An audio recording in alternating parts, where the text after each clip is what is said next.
How's it going, guys? How's everybody doing?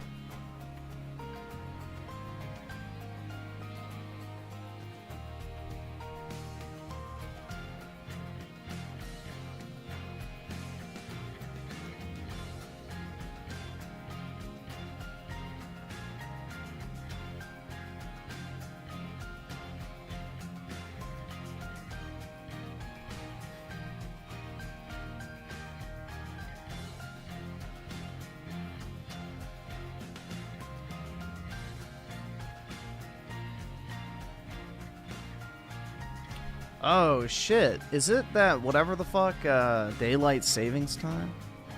I could have swore it was like 150 or something like 20 minutes ago. It's like, what the fuck? Okay, yeah, that makes sense. I was like, wait, what? I was checking my fucking desktop real quick and I saw it was 3:15. I was like, what the fuck? Ain't no way.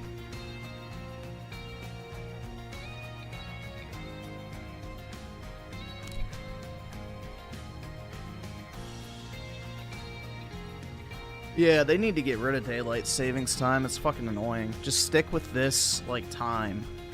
Like, they should not make us set our clocks back an hour. We were gonna get it passed, and then fucking Nancy Pelosi's bitch ass blocked it in the fucking House. Like, 5 or 6 years ago. Like, it passed the Senate 99-1 or something like that. And then Nancy Pelosi, like, purposely fucking torpedoed it. So, yeah. Literally, no one's fault but hers.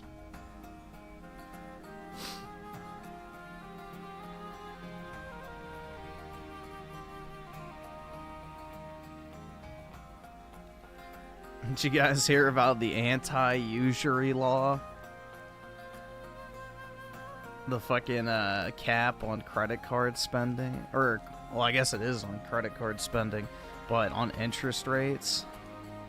That's not a good thing. People aren't going to be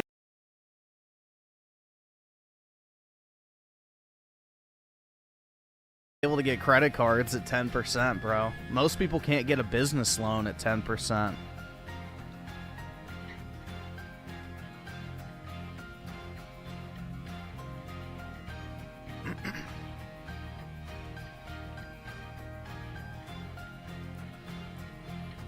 Yeah, most people will never qualify for a credit card at 10% interest. There's a reason why the interest rates are so high on credit cards, and it's because most people can't fucking afford to buy what they're using the credit card for, so there's no guarantee of payment.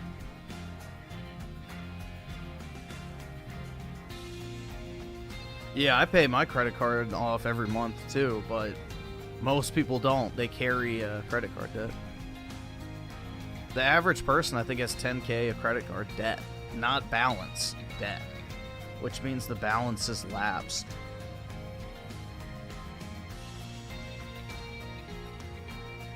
It's headed by your love interest, AOC. I know. Don't worry, guys. I'll fuck some sense into her.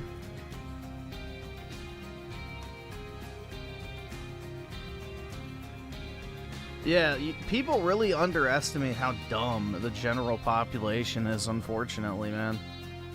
Like, when you start to realize just how ill-equipped and just, I mean, not to be mean, but just ignorant, like, absolutely fucking ignorant of how the world works the average person is. It's, like, shocking.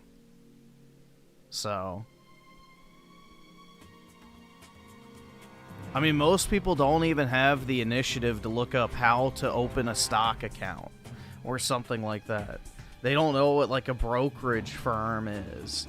They don't know what a call option or a put option is. They don't know about, you know, mortgage amortization schedules. Like, really, really basic shit. But just most people don't even know what the fuck they are. Most people don't know what a IRA is. Most people don't know what compound interest is. Like, and that's just monetarily. There's other stuff too, but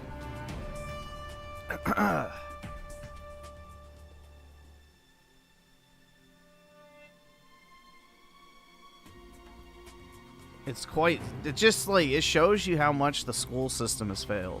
Like, instead of giving people actual, you know, useful life information, hey, you can learn how to finger paint and read Shakespeare at a fucking 5th grade level. Because that'll help you in life. That'll really help you in life. Let it excite you more than annoy you and educate people. I'm not a school system, unfortunately, bro. I have zero effect over what public schools teach, so it has to annoy you. Because that's the only way you can get a, you know, any sort of, I guess, cohesive desire for change.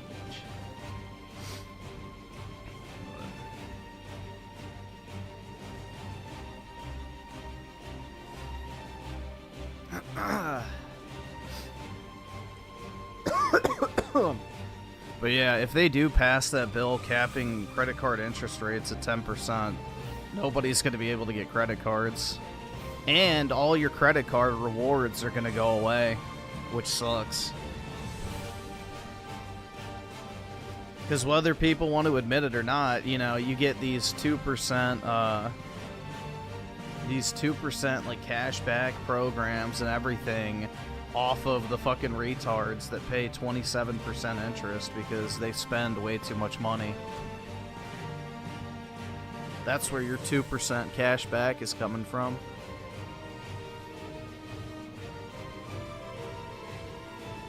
Yeah, but you don't want to use debit cards online because they directly draw money from your bank account. So if someone gets your credit card information, you can dispute the transaction. If somebody gets your debit card, you're kind of fucked. Because there's no middleman that fronts the money. Because a credit card you pay off at the end of the month. A debit card immediately pays from your bank account balance. So fraud is a lot easier with debit cards. Because the money's already gone immediately.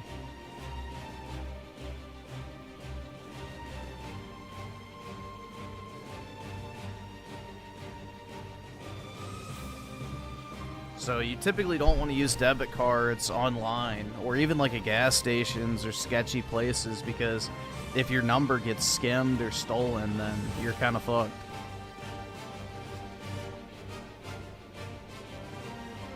I just have my credit card to pay the statement balance each month. There's no real benefit to paying it off immediately. I just have the statement balance or whatever to auto pay.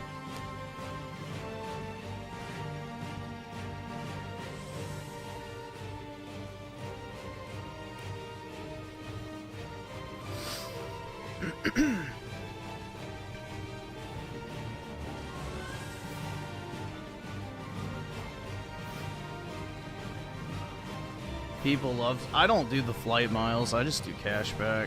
I don't go... Like, I don't travel, nor do I want to travel, so... Flight miles would be worthless for me, so I'm just like, you know... Give me monies! I'd rather just have, like, the 2% back. You know, it's not like a crazy amount of money, but it's, you know... In a sense, you get paid to shop, or at least you get a discount on sales tax.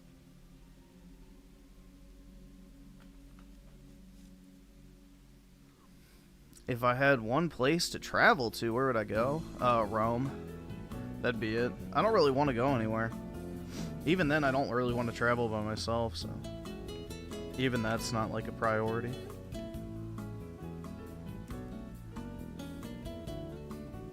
Ew.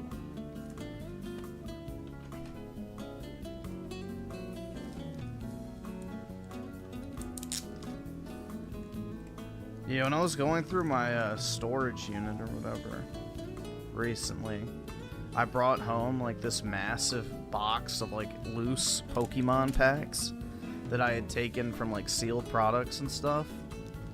And I found this guy who's like a wholesaler for packs, I guess. And he's like gonna buy them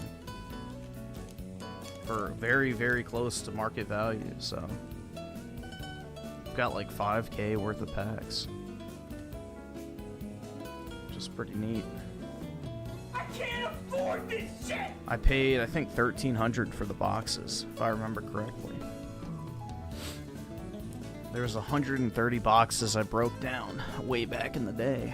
So I think they were like, or no, it'd be 2,600. No. 130. No, wait, actually it was 65 because there was 2 of those in each one. Okay. So yeah, 65 boxes, 20 bucks a piece, so about 1,300 bucks. Now worth like 5 grand. Gaming.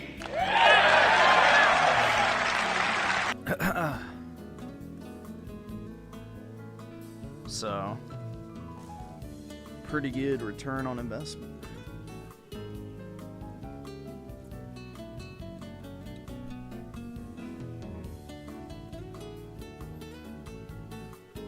Let's see. Run a dog with the 5. Look what we have here. All right, let's take a look.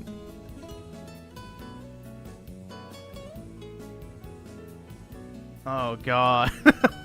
I see it. Hold on. Xbox fans are wishing they could go back to the future and stop the Activision deal. It was the beginning of the end for the brand and exclusives. Now they lie and in ruin with nothing to show for it. Many such cases said. What is this? Xbox buying Activision was pointless. Headed into year 2. We have a handful of games on Game Pass, no moves being made with World of Warcraft, and a underutilized back catalog. And nothing new has happened with mobile, so I have to ask, what was the point? It was Phil Spencer's job security. He wanted to make Xbox way too big to shut down so that he would have a job indefinitely. That's the reality. I think that is the reality. Phil Spencer knew that Xbox was on the chopping block, so why not make an acquisition that's so large that Microsoft could never fathom, shutting down the entire operation. So, better to have a job than not, I guess. Better to be the king of a ruined nation than to be no king at all. Creators freedom with the 2. Open your wallet. Less than chat. What do you mean? Indigo was fun to watch. Yeah, we'll continue that tomorrow. Bro, I fell asleep like right after I finished streaming last night. I woke up at 4 p.m. I cooked like some pork and shit. And while that was cooking, I like took my dog for a walk, ate a little bit, lied back down, and then fell asleep and then woke up at like 1:30-ish. So, I don't know, bro. I was feeling like shit earlier. Yeah, aren't we basically done with it? Like, there's only like a mission or 2 left or something. I think we're almost done with it. Run a dog with the 5. Behold.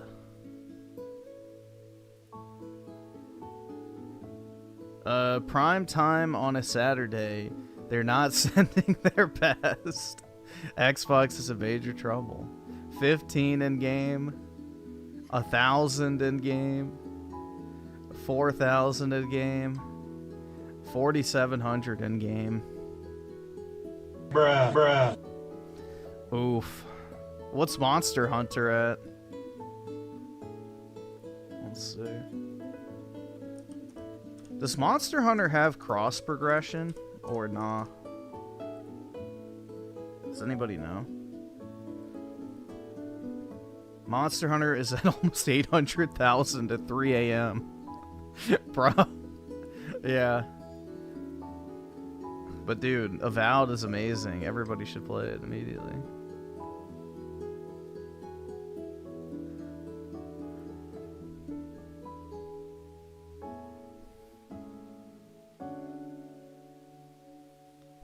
Let's see. I'm actually curious because I might buy it on PC at some point. Monster Hunter Wilds cross progression. Nope, no cross progression. Alright. Well, that's fine. I don't care.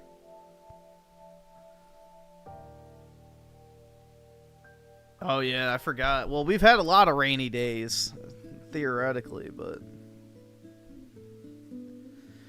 This is what's so funny about people who say, yeah, they're just saving it for a rainy day. Like, you're acknowledging that the game is not good enough to play right now. Like, you're basically indirectly saying, like, yeah, the game is not even that great, so people aren't bothering to play it when they buy it. Because if there's like a 10 out of 10 banger that's coming out, what is everybody going to do? They're going to drop everything and play it immediately. Well, what is nobody doing with Avowed or Indiana Jones? Really playing it at all. So, I mean, is Avowed's like completion achievement still sitting at less than 1% or close to it? It's not a long game.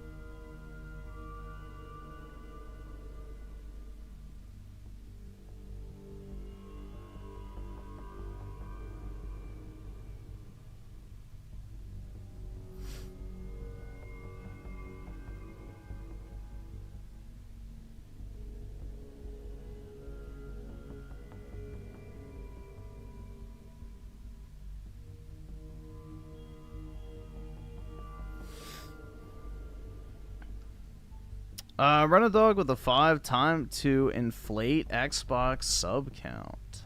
Let's see. Oh, are they requiring it for PC now?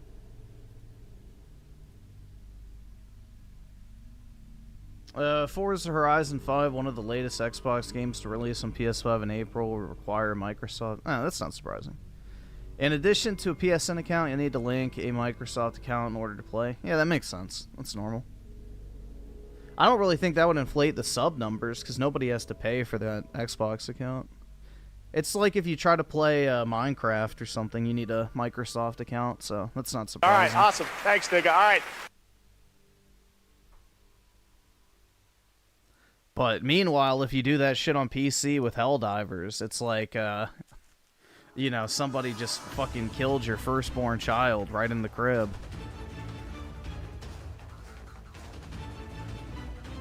You know, if you require a PlayStation login on PC, it's like you just tried to murder someone's child. But, you know, Microsoft requiring a Microsoft login is A-okay, I'm sure, with the exact same people that bitched about it.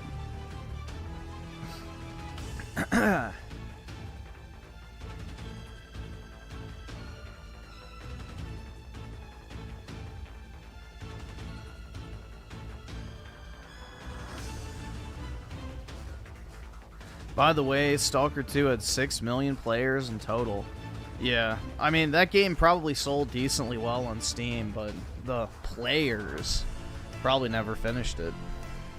The players metric is really stupid if you ask me, because it's like, okay, well, what does that mean? Nothing. So less than, what, 16% of your sub base interacted with the game? See, this is where Game Pass is going to start falling apart, is when people realize most people aren't even playing the games they could put into Game Pass. Like, there's allegedly 30 million Game Pass subs, but only 4 million of them played Indiana Jones. You know, there's 30 million Game Pass subs, and only, what, 6 million played Stalker 2, including Steam's numbers?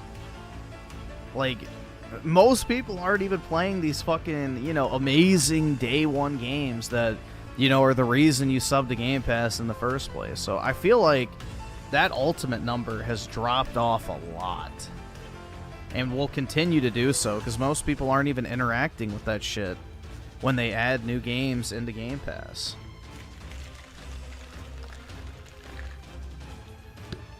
Yeah, and the ones that do play it don't even finish it. They just use it as like a, you know, 10-minute demo.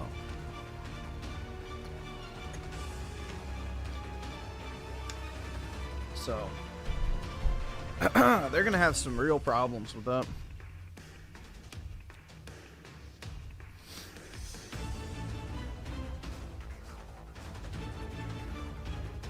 Hopefully the gay pear seller doesn't. He like shows up every few days or something. I don't know, man. Every once in a while he pops up. Ricardo Cumsocks. He's got to keep those socks nice and crunchy, I guess.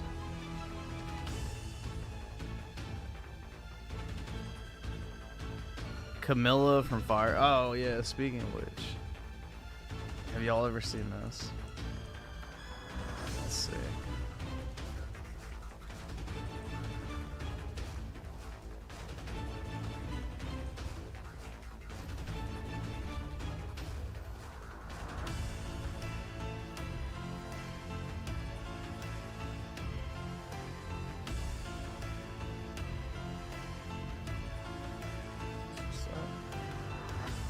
that's not it.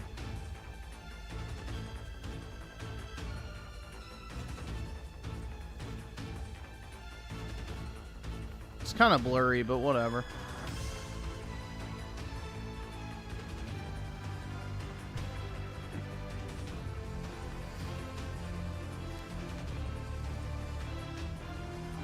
Or this one. I can't afford this shit!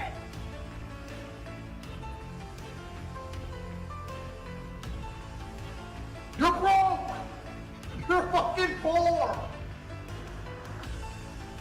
Those are Fire Emblem cards from a dead Fire Emblem trading card game.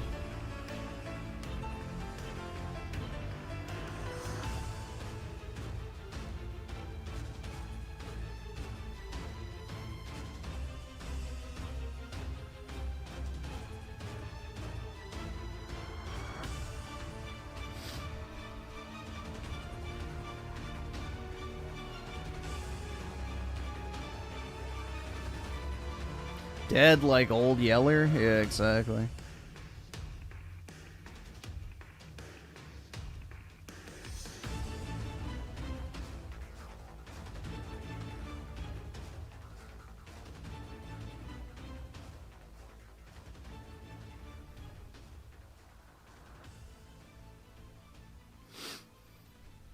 Why does Microsoft want accounts? So they can track user data, essentially. So they can see, like, you know, where people are playing the game, whether people's accounts have interacted with other Microsoft products, and then they can, you know, use that to sell targeted ads. Like, hey, we have this big database of fucking, you know, Forza Horizon players, and they're more likely to play these other types of games, so you might want to buy this marketing data from us. And then, like, yeah, it's basically because people's online activity is worth money. It's how Google, you know, Facebook, all these you know, search engines and social media companies make money. So yeah, they want to see the type of people who interact with their shit and track them. So it's actually pretty common.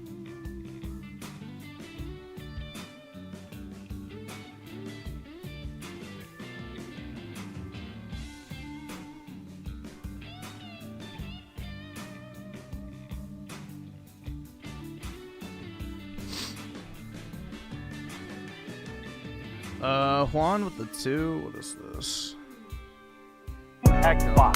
Xbox. Xbox. Xbox. Xbox. Xbox. Xbox. Xbox. Xbox. Xbox. Xbox. Xbox. Xbox. Xbox. Xbox. Xbox. Game Pass. Game Pass. Got it on my PC and my Xbox. Google asked me if I've seen All right, certain awesome. ads Thanks, nigga. in All right. every video. Yeah, exactly. They say got no games, man. It's all about what you've seen or how you interact with stuff. Stuck on that PlayStation. Game Pass. Game Pass. Got it on my PC and my Xbox. It has 300 plus for only $15. Bug stacks, Hades, even Among Us. 120 frames on that Psycho Nuts. Got games, niche games like Cluster Truck. No space on that SSD. No space. Day one on that MLB. Them ponies pay 70. Can't believe the money that is saving me. It got Halo, Fable, and a little indie game called Sable. Man, I'm thankful that I'm able to put food on the table with Game Pass. Game Pass. Got it on my PC and my Xbox. Game Pass. Game Pass. Keep adding games to my backlog. They say it got no games, man. Don't know what they saying. I just think they hating. Stuck on that PlayStation. Game Pass. Game Pass. Got it on my PC and my Xbox. Hey yo, we eating good, like Garfield. Backlog full of battlefields, and I can't wait for that Starfield. Game Pass, such a deal.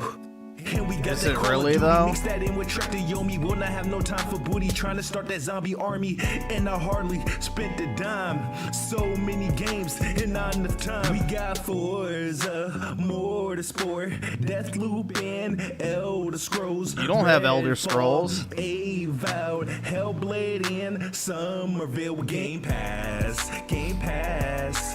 Got it on my PC and my Xbox. Game Pass. Game Pass. Keep Yeah, Deathloop is not a fucking flex, bro. That game's shit. I just think they hating. Stuck on that PlayStation. Game Pass. Game Pass.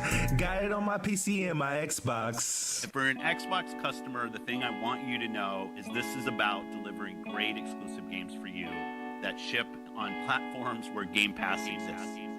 I love the lies of Phil at the end, bro. It really tops it off just to make it even better. The lies of Phil at the very end just shows you the general state of the Xbox. No consistency. Everything changes. EV7 with the 2. Microsoft should have kept Ed Fry / Peter Moore. Iconic duo. Bro, even Don Matrick would have been better. Fuck. Like, even Don Matrick was a better head of Xbox. So, it's just... it's sad. Rent-A-Dog with a 5. Unrelated, but Professor Snape actor choice is... Yeah, I saw. They could have used that fucking weird guy from the Starfield... Or not the Star Wars Disney movies. Not Starfield. I was thinking of dog shit. Both of which are. Oh, God. Yeah, this shit's fucking gay. An actual video that Democrat reps made. This is real.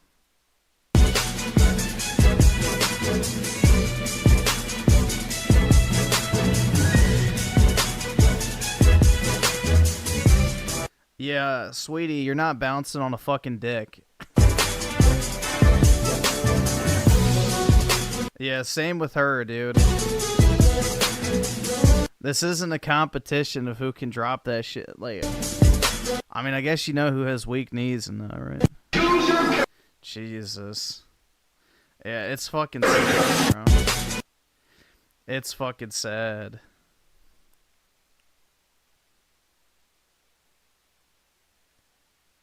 Why are we losing young men? Gee, I wonder why. I wonder why, dude. Why are young men not voting for Democrats in record fucking numbers? I don't know. You never be able to put my finger on that one, if you ask me. Juan with the 21 months. What is this? Alright, we can watch this later. Review tech confronted by... Oh, God. How old is this? A day? Yeah, we can check it out, I guess. CIA with the 2. Oh, God. The gay pair seller. Shit. Just had to ruin my night, huh? Middle-aged white woman moment. Yeah, hello, fellow kids moment.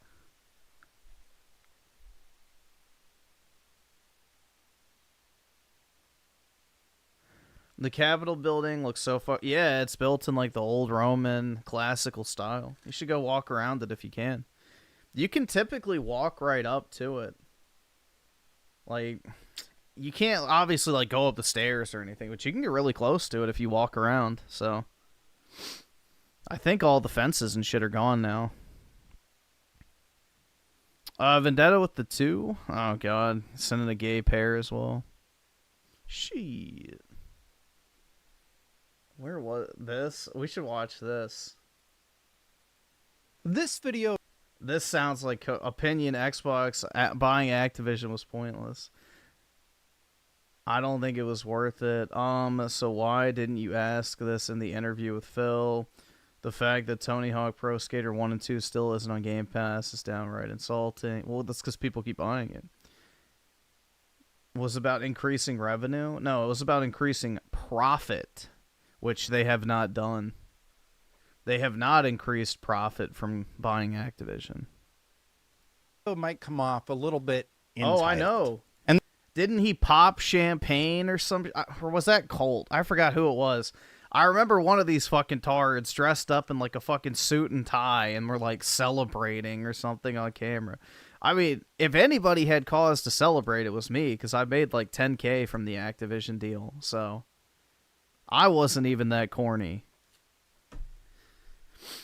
And the reason I say that is because I do not really understand what the point of Xbox buying Activision was if they're not going to go hard and actually do some interesting things with the merger.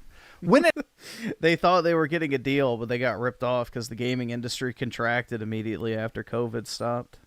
You know, it's amazing. Once you stop forcing people to stay inside and with nothing to do, they move on from playing slop tier video games. it happened, I was excited about the potential savings I could be seeing by having access to all the new Activision games on Xbox Game Pass, or just see how Microsoft would shake things up. And the Raging Boar with the 2 Goy Pass songs out of date because no Activision. I think it is at the very end, though. I'm pretty sure they have the Activision like graphic at the end, but I'm not sure. potential for old games to make their way onto the service, that was cool. Or see some kind of Yeah, back in the day, you know, back when I was young, when the whole Activision Blizzard Dreamcast guy ripping his shirt fiasco happened about the sexual harassment stuff, Activision stock price dropped to like $50 from like $90 for no financial reasons at all, just because the state of California was suing them.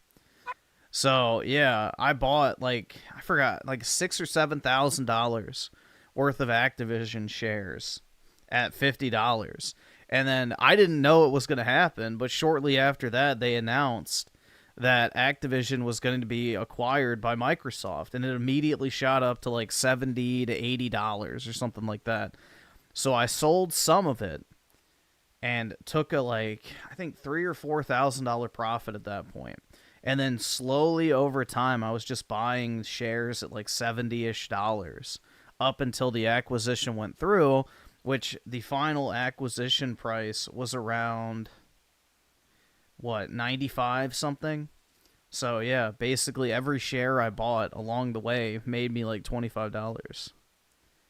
So yeah, all in, I made it over $10,000 from the Activision Blizzard merger, because I had a feeling it was going to go through. So I just kept buying. But I mainly just bought Activision because it dropped down to $50, which was like a 50% drop for no economic reason whatsoever. So the stock price would have rebounded pretty significantly without the Microsoft acquisition, but that definitely helped.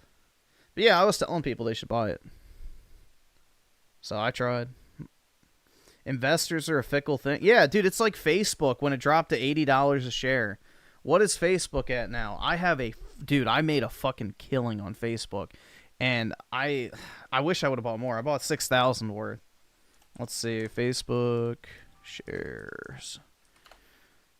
Oh wait, it's Meta. Fuck, Meta stock. It is at $625. So my $6,000 I spent is worth close to $50K. All of because their fucking VR metaverse wasn't working out. People dumped the fucking company because of fucking VR. That was the dumbest fucking stock price drop I've ever fucking seen. So yeah, $80 a share all the way up to $625 now. So yeah, you would have 8x'd your money essentially if you bought the dip. revitalization of interest in Xbox services, that was intriguing. But now that we're headed into year 2 since closure, I gotta ask Microsoft directly, what exactly was the point of buying this company if you're not gonna do jack squat with it? To be fair, Canada's gonna shut off electricity supply to the U.S. You do know that we sell Canada excess energy, right? The U.S. creates a energy surplus every single day. There's actually a secondary market for electricity because you can't store electricity. So we will be absolutely fine. Our hydroelectric plants make too much energy anyway, and we end up selling it to Mexico and Canada. Just an FYI. Because, hydroelectric is very hard to, manage. You can always burn more or less coal. You can't really control how much water flows to a certain extent. So, yeah, we actually have an energy surplus every single day, and we oftentimes will pay Mexico and Canada to take our excess electricity. Because it has to be discharged, essentially. So we are perfectly fine without whatever fucking tiny amount of electricity Canada produces.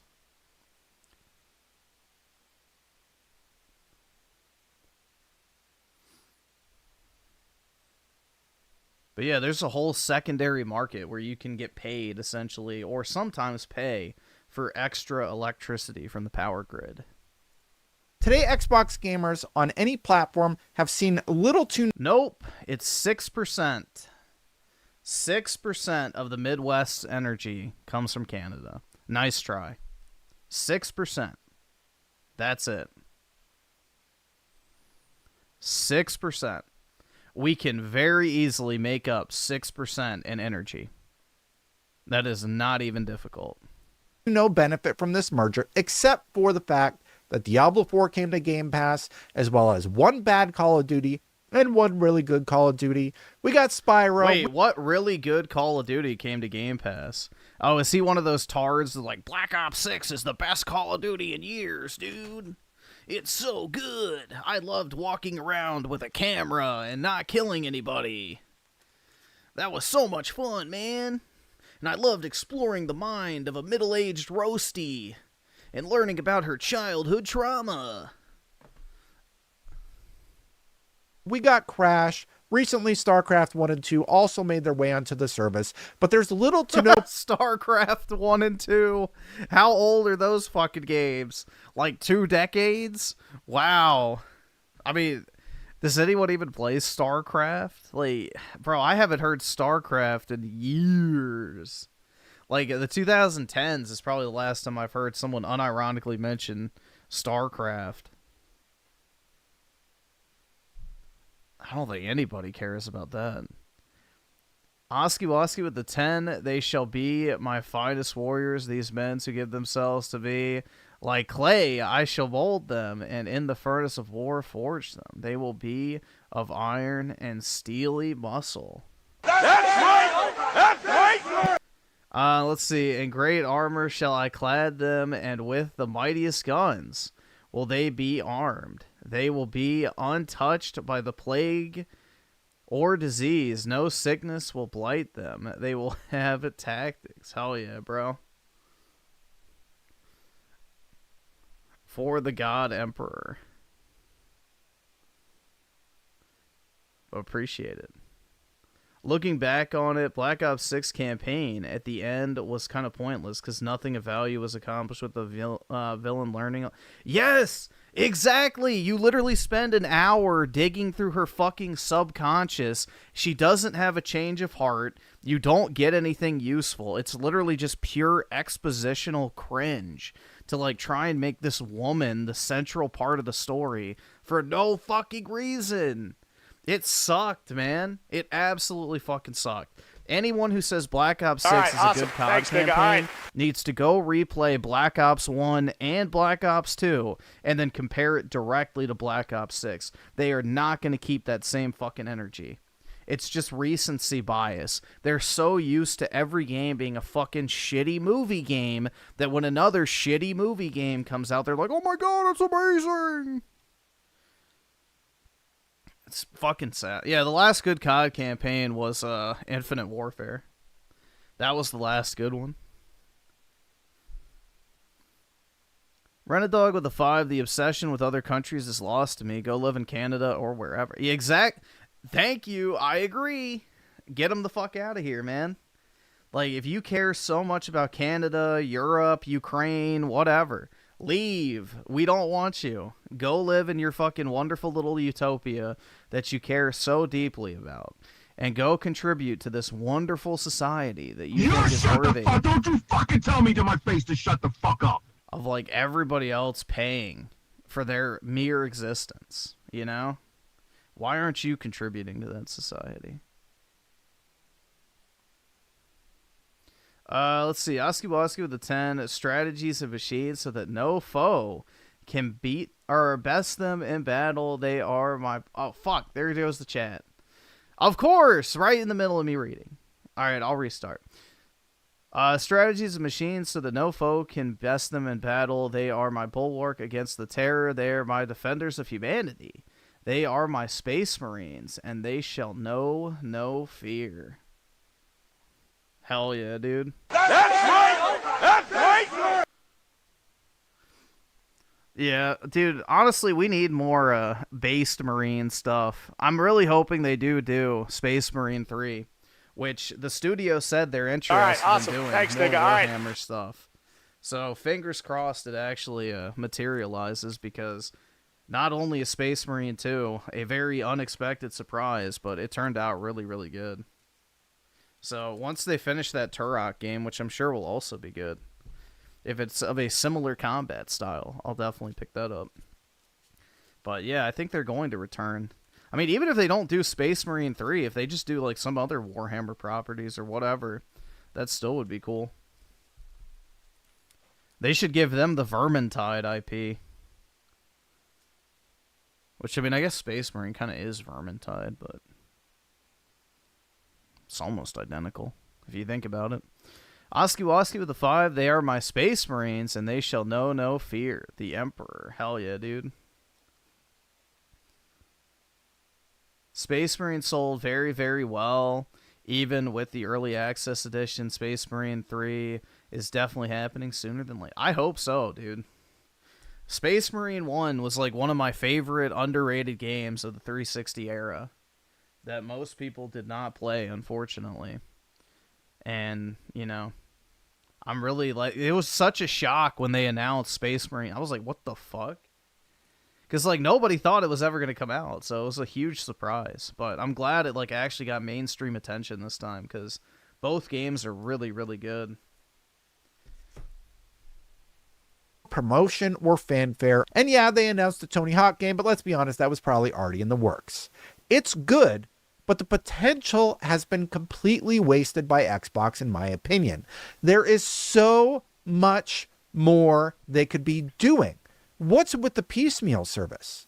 Are you really making so much bank on Prototype 1 and 2, which I still have my original disc copy of, and the original Call of Duty 4 Modern Warfare from 2007? They are, though, because they sell the games for $30-something. So if anybody goes like, oh man, I want to go play the old COD games. Oh, $40? Whatever. They'll spend fucking $40 to play that old Call of Duty. There's no financial incentive for them to put it in Game Pass. It's just losing money for them, because people will go back and pay for them. And Singularity, that you couldn't even imagine making some sort of big announcement about... Is Singularity even backwards compatible? I don't think so.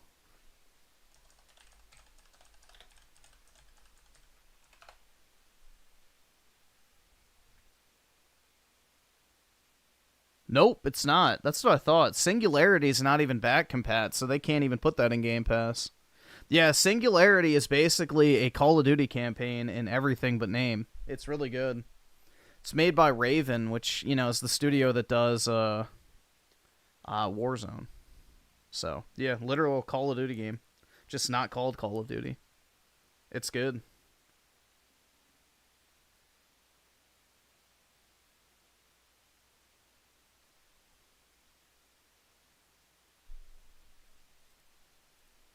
rolling out the amazing Activision library in some fashion on your service. Let's pop in my prototype disc and see what happens when I put it in the console, shall we?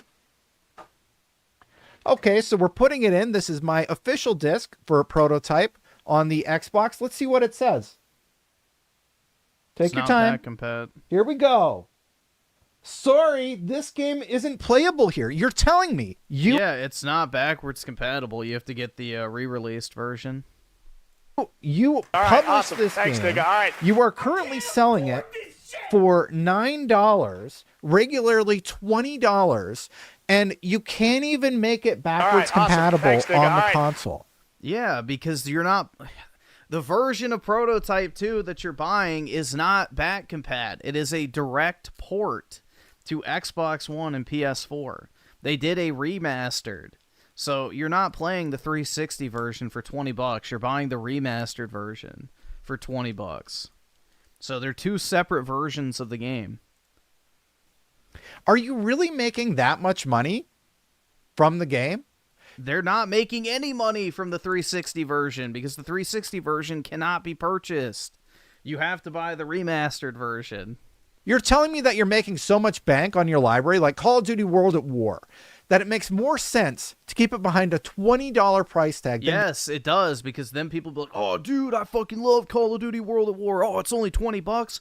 Oh, but now I got to spend $50 in order to get the DLC. Yes, there are a large number of people who will go back and spend money to rebuy these old games and DLCs so that they can play fucking Nazi zombies or some shit. There is a large portion of people online who will do that.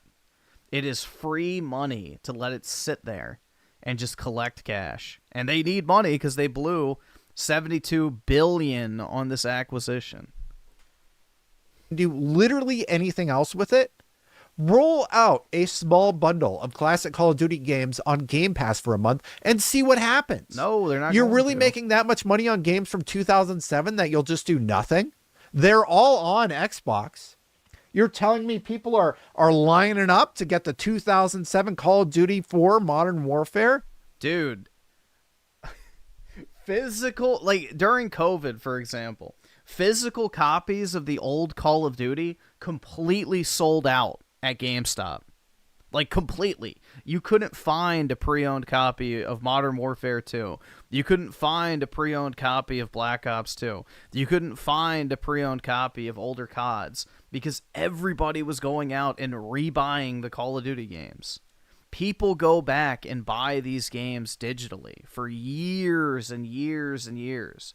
You are losing money by giving those away. And if Microsoft didn't make the promise of it coming to Game Pass, they're not going to add it to Game Pass unless they view it as financially, beneficial somehow, which it's not. They're just sitting there collecting money. Let's see. Raging Boar with a 5. I'm literally on the edge of my seat with Black Ops 1. I had to force myself to stop playing. It's just that good. Yeah, it's like an actual good Call of Duty campaign. All right, awesome. Thanks, nigga. Black All right. Ops 6, though. Black Ops 6 is dog shit. Let's see. Vils with the 50. Your ratio of RTRS. Oh, wait. Of retards obsessed with other countries is nowhere near as bad as Europe. 80% of the EU population has TDS plus MDS, and they won't shut the fuck up about it. Yeah, it is sad, man. It really is. Europe needs to be saved, but unfortunately they've been, brainwashed for, centuries at this point, it feels like. I don't know, dude. It's really sad to see, like, the future of Europe looks grim. Truly grim. And I don't know if it can ever be fixed. I mean, you'd have to have, like, Spanish Inquisition levels of fucking cruelty to ever purge the EU and be, once again what it was. So, very, very sad. Noski Woski with a 5. I've fallen in love with the Warhammer franchise. I would love for them to make more games like Space Marine, but only time will tell. For the Emperor, I would imagine they will. I mean, unless they hate money, I could not see a reason why they wouldn't. Now, World War I did more damage to Europe than World War II did, actually. World War I was the beginning of the end because it's what finally overthrew the aristocratic rule. So, most European countries were still governed by the aristocracy prior to World War I. World War I is the catalyst for the plague known as mob rule in Europe. So, you went from having a small group of people whose sole interest was the continuation and advancement of their own country to a bunch of people who genuinely did not care about their country, mixed with mass migration, and it was a recipe for disaster. So, I mean, whether you want to admit it or not, it's like the aristocracy model of Europe almost protected it more so than quote-unquote democracy ever has. So, I mean, you can look at that exact point, because also World War I got a bunch of, people killed. So it completely recalibrated the population of Europe, too. Also the Spanish flu and all that type of shit, too. So you had World War I, the massive flu outbreak, which basically purged the population of Europe. And then, yeah, World War II definitely didn't help, but World War I was far more destructive.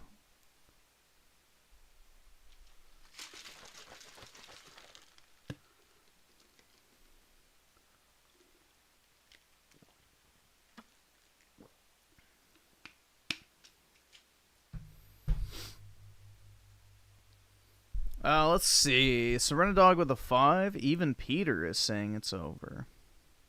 Oh, Peter Moore? Yeah, I think I know what you're talking about. Yeah.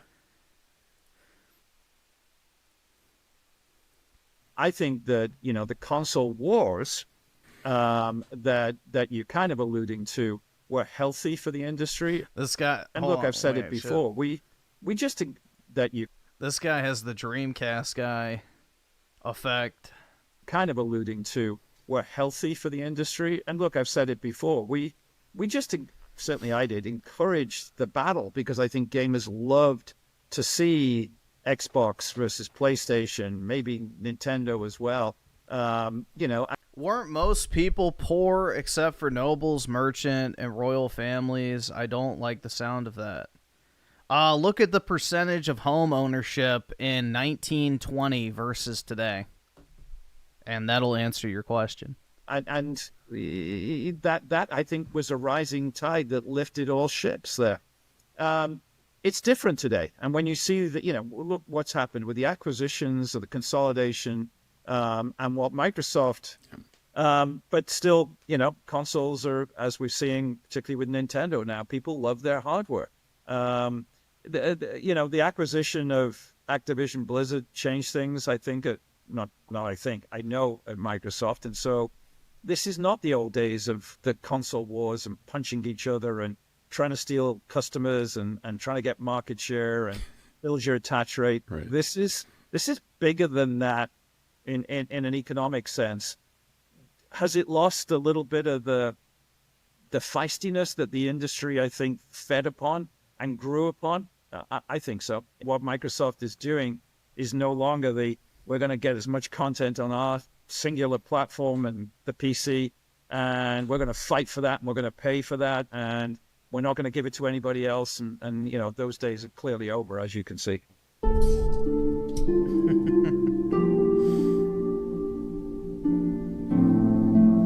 Aww. Poor guys. Dude, it is pitiful. Like, Microsoft basically just said, yeah, we're tired of trying. So, we're done. The entire industry is changing because we are, obviously. Which you have listed for some ridiculous amount of money. Activision. That's the reason why they don't put it at Game Pass, is because one person buying that is better than one person subbing to Game Pass. Has an amazing library of games, and I think Xbox has completely screwed the pooch when it comes to utilizing this purchase to get people excited about anything they're doing with the Activision brand. World of Warcraft is another franchise. Let's talk about it. You've done nothing with it. There's no Xbox incentive to playing it. It's clear the dream of including it on Xbox Game Pass or bringing it to console isn't going to happen. Yeah, it will never be in game. Are you fucking... Yeah, let's charge... what? Doesn't World of Warcraft charge you like $17 a month in order to play it? They are not going to give that shit away. Are you fucking crazy? Yeah, let's bundle our $17 subscription inside of our $20 one. Absolutely fucking high. You would absolutely be crazy if you think they're going to merge those two revenue streams. even though it has native controller support, and it would bolster what has largely been a flat growth community for the last 5 years. World of Warcraft coming to Game Pass, or if that's too much, maybe just adding a special mount or something for players could actually garner new player interest for a game that is very new player friendly right now. I know, because even I played the last expansion. It's accessible. So do something with it. What is happening? Bring it to PS5, I don't care. Bring it to the Xbox consoles. Put it on a fridge. How can Path of Exile 2 come along and support everything, but you still insist on keeping World of Warcraft locked onto the PC behind a subscription? It doesn't make sense. Hell, even StarCraft made it to the Nintendo 64 at some point. You know what? Just put it on Game Pass for a month. Hey, if you have Game Pass... Yeah, put it on Game Pass for a month. No, they're never going to put World of Warcraft on Game Pass. Unless it's a literal fucking dead game. Why the fuck would you give up $17 a month from all those people who pay for their subscription? They're not going to. They're not going to give it up. People pay individually for that. It's not going to happen. Will give you 1 month of World of Warcraft. See what happens. No. And while you're watching me do that, consider hitting that subscribe button, hitting that bell to know when my content goes live. I get a little bit closer to getting over my cold for every subscriber. And don't get me started about the Legacy library. I popped in my physical copy of the original prototype here live, and guess what? It's not on the backwards compatible list. But guess what? I can still buy it at the store for $9.89 because it was on. That's not the backwards compatible version. See, this is what he doesn't understand. This is a separate game from the fucking 360 version. All right, this awesome. is a Thanks, re-release. nigga. All right. It has its own achievement list and everything. It is the re-released version for the previous generation All console. right, awesome. Thanks, nigga. All right. It is not the original 360 version. Sale for a few days, regularly $20. Oh, sorry, I had to do a pickup here. $30. Singularity is another gem, developed by Raven Software and published by Activision. You own both these companies. This game holds a fond place in many of our hearts, and yet I can't even buy it on the Xbox Series X. You own it. Can you not at the very least put it on the backwards compatible catalog? Or do you need to call the lawyers you employ at Raven and then have a conference call with the lawyers you employ at Activision so they can talk to the lawyers you employ at Xbox to see if you can publish the game you now are the owner of on your own platform? Oh, my mistake. You don't have this on Xbox at all, but you have it. You have this 2010 classic for sale exclusively on the Microsoft Store and Steam for $29.99. I'm sure the well worth, by the way. 16 people playing and the $24,000 you've made on Steam, well, that's the revenue number over 13.8 years. That probably really pushed the envelope. Look, all I'm saying is this is an easy win and you're squandering it. So is Prototype, which had a whopping 92 peak players today, which represents about $1,840 in revenue. You have an opportunity to do interesting things whenever you want with the Activision franchises, and you're doing nothing. I don't understand how you can spend... You don't understand? You motherfuckers have been, simping for these retards doing nothing for a decade. The Phil Spencer effect is literally doing nothing for years, and all of you just lapping it up like a cat with warm milk. You've been sitting here praising the company that does absolutely fucking nothing, and now all of a sudden you expect them to change? Nah, this is what you enabled. $70 billion on buying this company and then squander the plethora of opportunities you have with these beloved games and franchises. It feels like you've had this limp-wristed approach to putting games on Game Pass or making any sort of big announcement about titles that are being included. Off the top of my head, Raging Boar with the 5. If I have to buy Black Ops 2 for full price, I probably will. I don't care. Yeah, exactly. Most people will. So there's no reason to put it in Game Pass. Those type of games generate, just perpetual sales. So, yeah, there's zero incentive for them to put it in Game Pass. They would literally be losing probably millions of dollars a month. All right, awesome. Thanks, nigga. All right. Rent a Dog with the 5, Horizon West was thrown up on PSN Premium too soon, and they quickly removed it, stating the sales took a nosedive for a bit. The model is so broken. Yeah, exactly. Why is no one else using the subscription service model like Microsoft is, really? I mean, even Ubisoft, they do it, but you have to pay, like, what, $20 a month just to get fucking Ubisoft games? Not, you know, all of these games, so, yeah. This subscription model is not sustainable, no matter what people try to say. And Reddit Dog with the 5, your girl is missing. Let's see. Oh, when Adventure calls, we're glad these ladies have our back. Happy International Women's Day from us to you. Why the fuck would they pick Yuffie for 7? Ew. Bro, they picked some of the worst ones.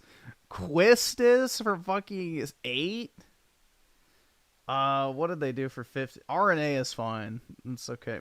Mid from 16. Dude, these are terrible. Fang from 13. Yeah, I mean, I guess that's not a controversy. Most of these are fucking trash, bro. They didn't even pick the best ones.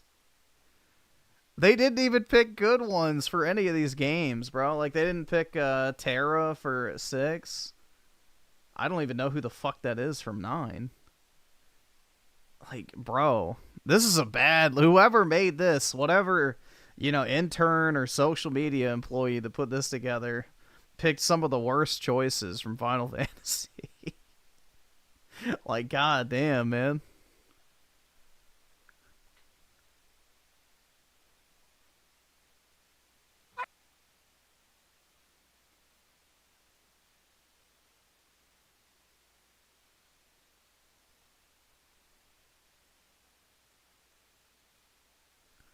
Yeah, this is a terrible fucking list.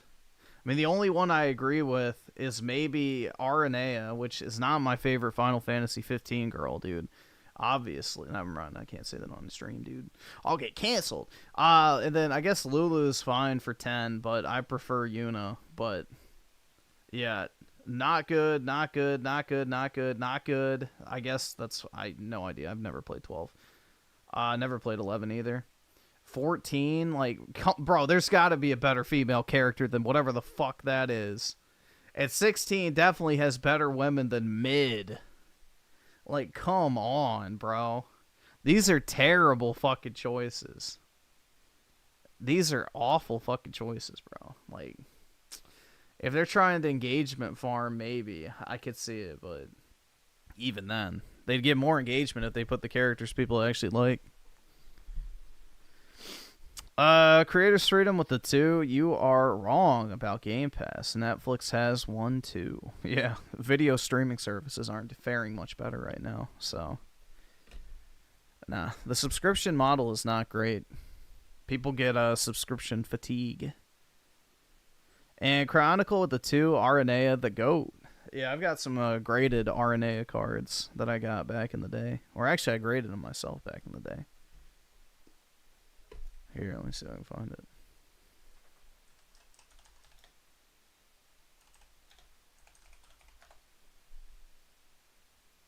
They're pretty cheap.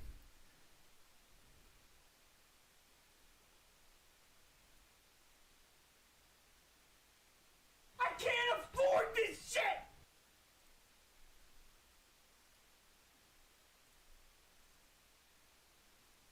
Fuck.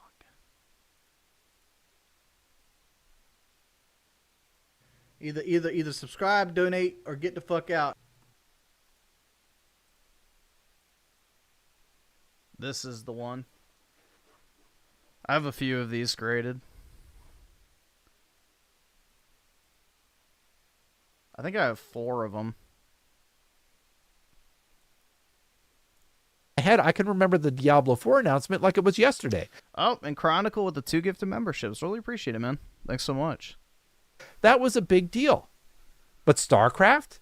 Little to no fanfare there. I don't care if you hate all my ideas. You're smart people. Come up with something. Doing a social media post about StarCraft coming to the service isn't... I still can't believe Square Enix called a female character Mid. Well, yeah, Mid and Sid are two recurring characters in Final Fantasy, to my understanding.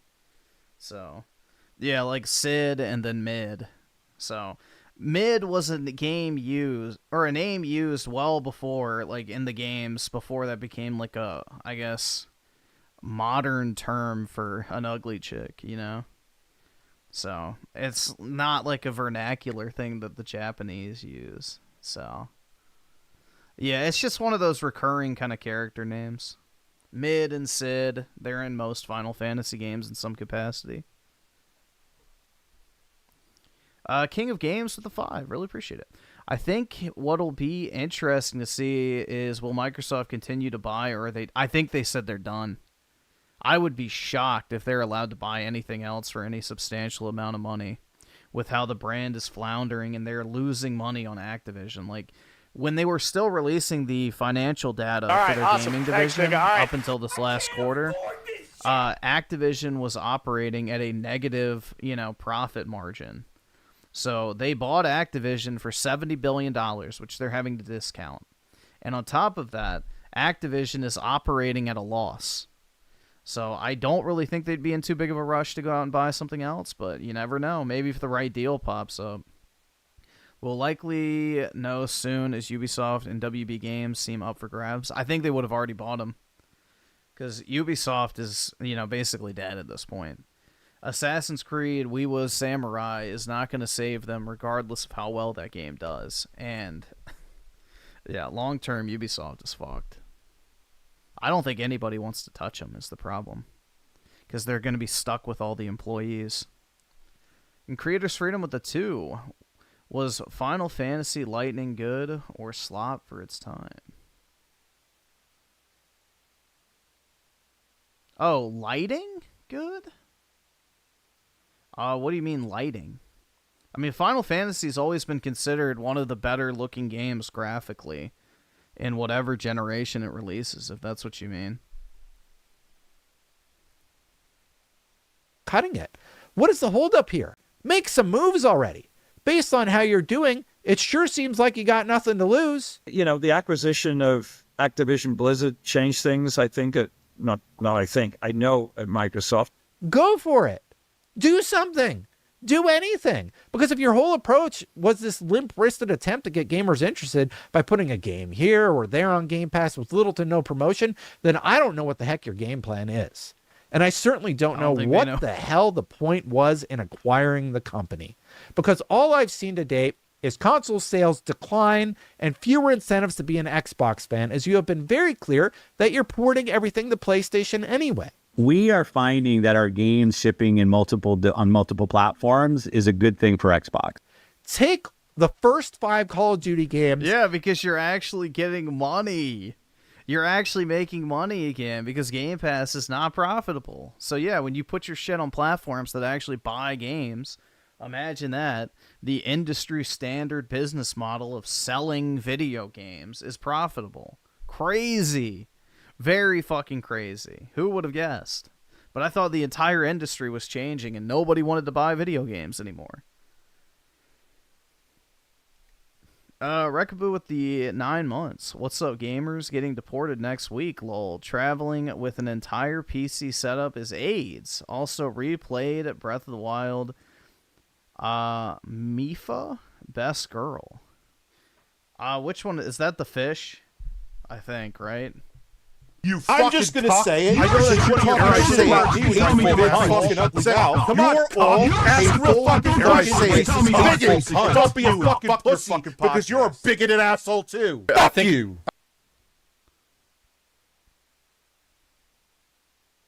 Phones are actually killing consoles. No, they're not. Dude, there's only one console brand that's suffering right now, and it's Xbox. PlayStation and Nintendo are still selling great and are making tons of money. Xbox is the only platform that's having problems. Put them on Game Pass for a month, see what happens. Incentivize people to play World of Warcraft for just fun. Give them a free month. You got nothing to lose. And you said this is about mobile. What happened in the mobile space? Nothing. What is happening? Remember the web-based fucking mobile game store that they were trying to push? How did that turn out? Wasn't that supposed to come out in July, according to Sarah Bond? What happened with that? Look, I don't get what the game plan is. Maybe the commenters will see it more than I do, but I certainly think there are a plethora of opportunities here, a plethora of great promotion opportunities too, and they really just haven't hit the nail on the head on this one. I'm sick. I'm getting over a cold, but let me know what you think. Hit that subscribe button, hit that bell if you like this content. Thank you so much for watching. Every subscriber makes me get 2% better, and I'm almost there. Thank you so much. Thank you so much to the members.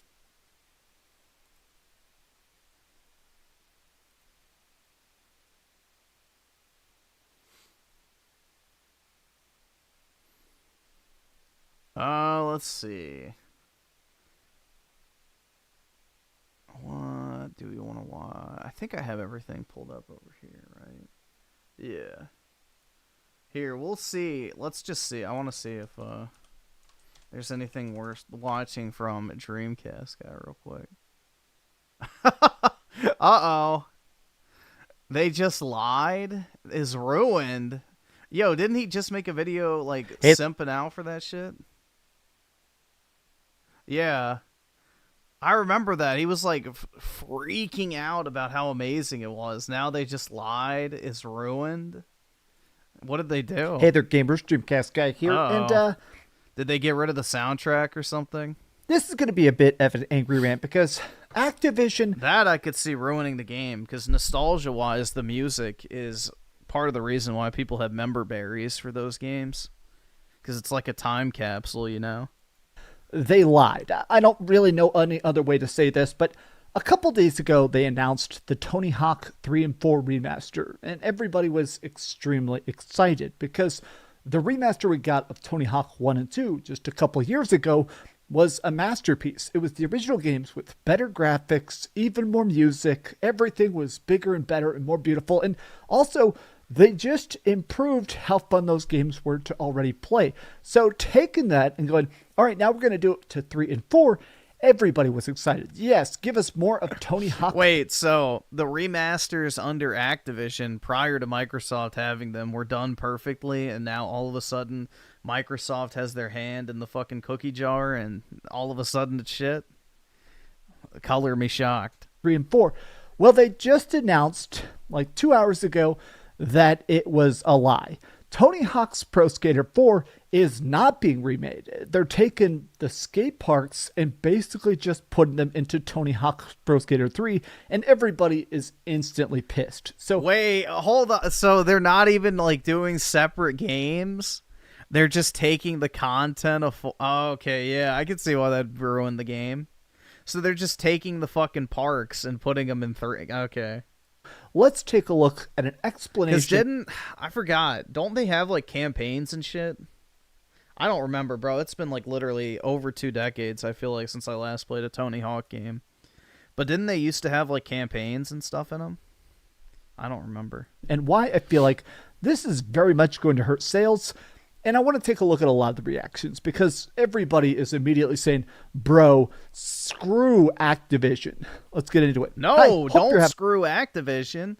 Activision did the first ones correct. It's Microsoft. Microsoft is the new master of this franchise. So if anyone's to put the blame on, it's them. Activision did it right when it was up to them. Had a great day. If you could, please give this video a like and subscribe if you haven't already. Yes, I'm doing a late night upload. I was actually up playing Tony Hawk's Pro Skater 3, but Tony Hawk's Pro Skater 3 and 4 is making a big change to how the 4th game works. The original Tony Hawk's Pro Skater 4 had a career mode that is now being completely replaced with time-based challenges. Wow. So they're basically gutting the entire campaign and replacing it with fucking time trials? Oh, yeah. Dude, that's fucking horrid. What the fuck? Why would you do that? Now, let me just show right here. Yeah, I could see why that ruins the game. They're not remastering it. They're just gutting it. This explains. This is like The Last of Us Part 1 remastered, and they cut the remake, and they cut the multiplayer. Yeah, you cut out a massive portion of the content. People have a right to be pissed. Why this is actually stupid. This literally doesn't make sense.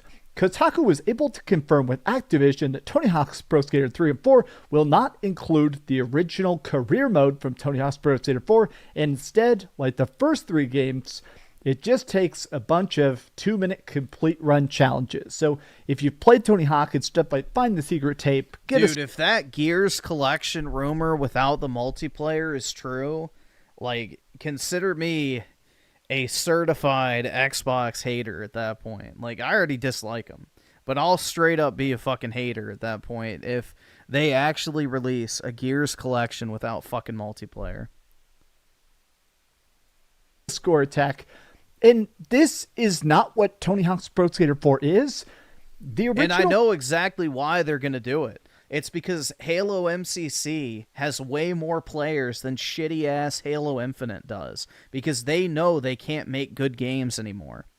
So they don't want people playing the old, better games. They want people playing their new fucking slop. The game actually let you freely roam around levels, collect cash, practice tricks, set up blinds, and while a lot of the challenges did have timers and stuff, this was definitely part of the charm, the allure, the magic of Tony Hawk Pro Skater 4 was the fact that it felt so different. It was definitely laying those bricks to the later Tony Hawk games, whether it was Tony Hawk Underground or even things like Project 8 and stuff like that, right? The fact that they're just saying, it's not worth our time. It's not worth, actually remaking the game. We're just going to take the parks, the skaters, the music, and put it into Tony Hawk's Pro Skater 3. Everybody is immediately like, bro, this is an L. Literally, that was the best edition of the series. Kind of confirms that they're not going to do Underground 1 and 2 either, because those games are literally just the career mode of Tony Hawk's Pro Skater 4. This is so lazy, so lame. Everybody is literally like, but here's one that I actually really wanted to highlight. Unbelievably boneheaded mistake. Vicarious Visions would have done it properly. If you want to include a classic mode where this is the case, good on you, but don't butcher the original. Everybody liked Tony Hawk's Pro Skater 1 and 2 remake because of its faithfulness. Yeah, this is not an Activision L. This is a Microsoft L, because the original remaster done under Activision was, a 1-to-1 recreation.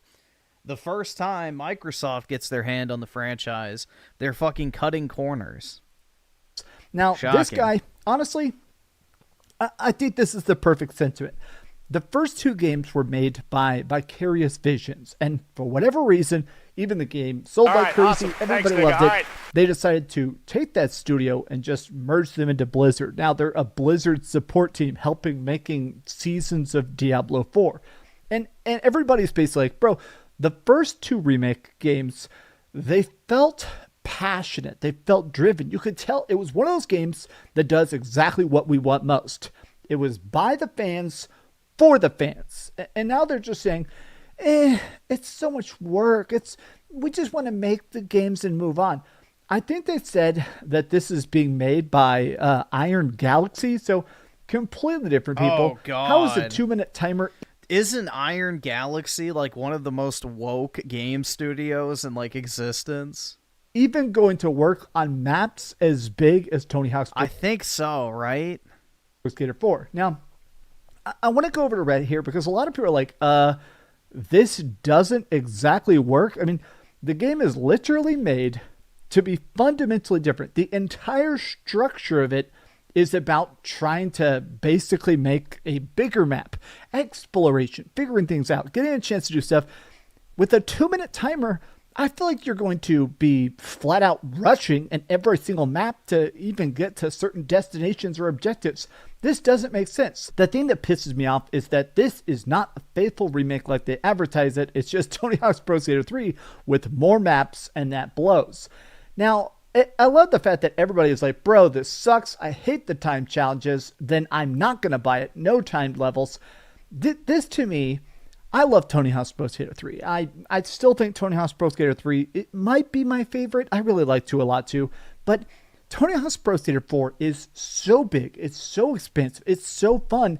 This genuinely just does not grasp the appeal of the game. This feels fundamentally like they don't get what the hell they're trying to achieve with this. I wanted to actually take a look. I haven't looked at this yet, so I wanted to look at this now. This just got posted over on the Tony Hawk's Pro Skater subreddit a couple hours back. I'll still buy it, but that's really disappointing. It reeks of Activision being stingy. We need to keep that license. No, it's not Activision, you dumbasses. It is Microsoft. Microsoft. Activision remastered the first 2 games in-house and included all the fucking content.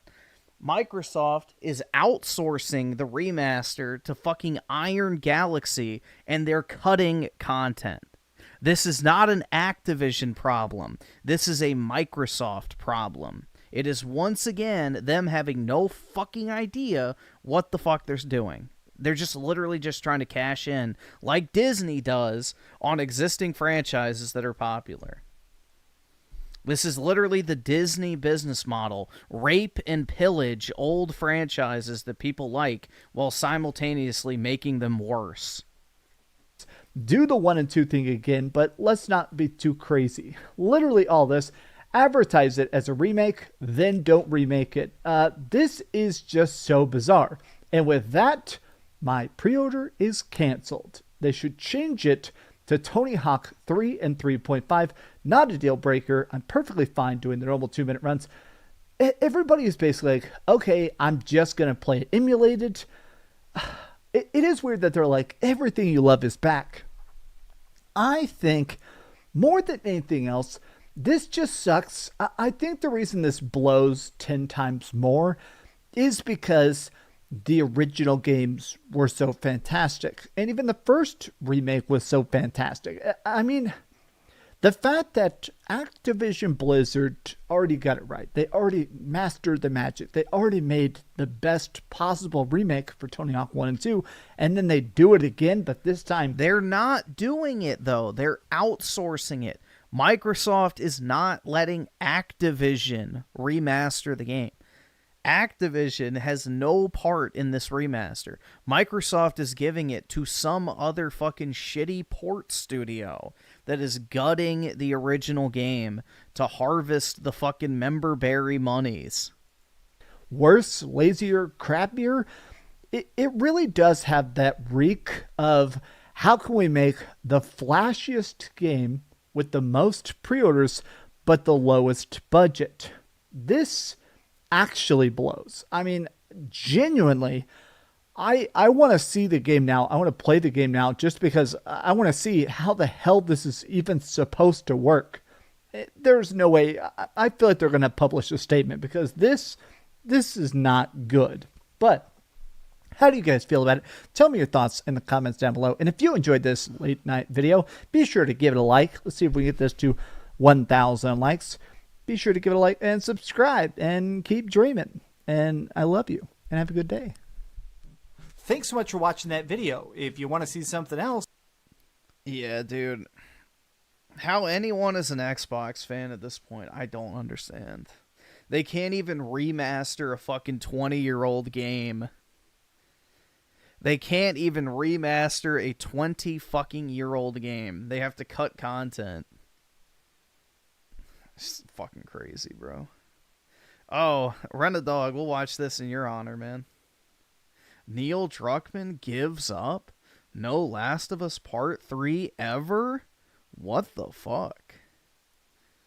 Hey there, gamers. Dreamcast Guy here. And today we're talking about The Last of Us because this is by far one of the most beloved and sometimes most controversial PlayStation games of all time. Like a lot of people, I love the first game and I kind of hate the second game. But I've always been curious about... Meanwhile, he always talks about how he hates the second game but has played through it like 8 times. Where else... That's exactly what I do with games I hate.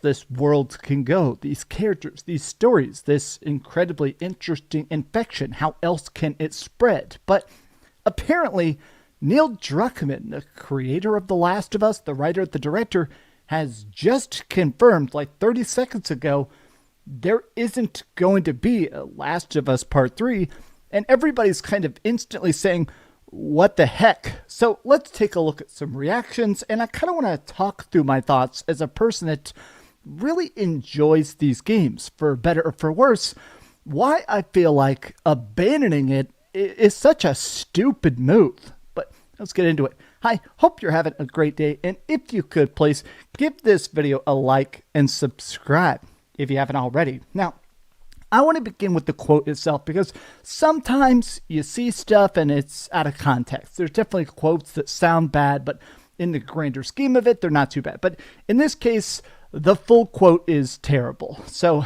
he's currently doing a press tour. Neil Druckmann is doing interviews, talking production and stuff, because they're about to show The Last of Us Season 2. Now, I think a lot of people that enjoyed the first season of the TV show, I kind of have a feeling that people are going to hate Season 2 of the show because of certain golf club-related Pedro Pascal moments that are coming up. But, okay, so somebody said, specifically, what about the long-whispered possibility of a Last of Us Part 3? I was waiting for this question, says Druckmann. Whenever people bring up the prospect of a third game, I guess the only thing I would say is don't bet on there being more of The Last of Us. Now... Oh, fuck. The button's broken. Gaming. Oh, I guess that works. Before anything else, this feels, honestly to me, I think Neil Druckmann is giving up. I really wanted to play as Abby Zilla and her trans child, companion character. It really just emulates the feel of the first game of, instead of a father and daughter, a mother and whatever the fuck that cretin is. So, yeah. What a missed opportunity for Neil to tell such a powerful trans story. Oh, whatever will we do without such an amazing game to fill our fucking empty time? What a shame, man. I was really on the edge of my seat, just waiting to see what happened to Abby Zilla and the Troon.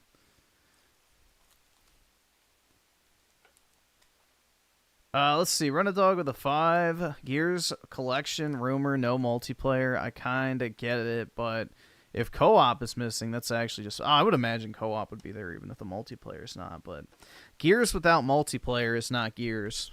So, especially if they don't have the fucking Horde mode. Then that's when the Gears community will fucking, light their fucking ass up, because that's what, everybody loves... Not me, though, but... Yeah, most people love Gears of War for the Horde mode, because they were one of the first games to really do that. And JE5150 with a 5, now if they release a Gears collection with no multiplayer, Xbox is dead to me. Yeah, if they do that, that's the biggest fucking slap in the face. But the reason they want to do it is because they know that MCC is more popular than Halo Infinite. And, they don't want to repeat because they don't have faith in their newer games actually pulling people in. So... Renadog with the 5. Neil made the concept for Part 3 2 years ago and said he has one more game in him, which is Intergalactic. Someone else will do it or not at all. R.I.P. Yeah, we'll see. I still feel like Last of Us 2 was a mistake. They should have stuck with the original concept, which before Neil took over was what they were going to do. And there was going to be no direct sequel. It was going to be an anthology series where you had different, groups of survivors doing their thing and shit. So it was never supposed to be a, continuing series okay, here's part 1, part 2, part 3. It was supposed to be, all right, here's The Last of Us. Then there's The Last of Us that takes place in, I don't know, Texas. And then there's The Last of Us that takes place in whatever else state or whatever. It was supposed to be something like that. And they completely ditched that idea, and Neil decided to make a sequel. So,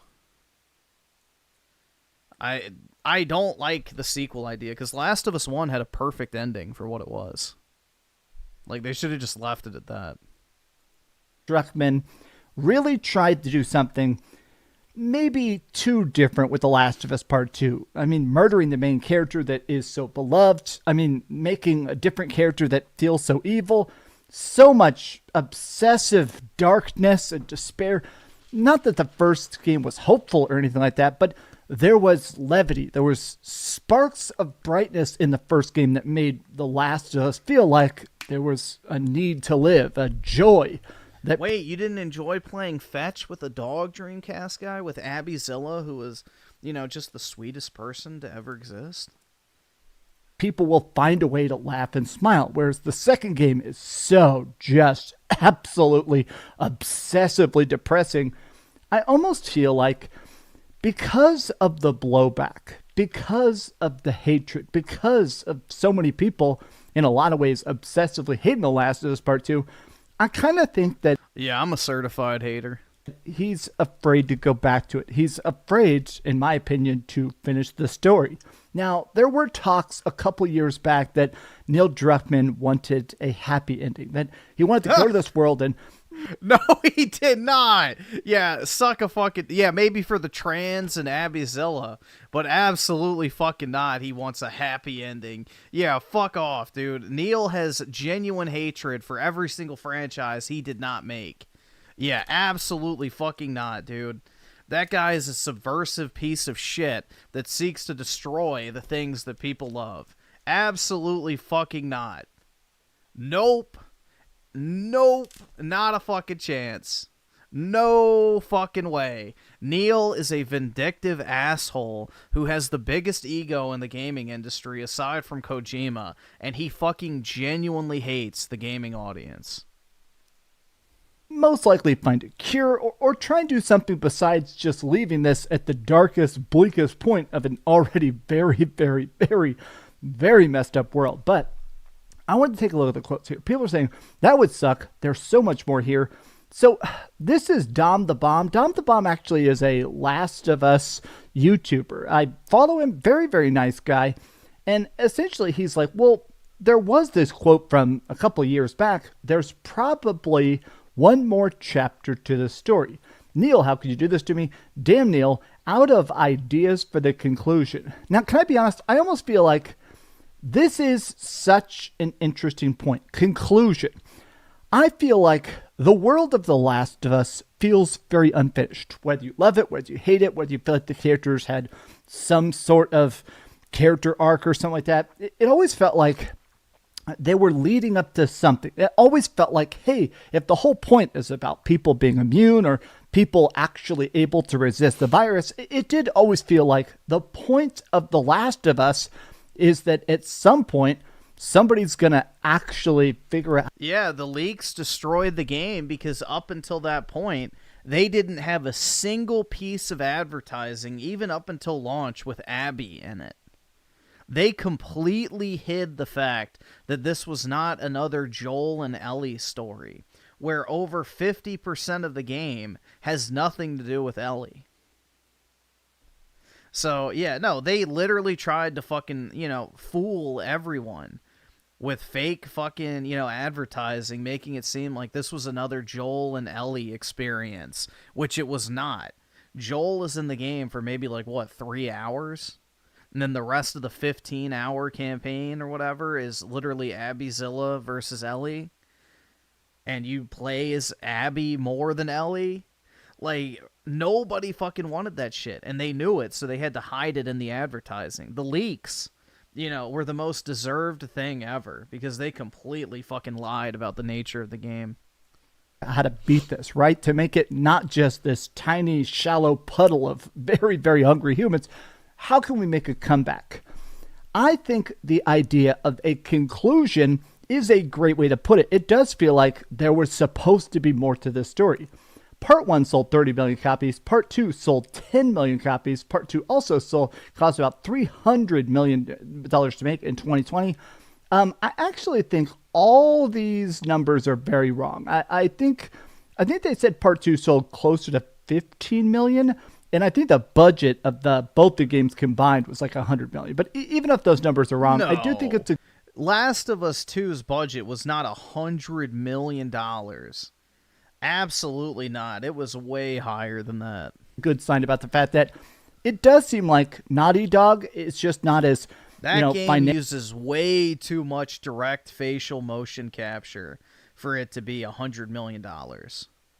Not a chance. Financially invested into storyboarding and figure this out. I think that it is also one of those things where obviously we had the recently canceled Last of Us Online game. Now, from all the reports directly from PlayStation, they said that they were making this big budget games as a service living world version of The Last of Us with daily quests and open exploration and characters and stuff like that. And Naughty Dog themselves said, okay, we don't want to do this because we're going to have to do it forever. You know, if we start this project, it's going to be all hands on deck on this and only this for pretty much the rest of the existence of the studio. We'd rather cancel this and work games like, you know, what is their new game? Heretic Prophecy Intergalactic, or, you know, there's talks about a new IP coming up from them. It does seem like maybe the canceling of The Last of Us Online kind of doused their spirit for this world, where they probably said, all right, here's a lot of ideas and characters and conundrums, and screw it. Screw this world. We can't do it. We'll come back in 10 years or something like that when we're really, really desperate. How to ruin a franchise. It's hard to ruin a franchise worse than The Last of Us Part 2 did. I'd rather they continue to focus on new IP. The Last of Us Part 2 is the equivalent of Season 6 through Season 8 of Game of Thrones. I agree with that 100%, but I would move it back to Season 4. Oh my God. It doesn't need to continue. Do new things. Tired of hearing about it. Do you know what the worst part about Game of Thrones is, which I don't feel like people admit, is the whole, whatever the little girl's name is, Arya or whatever, she is the single worst part of that entire franchise. Literally, that singular character being in the show made it infinitely worse. Just remove her from the story completely, and Game of Thrones might have been salvaged. Nonstop for 12 years. I loved the first game, but it's enough. Don't blame him. Too much toxicity.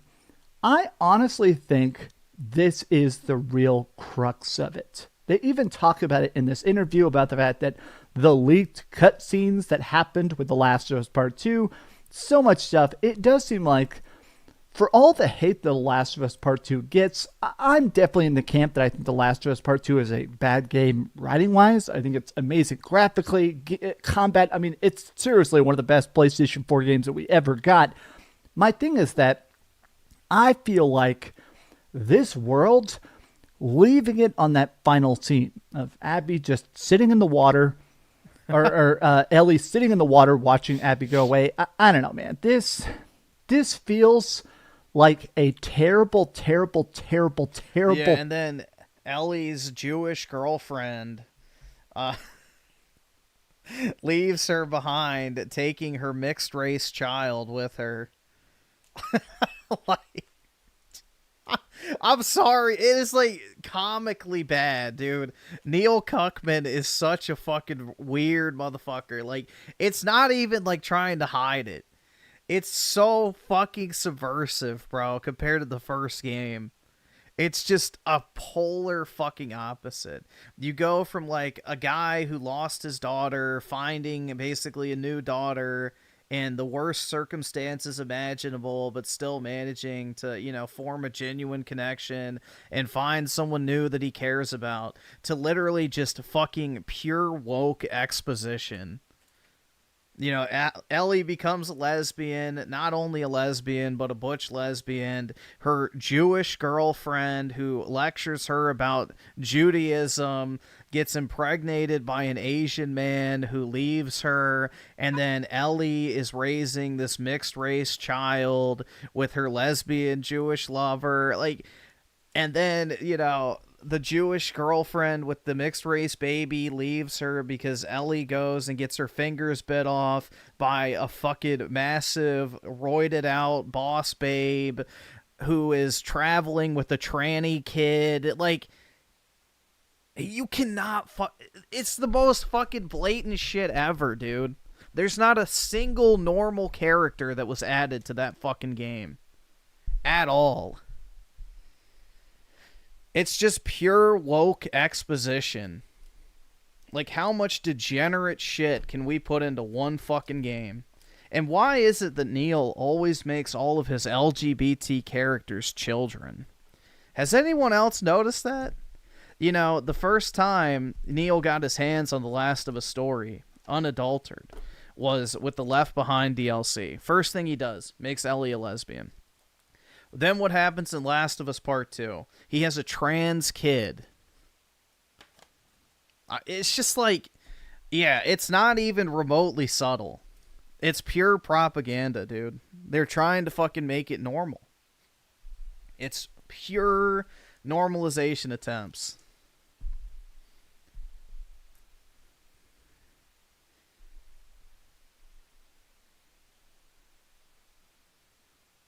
And then what? With Lost Legacy, they try and, you know, hint at the fact that whatever her face is, I can't remember her name. Chloe is actually a lesbian now too. So, you know.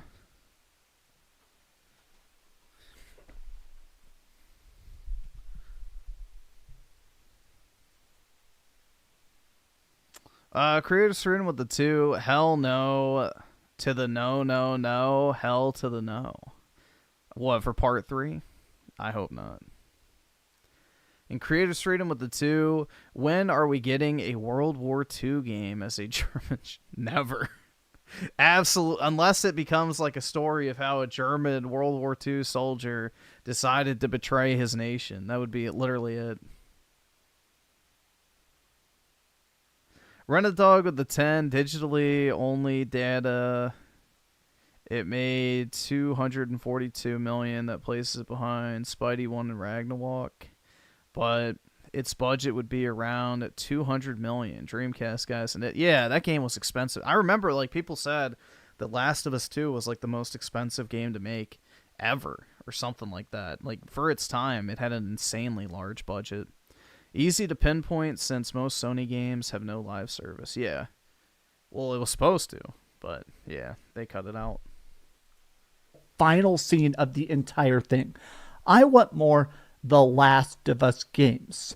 Don't just turn it into a comic book. Don't just, I don't know, start taking the scripts you've already written for a Last of Us Part 3 game and turn it into a Last of Us Part 3 seasons 4, 5, 6. Don't just take this world and turn it into a TV show.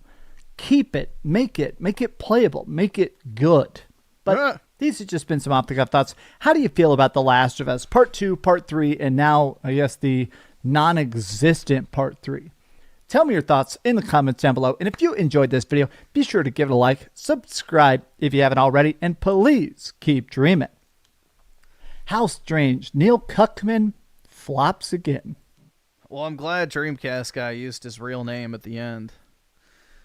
Creators freedom with the 2. Check out Tank Crew. Might be of interest to you. I can check it out real quick. I'm guessing it's a game trailer. His proper name. He didn't dead name him. You know, good job, Dreamy. I did not come up with that. I did not come up with Neil Cuckman. That was not me. You're broke! You're fucking poor! Tank Crew trailer. Oops. I'm trying to type with my controller in front of my keyboard, which is not a good idea.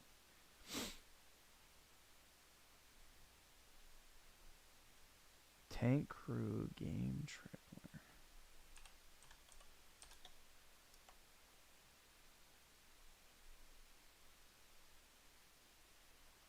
This one?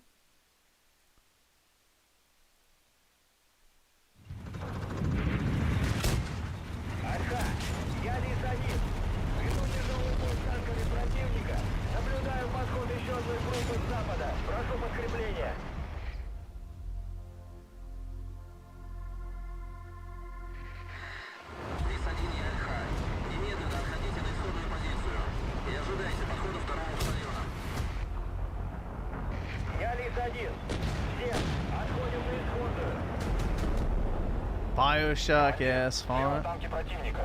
Рассредоточиться и занять оборону. Полк-1, я вас-1. Противник перешел в наступление и прорвал наши позиции. Веду бой в окружении. Прощайте.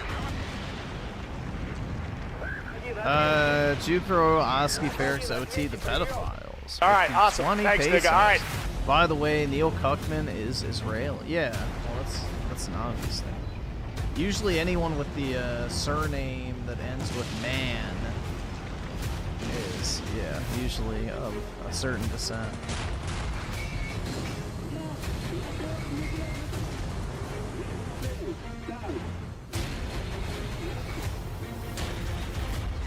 Let's see. I'm a fucking devil with the 5.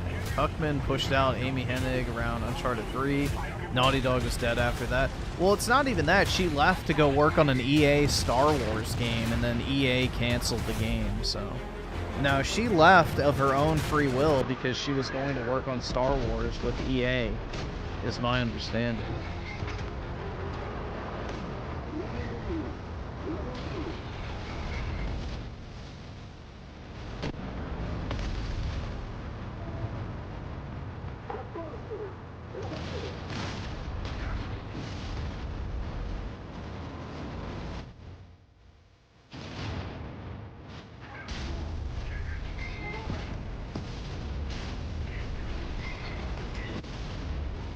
Yo, they let you take meth tablets for the Germans?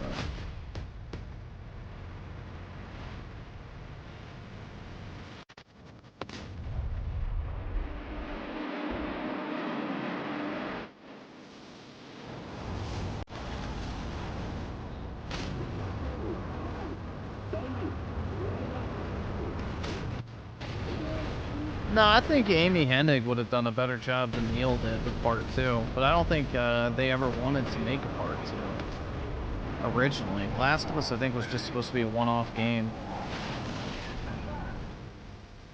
Or an anthology-type series. No, she wasn't going to work on Star Wars 1313. She went to go work for EA after Disney bought it. When Disney bought the rights to the Star Wars games is when Amy Hennig left Naughty Dog to go work with EA. So Star Wars 1313 was being developed by Lucas Games before Disney bought Lucas.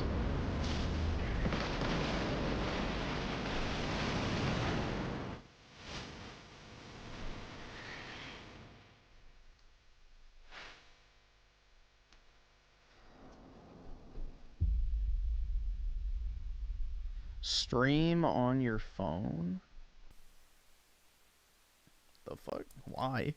Why would I stream on my phone? Makes no sense. No. A real man's game, indeed. The only issue would be is if it's super simulatory. Because that's the issue with a lot of these like war games. It's like they're made super autistically, where you basically have to become a literal fucking tank captain in order to know how the fuck it works. Like, a lot of these games are overly complicated.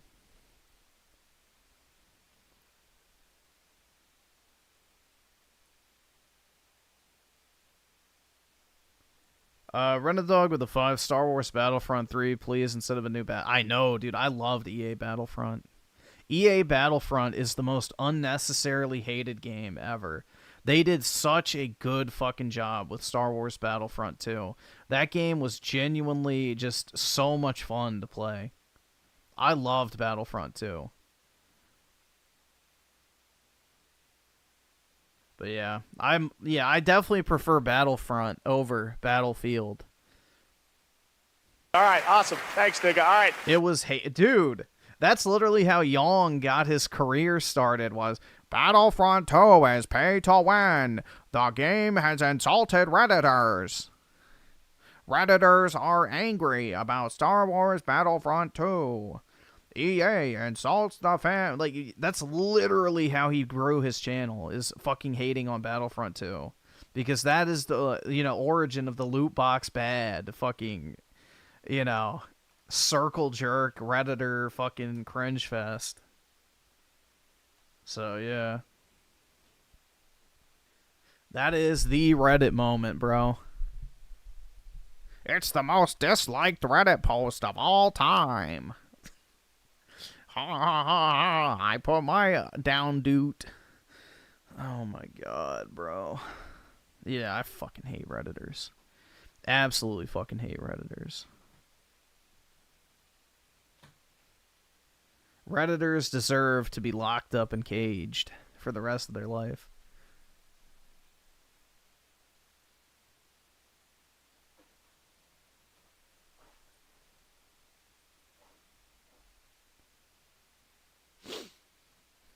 Dude, I never even used the fucking star cards in that game, and I was perfectly fine. So people were way overestimating how important they were.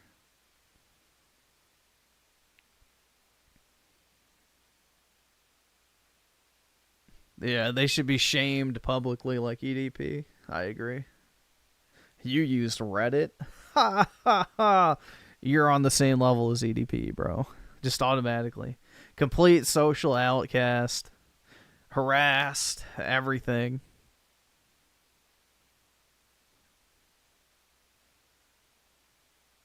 Even Griff getting old? I've been old. I've been an old man in a 20-something-year-old's body for a very long time.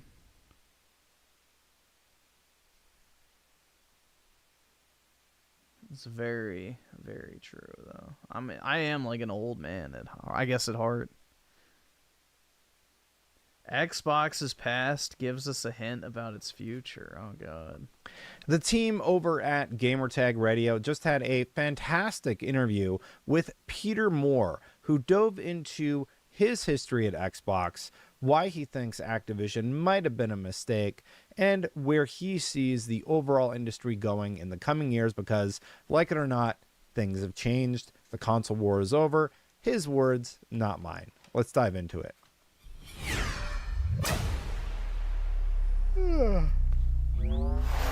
Major props to the guys at Gamertag Radio for scoring this interview, and I will link to it in Thanks, comment nigga. All right. and description below if you'd like to check it out for yourself. Get the fuck out. So let's dive right into some of the claims that Peter made during this interview because it was really insightful and he was there for a pivotal year. First things first, he does believe that the industry has evolved. He says the industry has evolved, has matured. I like to think we weren't quite the pioneers, but certainly, I think gave the industry credibility. He's talking about how they gave the industry credibility. This is auto-generated in Premiere. That's how I got the credit. So apologies for the weird phrasing. And I think that, the console wars that you are kind of alluding to were healthy for the industry. I think gamers love to see Xbox versus PlayStation, maybe Nintendo as well. I think that was a rising tide that lifted all ships there. That was Peter Moore via Gamertag Radio. And what he's talking about actually does make a lot of sense. It's what I talk about a lot on the channel, where competition often breeds innovation. So if Xbox is doing something cool, I don't even think it builds innovation or whatever. I think it's more so it forces a certain quality standard. It's not necessarily a driver of innovation. Innovation is driven by the desire to increase profitability. I would say a certain quality standard is what competition assures. Because if you're offering literal fucking dog shit and your competitor is offering something that's not dog shit, obviously nobody's going to buy your dog shit. So you have to try and, strive for a similar quality standard in order to, be able to sell. So that's what I feel like competition does. Innovation will always happen as long as there's new ways to make money off of people. Why would you as a business, say there's no competitors out there and you make $100 million every year, right?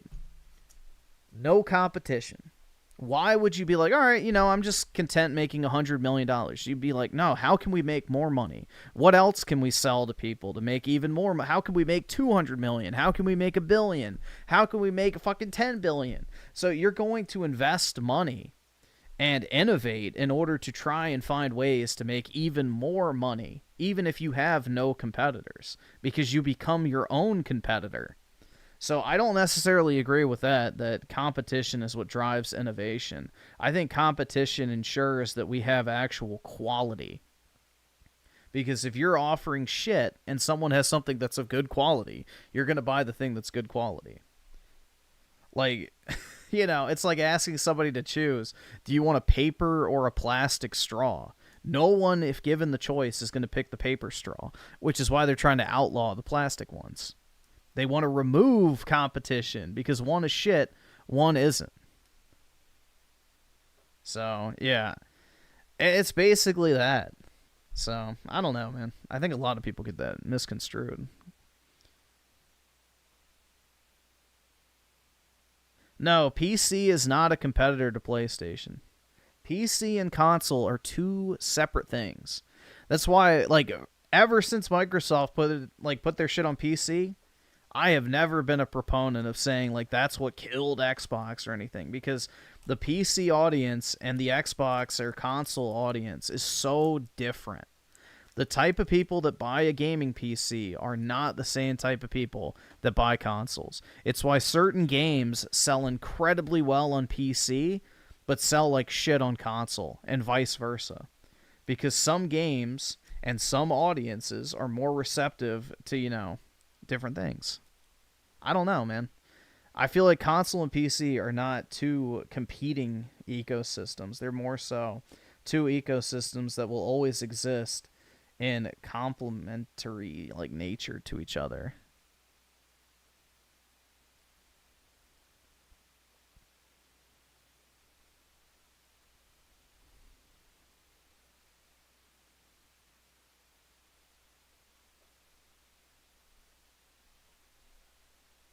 Let's see. Vendetta with the 5. Subman sent you a short on your gram. Can you show on... I have to check what it is. But I guess, yeah. Rat Keeper with the 32 months. Reddit, Blue Sky, and Reddit equals PDF. Yeah. Definitely. And Fur Affinity. You can add that to the list, too. PlayStation is going to want to copy it. If Nintendo's doing something interesting, maybe Xbox figures out a way to integrate some sort of new technology in their hardware. If PlayStation's innovating their controller, maybe Xbox looks at their controller design and they want to figure out ways to do new exciting things. I think I absolutely agree with that statement, and I am very excited to hear that he is talking about it, and he's talking about how that actually ended up helping the industry, and that rivalry did end up pushing everybody to do better, at least in his perspective. He also talked about the nasty nature of online discourse, but I think in terms of friendly rivalry, it did have a positive impact. He also talked about how the market is different today. It's different today. And when you see that, you know, look what happened with the acquisitions or the consolidation and what Microsoft, you know, and I still say if... Oh, you meant Thread? Okay, yeah, Threads, definitely. If I had the choice, would they make hardware? No. So he's talking about Xbox getting out of the hardware business. Would they be delighted if they could be a multi-$100 billion entity delivering, you know, content directly to television, to whatever monitor you choose to play on? You bet. So we know that Microsoft and Xbox are not getting out of the hardware business, but he does bring up an interesting point. Microsoft is working towards a future where they see us not needing hardware as much as we used to. And the younger generation, they'll play on an iPad, they'll play on a laptop, but they're not necessarily looking to go out and get a bespoke piece of hardware. There have been a lot of studies about this from analysts. So I have to wonder if that is coming from a place of just saying, you know what, there has been a drastic shift in how people consume media. I personally don't think the console hardware business is going to go anywhere, but I do think there was a clear shift in Microsoft's strategy over the last few years. And it's been really interesting to see how they have changed their strategy to get a new audience. They've really made a concerted effort to do cloud. The rumor is that their next console is going to be a handheld, and while they will make a more powerful console, it might be something more akin to a PC. Dude, so maybe I don't understand who's going to buy. Like, the only way I'd buy that Xbox handheld is if they put the whatever the fuck it's called, 360 backwards compatibility function. I don't know why anyone would buy an Xbox handheld that isn't already buying a, you know, handheld PC or whatever. I don't know, dude. It's just, it feels like all of this stuff is just desperation. They're literally still just throwing shit against the wall, hoping it sticks. You know, oh, we can't sell a normal console, so let's sell a handheld. You know, an area where Sony fucking bombed. Like, it just makes no sense. It's pure desperation plays. Maybe they're getting out, but not quite getting out the way that gamers would think, because there is... Griffin, change your ceiling bird? My ceiling bird's fine. That's not me. I have no issue with my ceiling bird. Thank you very much. My ceiling bird is A-okay. Hold on, I'm just trying to... Alright, let me drop this in the chat real quick.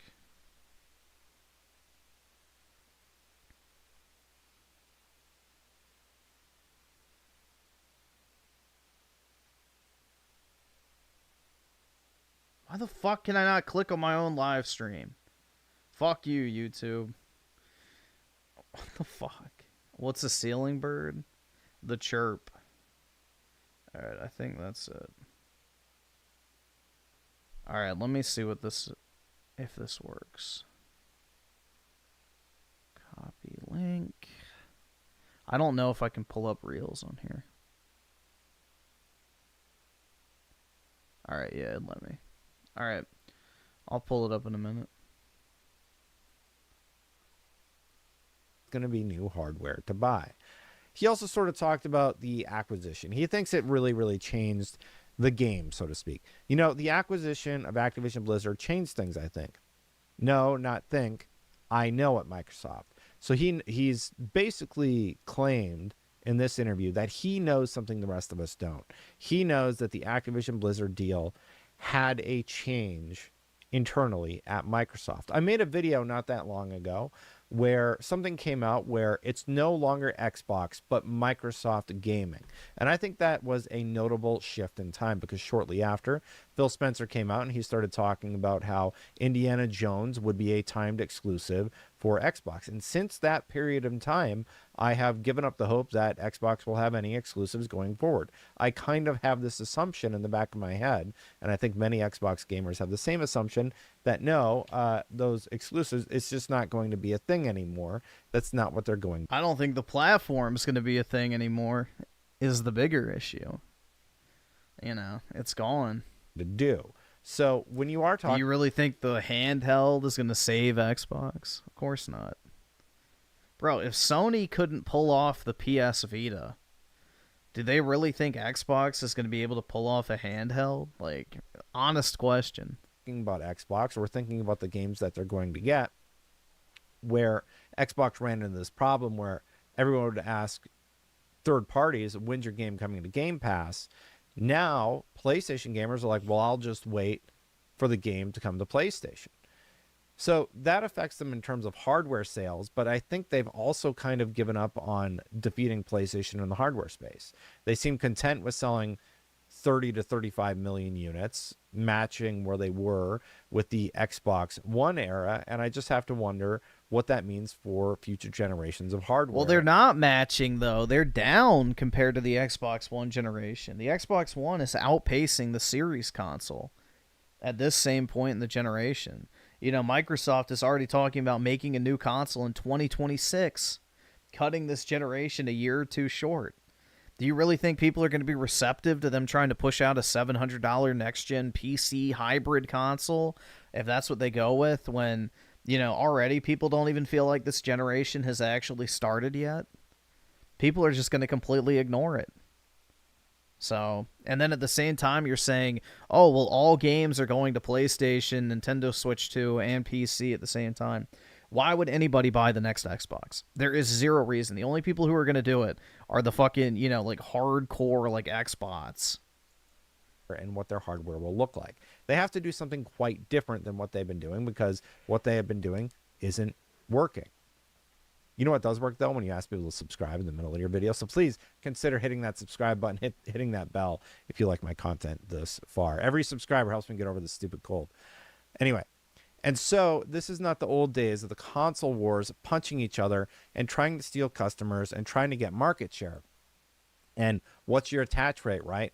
This is bigger than that in an economic sense. Has it lost a little bit of the feistiness that the industry had that I think fed upon and grew upon? I think so.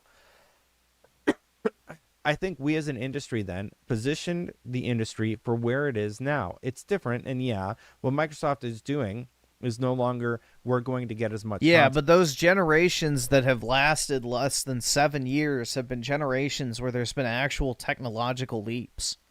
Like going from 8-bit to 16, or from 16-bit to fucking 3D visuals, or going from 3D visuals to HD gaming. Like, we're not ever going to have another leap like that. So, yeah, in the era of where technology went from fucking 4 dots moving on the screen to, like, literal 3D rendered models, yeah, you could have shorter console generations because the improvement in technology actually warranted it. There was, like, a, tangible, like, visual fidelity and just entire overhaul to these games. Now it's like, oh, wow, dude, you can see 7 more beard hairs on fucking Kratos. Like, bro, we're done. Like, cool, dude, you can see a slightly more HD-looking shimmer on a fucking buff dude's muscles. Like, I don't fucking know. Like, what are we doing here? It's like you can't fucking advertise this massive improvement in gaming when there isn't one. Cutting a generation short makes no sense in the current gaming landscape. If anything, we should be prolonging the generations to give technology a chance to actually, catch up a little bit. But Microsoft simply wants to move on from this generation as fast as possible because they're losing. They're getting their fucking teeth kicked in. They don't want this generation to last any longer than it needs to. So they are anxious to get over this generation because they're getting their fucking shit pushed. So they want to go ahead and turn the page, and, it's not going to work out well because this is the first time they're advertising, basically, don't buy an Xbox. So what do you think's going to happen? Like, Xbox sales are already in the fucking toilet. They only sold 3 million consoles the entirety of 2024. Do you really think people are going to be rushing out to go buy the new next generation Xbox when people don't even fucking want the current one? And then on top of that, they're like, oh yeah, buy the fucking, game on whatever platform you want. You don't even need an Xbox. It's going to be a massive fucking, catastrophe. It's going to bomb. And then if they're trying to do this PC hybrid shit, which I still am very doubtful of, they're going to have to sell the console at a profit. They're not going to be able to sell it at a discount because they're not going to make the money back on game sales and subscription revenue if everybody can buy their shit on Steam. So, yeah, it's not going to work out well for them. That's just my 2 cents. All right, awesome. Okay. Thanks, nigga. All right. Maybe it will. Renadog with the 5. Norman Reedus can't look any more real than himself in Death Stranding. We don't need a PS6 for maybe 10 years. Well, I think that's pushing it a little bit. I think if the PS5 generation was 10 years, then that would be fine. I think 8 to 9 is probably good, and then push the PS6 out. If they do a price drop for the PS5 Pro in like a year or 2, I think that'll be a compelling enough platform to last for at least 3 to 4 years. So there's not really a need for way more powerful consoles because what you're able to get from more powerful hardware is pretty, unexciting. There's not really these dramatic changes anymore. Content on our singular platform, and on the PC, we're going to fight for that, and we're going to pay for that, and we're not going to give it to anybody else. And those days are clearly over, as you can see. So he's basically saying this idea of fighting over users and fighting over getting people over to one specific ecosystem, namely the console, it's over. It has ended. The console wars are done. So if you're still out there fighting console wars, it's very clearly over. PlayStation has 75 million units. Xbox has 35 million. And Nintendo... 35? No, no, no. No, they do not. Keep dreaming. Not a chance. Has 100. What was it? They're at like 27 million or something, and that's with 2/3 of them being $300 Series S consoles. Million, right? I'm actually okay, but for some reason talking is like really triggering my cough. So just think about that, though. I don't think Xbox gets out of the hardware business. Time will tell on that front. But it is interesting to see just the drastic shift in terms of tone and in terms of strategy at the company. And Peter Moore's going to know more than the rest of us. He is able to see that there has been a shift internally and it will change. But there's one reason I don't think they'll get out of hardware, at least not until cloud catches up with everybody else. And that's because Microsoft does want a presence in the living room. This is from later in the interview. He says, but we were Microsoft. We were worried that we would be forever relegated to the office or maybe your laptop or your desk, but would never, ever have a ticket to the living room. And that's where I don't know what that was, that translation was always, pounding. Oh, it's, and that's where Bill Gates was always, pounding on the desk of, we need to get into that living room. So long story short, wow. I don't know why Adobe translated it that way into text. Bill Gates always pushed them to have a presence within the living room. And that was really, really important for him. How else can I find? Never mind. I won't say it. Now I have just insert Air Epstein joke. I have to imagine Satya Nadella isn't going to want to give up that seat. I don't think that they are necessarily They're not giving up that seat because, their mentality is, a PlayStation is an Xbox. All right, well, there you go. There's your seat in the fucking living room. People can play your shit on a PS5, a Nintendo Switch 2, or on their computer. You don't need the Xbox anymore by their own admission, right? There you go. Losing money on the console business because they have talked many times about they have more engaged users than ever before. But I do think technology is going to get to a place where cloud can be the place where they can have that presence in the living room. The Xbox app is in Samsung televisions, and the Xbox app is in a lot of the hardware that we use. So time is going to tell on that one. This was a great interview. I think it's pretty easy to watch through, and they go over a lot of interesting points about where Xbox is and where Xbox is going, and it will be interesting to see how it all pans out. Let me know what you think about it in the comments below, because my initial take on it was he thinks that would they love to get out of hardware? Right. Yes. Are they going to? No, because I don't think they're going to give up on that audience that they currently have, and they want to keep growing it. Anyway, I should get out here, rest my voice a little bit more. Hit that subscribe button, hit that bell. Shareholders ruined Xbox. They demanded quick profit from Activision acquisition, even though you'll need at least... No! Activision was already profitable. Activision was already a profitable company when they purchased it. All they had to do was purchase Activision and fire people in HR, finance, and the legal sections, and they would have made more money just running it exactly as is. They didn't do that. They somehow found a way to make Activision operate at a loss. So, no. It does not take 3 to 5 years to take an already profitable company and make them more profitable. In order to make a profitable company more profitable, you buy it, and then you continue operating exactly as it was, and then fire all the people you don't need. Instant profitability increase. No, they found a way to tank it. So, no, it does not take 3 to 5 years. Yeah, no, you don't. No, we're not talking about recovering the acquisition price, dude. That's a completely different thing. That is a completely different thing. Nobody's talking about recovering the entire acquisition price. That's obviously not going to take... That's not even going to take 3 to 5 years. That's going to take 10 to 20. Minimum 10 to 20 years. Activision was a $2 billion a year company profit-wise. So if you operated exactly as it was, it would take 35 years to pay itself back.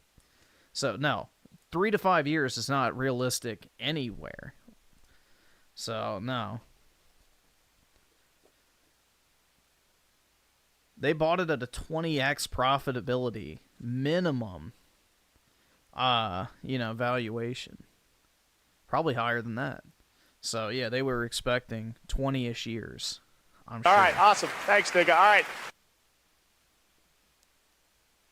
Yeah, dude, a company would be way underpriced if you could buy it and make all your money back in 3 years.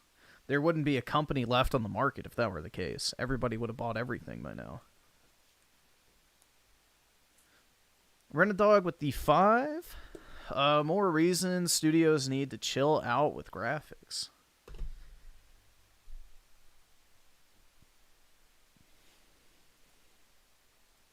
Let's see.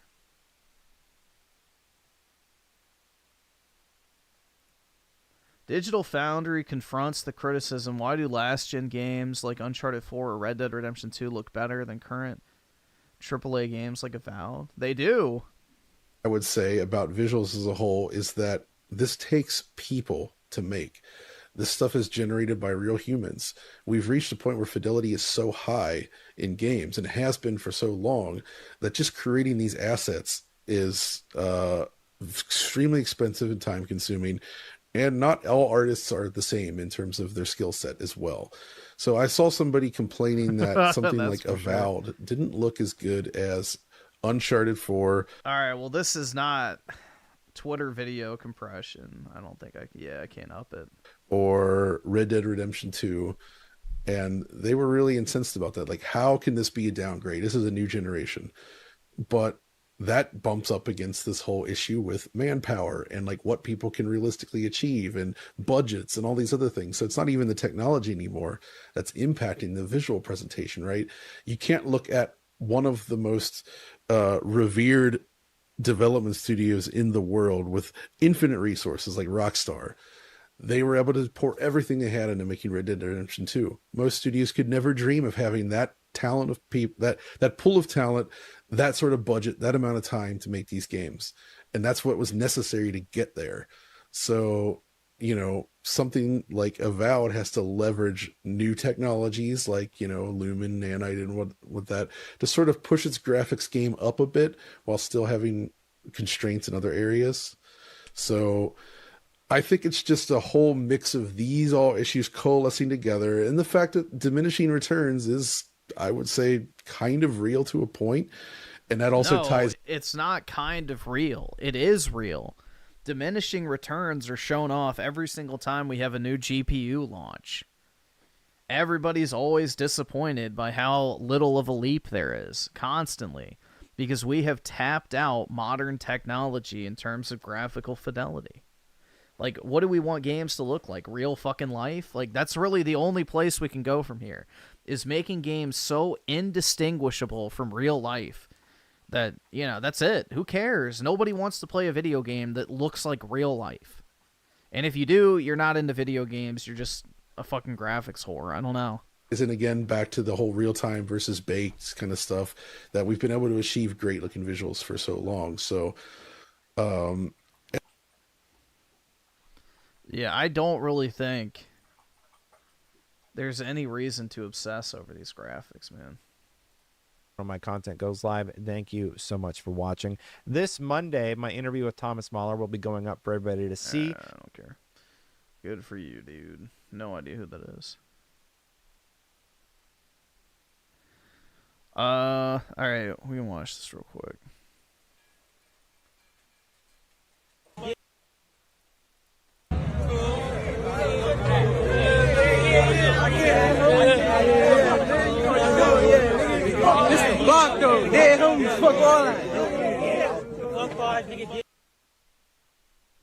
How nice. What a wonderful group of respectful young individuals.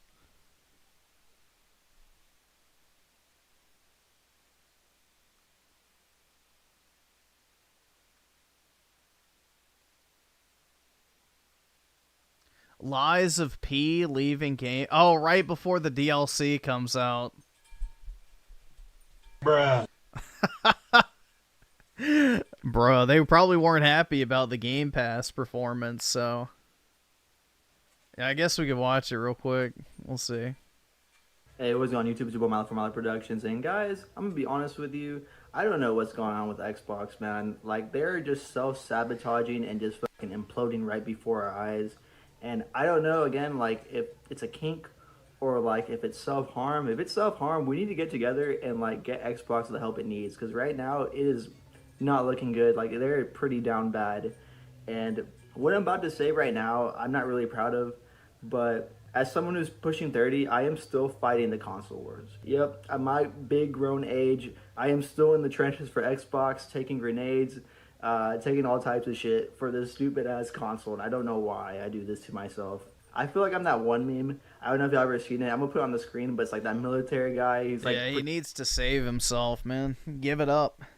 The Titanic is sinking. Get on the lifeboat. Protecting something. His hands are out. And he's just taking all types of like stuff to the back. He's like on fire.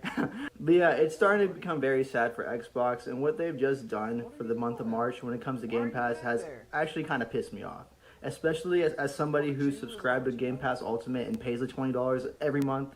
I am pissed off not only for myself, but for you watching and for everyone who's like still an Xbox fan, which isn't very many of us, is it? This month, Xbox has decided to take off Lies of P from the Game Pass. And yeah, I'm fucking outraged. I'm pissed, dude. What the fuck is your problem? Like, I'm not gonna sit here and tell you guys I'm the biggest. Dude, he just walked over to me and just starts belching.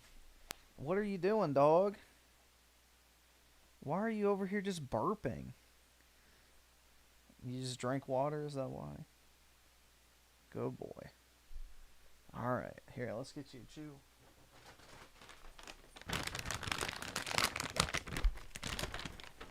Ready? Look. You want to chew? You want it? Take it. Good boy. There you go.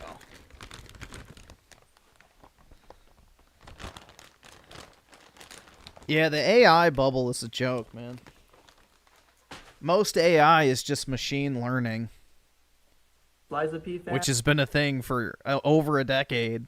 I mean, I probably made it to the first major boss, that blue monster thing. First 15, 20 hours, I beat that and just decided it wasn't for me. Didn't scratch the Elden Ring itch. But I'm aware that it's a big heavy hitter, and just because I didn't like it doesn't mean the other millions of fucking Game Pass subscribers didn't. I'm pretty sure that's a big fucking, you know, backhand, front hand to a lot of you that love that game. And hey, I'll even go as far as say is that some of you might have the Game Pass just for like that game. Alright, do you know what's always pissed me off about Souls games and fucking Souls clones? Is the fact when you use a healing item, it doesn't fully restore your health bar. That shit has always pissed me off, man. I feel like if you use an Estus Flask or whatever the healing item might be in a Souls clone, it should give you your full health bar back. I don't feel like that's a controversial take either. It's something that's always, you know, just kind of pissed me off with the not franchise, but I guess genre. It's like, why is there not a single item in any of those fucking games that restores your entire health bar? Like, that shit really irritates me.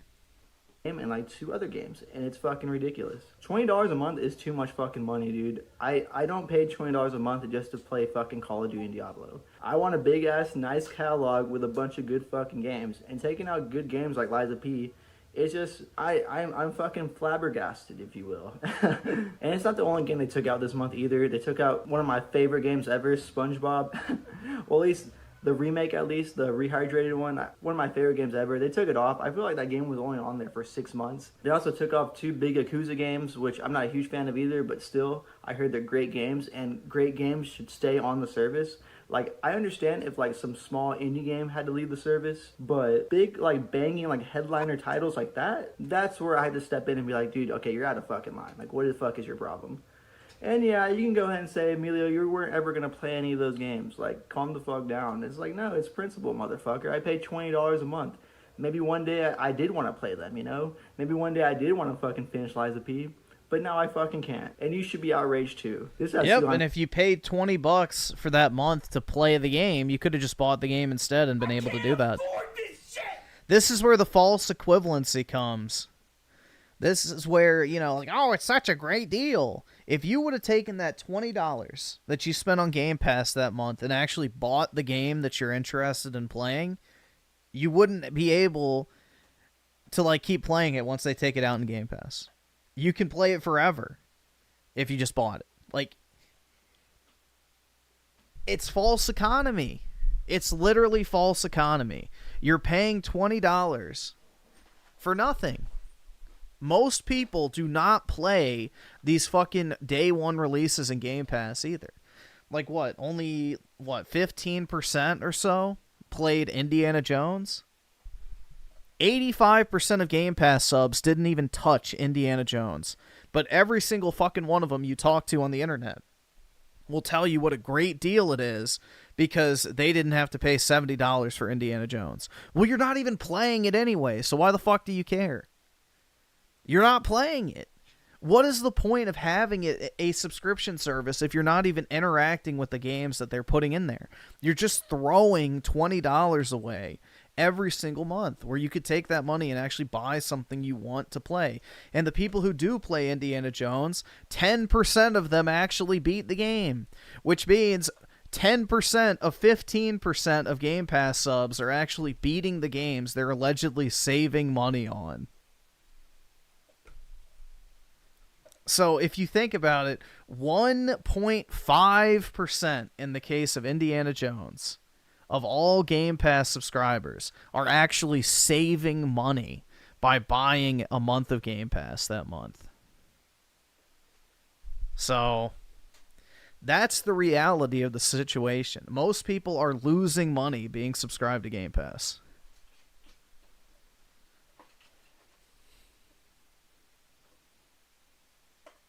Creators Freedom with the 2. Yeah, we can watch that. TH Wolf with the 2. Monster Hunter at least has max. Yes, it does. It does, but that's not a Souls clone. Monster Hunter Wilds is great, by the way. Everybody should go buy that game. I'm too damn far, but maybe I can give Xbox a little bit of benefit of the doubt here because I don't know the ins and outs of how these games end up on the Game Pass. I'd assume maybe it's a lease, it's a deal, you know, here's this amount of money and we get to keep your game on our Game Pass subscription for like 2 years, right? I think that makes sense because I think the game came out 2 years ago. Then explain why Ninja Gaiden 2 Black is on... Explain why? Microsoft gave Koei Tecmo a shit ton of money and said put it on Game Pass. In February, if I'm not There's your explanation. I hope that cleared things up. mistaken, 2023. Sounds about right. But I'm sure Xbox could have offered them a bag to keep it on their service, and they probably didn't even try. They probably lowballed them, and then the fucking developers or the studio, whatever, looked at Xbox stupid, like, no, what the fuck is your problem? We're not taking that little ass bag. You see how big we are now? Yesterday's price isn't today's price, ladies and gentlemen, and Liza P has gone on to explode. It's a pretty fucking big game these days. And I can guarantee you that, within a week, the DLC is going to sell, 1 million copies. And it's like, fuck, dude, what if I did want to get into Liza P now that the DLC is coming in, you know? Because typically these Souls-like games, you have to go pretty deep into the game to, be able to unlock the DLC. And the DLC trailer looked pretty fucking good. So that was enough for me to think, you know what? I do want to give Liza P a try now. Let me go back and play it, and then I can get the DLC. But Xbox doesn't care, apparently. They don't care about what the fuck I want to do or what you want to do. They just want your $20 a month. So, I don't know, guys. Maybe I can give them the benefit of the doubt and say maybe Liza P really outpriced themselves. But come on, dude. I feel like they didn't even fucking try. But besides Liza P, I think the SpongeBob one hurt the most. Because, again, I think that fucker was only on the Game Pass for 6 months. Either that or it's been a fast year or two. I don't know. But, guys, am I overreacting? Oh, they removed SpongeBob? No! I didn't get to finish it, man. Care? Do you care? Did you expect some bullshit like this to happen? You tell me. I never got to finish it, guys. No. Milo from Milo Productions. I love y'all. I fuck with y'all. I'll see y'all next time. I didn't even get to finish it, dude.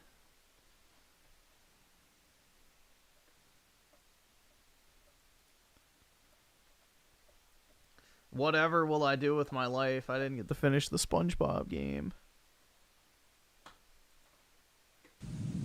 Today we celebrate the first joyous anniversary of the Information Purification Directives we have created for the first time in all Buy more history. Funko Pops? Yeah, exactly. Pure ideology, where each worker may bloom, secure from the pests, obeying contradictory thoughts. Our unification of thoughts is more powerful a weapon than any fleet or army on Earth. We are one people. Paying $20 for a month to finish 2 games is better than paying $70 for a game that you don't really own and need. That is the biggest false fucking statement I've ever heard in my life. Paying $20 a month to finish 2 games is better than paying $70 for a game that you don't really own and need access to a server to play. No, you do not need access to a server to play digital games. That is absolutely false on Steam, Xbox, PlayStation, and the Nintendo Switch. First off, completely wrong. Second, what 2 games are you getting in Game Pass every single month that cost $70? That doesn't fucking happen. And next, most people who play these games that they're getting for $20 a month aren't even finishing them in the first place. So, again, that is just a retarded-ass statement, all things considered. That made absolutely no logical sense.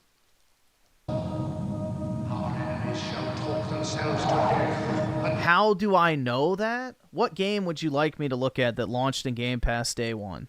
All right, Name awesome. a game. Thanks, nigga. We'll All take right. a look and see if most people beat it or not. I will do that just for you. Name any game in Game Pass that came out that was $70 at launch, and we will look how many people who played it actually beat it. Name your game. I will pull it up right now. We shall prevail.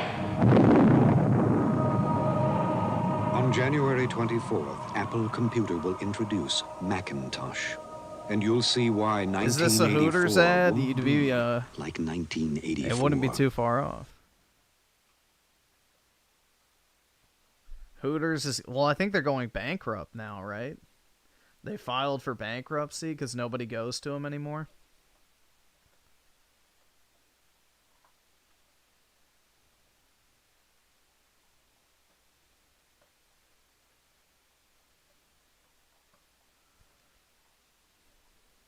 I've never been inside of a Hooters, and I probably never will. Just like I've never been inside of a strip club.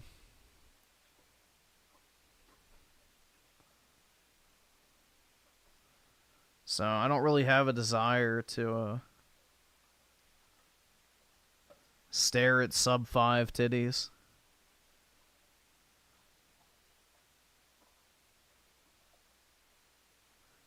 Griffin will never be inside of a woman, too. Haha, we'll explain how I was born, then. Yeah, checkmate, libtard.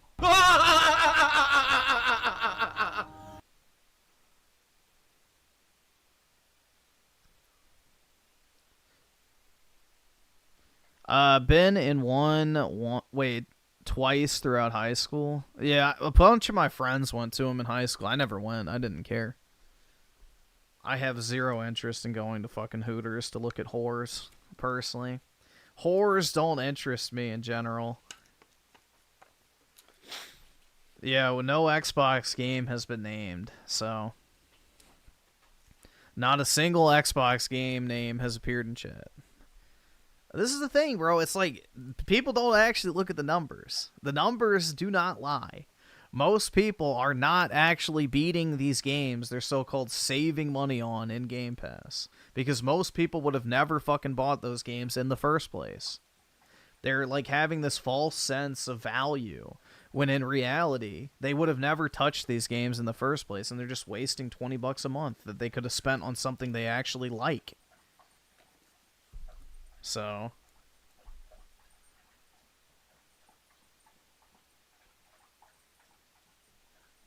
What if Aerith and Tifa in a Hooters tank top and shorts serving you wine? Well, then that wouldn't be reality because they don't exist. Stalker 2? Alright, we can look at the completion rate for Stalker 2. let's see. Where's my Hold on, let me just do this real quick. Sometimes it makes me sign in.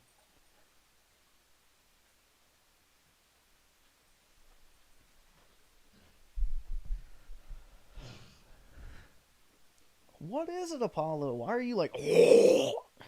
You finished chewing your bone? Good boy.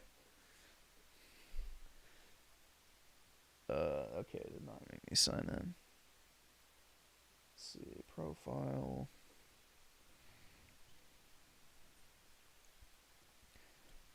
Yeah, I mean, that's not a first-party Xbox game, and that's fine.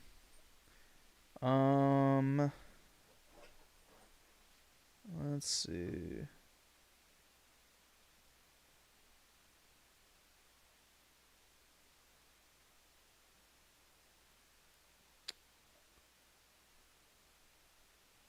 I'm looking for the story ones. I'm guessing it would be this one. That's one of the endings, I guess. 1%. I think this is the other ending, maybe.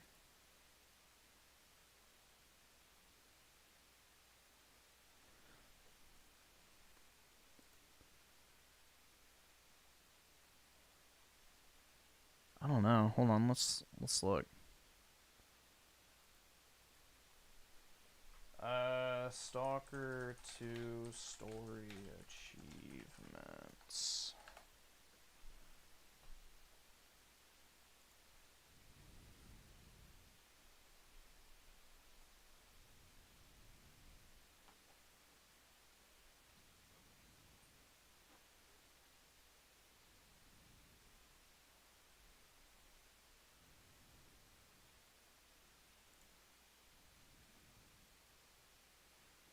That's towards the end of the game.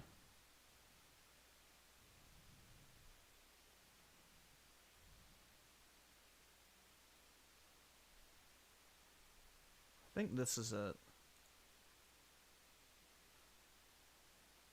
So let's just say it's around 4%. Okay? 4%.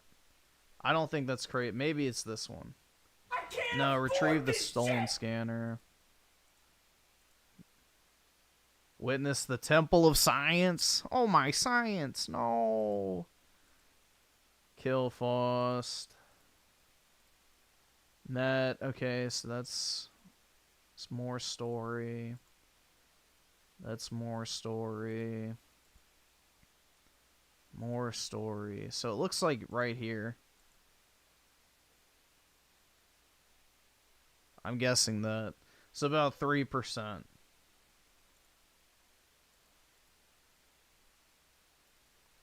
There we go.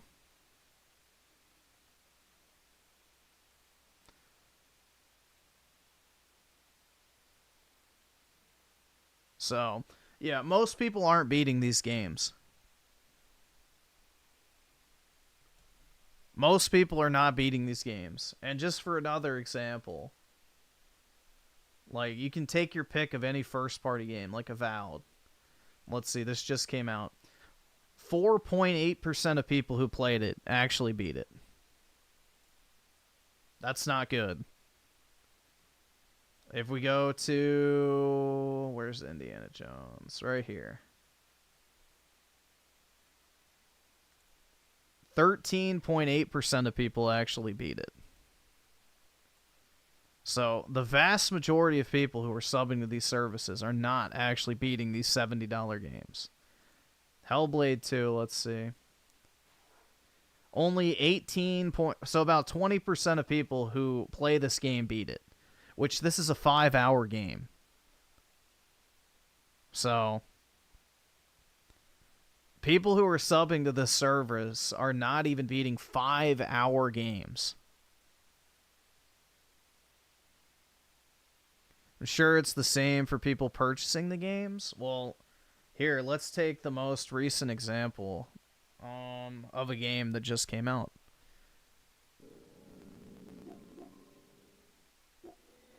Actually, I think I have to go here.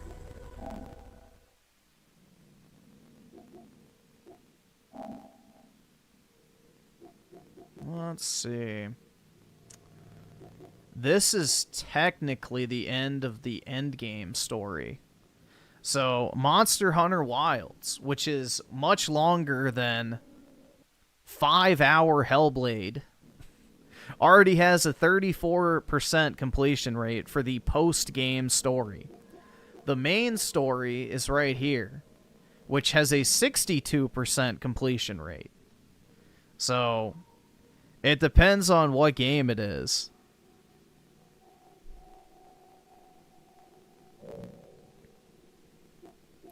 Like, let's see. Let's see how many people beat Warhammer.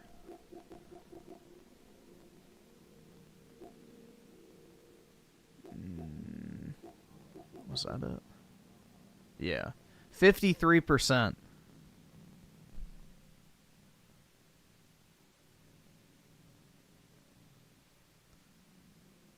So, those numbers are much higher for people who are actually buying games. Or you can look at God of War 2018. 46%. And they gave that away in PS Plus. So that's a game people got for free. And that number's still high. So. I mean, let's see Ninja Gaiden Black. Actually, this will be a good one to check. Let's check Ninja Gaiden Black versus on Xbox.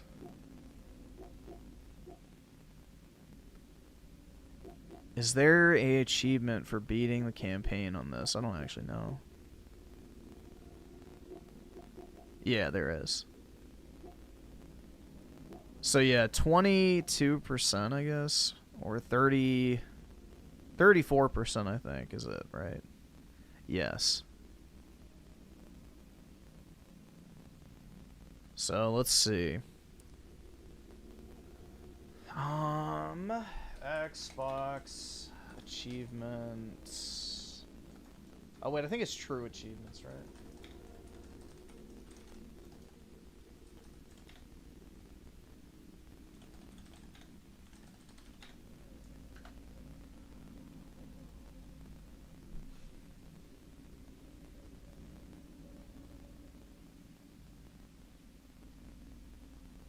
It's called Temple of Sacrifice.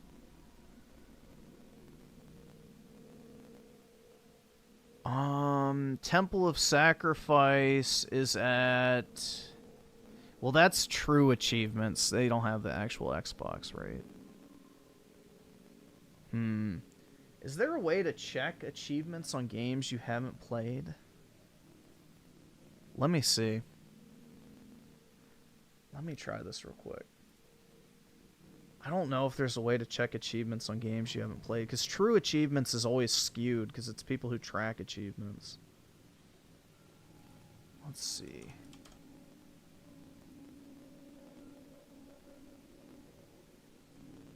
Yes, there is a way. Alrighty, so we want...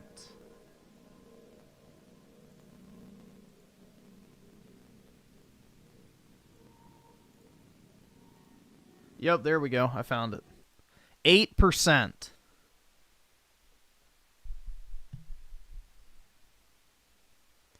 So 8% of people made it to Chapter 13 on Xbox.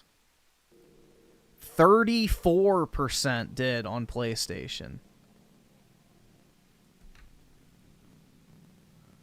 So that's what I mean. Like, people who are playing these games are not actually finishing them. It's this false economy of, like, they think they're saving money, but they're not, because they would have never bought these games in the first place. And most people are not actually beating them. So this is a perfect example.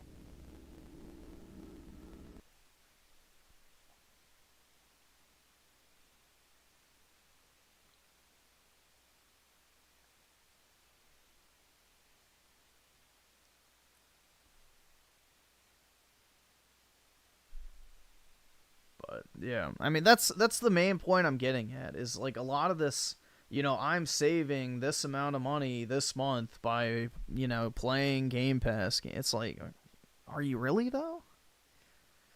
Like, would you have actually played Ninja Gaiden Black 2 if you had to spend $50? Probably not. So you're not saving $50 because you're not even beating it. It's like you're just like trying it for 10 minutes. That's not saving money. You could have done the same thing on Steam and just refunded it. So you could have done the exact same thing on Steam and gotten a refund.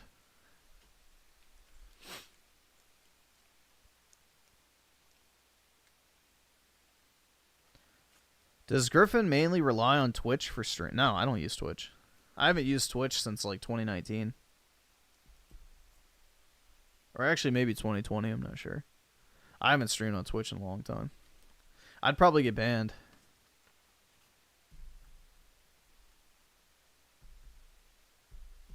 Vendetta with the 5, Lies of Peace sucks. Your character feels more slow and stiff than Leon in RE4 and Isaac in Dead Space 2008, just a blatant copy of just a blatant bad copy of Bloodborne.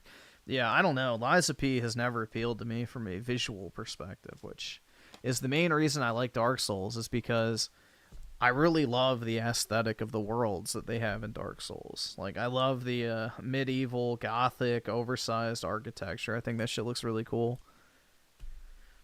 But, yeah, I don't know. Lies of P never really did anything for me. Playing as Pinocchio is not exactly on my list of priorities.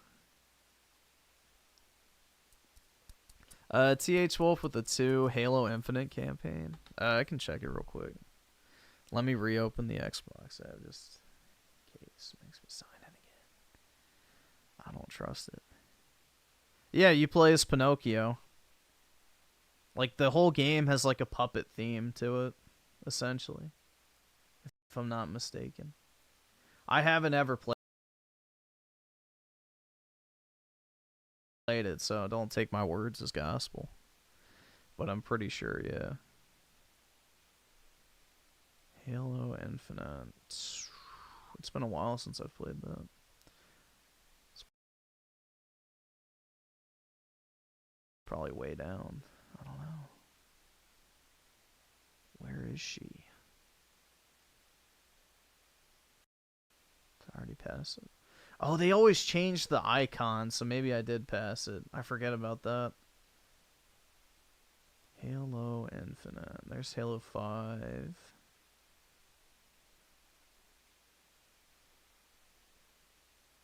There it is.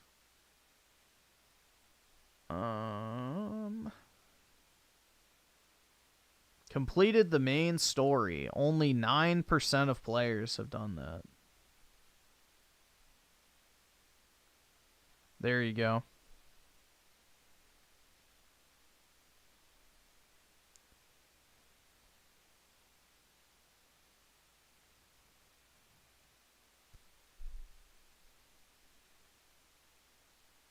Dude, look at that picture. What the fuck? That's creepy. Why is that dude, like, looking like he just sat on a dildo and the entire thing went inside? Like, eee!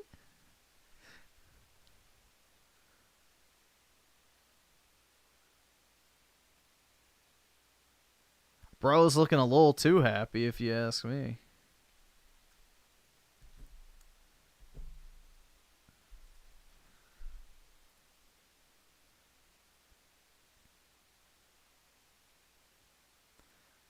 No, he wasn't a SAR. He was a, I think he was Hispanic, right?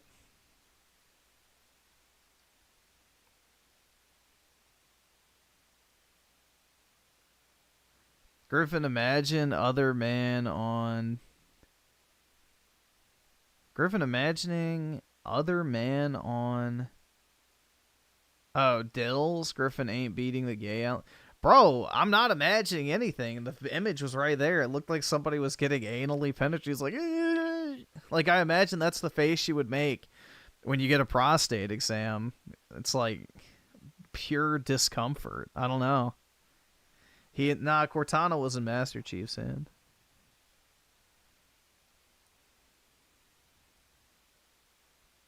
Or I guess new Cortana.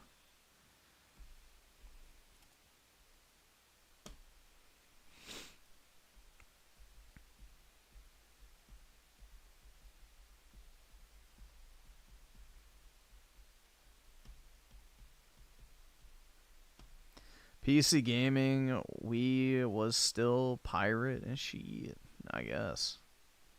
The modern audience, Fuda Cortana. Please, God, no. No! No Fuda Cortana, please. Bring back Halo 4 Cortana. She was peak. The second short? Alright. The Xbox Series X is awesome, and this is why you need one. Firstly, we get incredible games. Games like Forza Horizon, Hi-Fi Rush, and Starfield, which... Incredible games, man. Starfield. Yeah, no. The word incredible should not be used in any context regarding Starfield other than incredibly disappointing. What the fuck? You kind of make me want to try out being a slave for a little bit. Well, let me know when you're ready to start.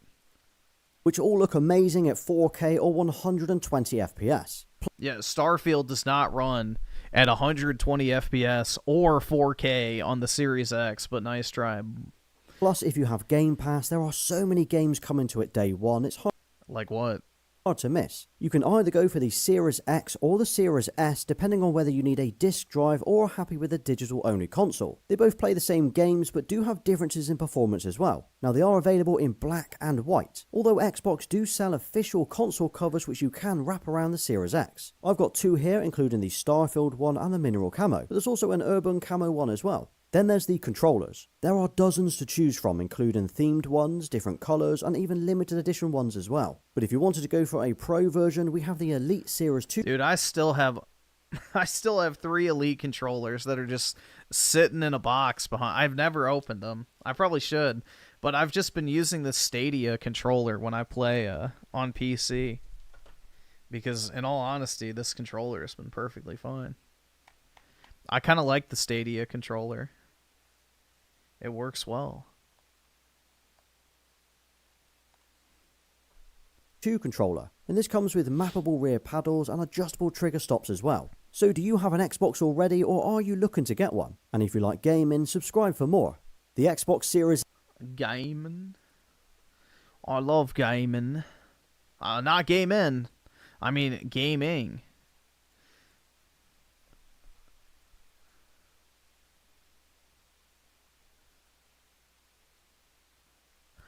Will the Cybertruck survive this shot? Not if you hit the battery. This woman is going to shoot the Cybertruck to see if it really is as tough as they say. Will it survive the impact, or will it suffer serious damage? It'll survive, but it'll look like shit.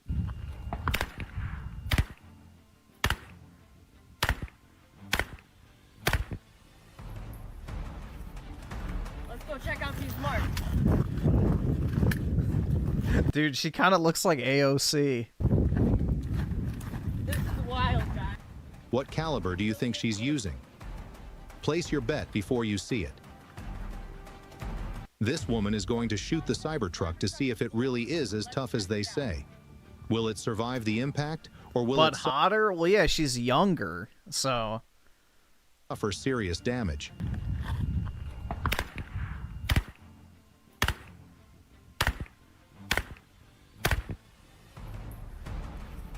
Yeah, those are definitely fake, guys. Let's go check out. Those are definitely fake. Natural titties ain't popping up that much. These marks. This is wild, guy. What caliber do you think she's using? Place your bet before you see it. Wrong? You want to bet? Hold on. This woman is going... Dude, those are... I would bet $1 million those are fake tits. I don't know her name, but... Bro, I would bet $1 million fucking dollars that those are fake tits. I would stake everything I own that those are fake tits. It's not even... dude, there's no movement in them. If those were real fucking tits and she was walking, those things would be bouncing Absolutely fucking not. There is nothing natural about those titties, dude. Going to shoot the Cybertruck to see if it really is as tough as they say. Will it survive the impact, or will it suffer serious damage?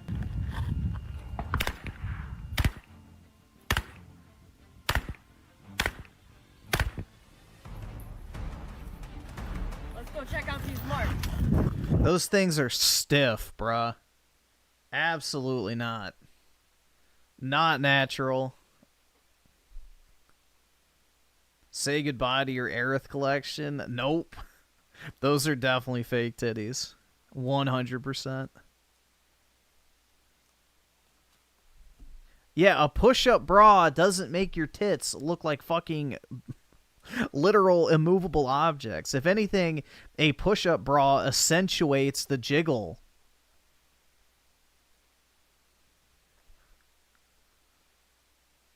If you see a chick with big knockers and a push-up bra, there's still a lot of fucking jiggle to that shit. No boob that is natural is as firm as a fucking cantaloupe.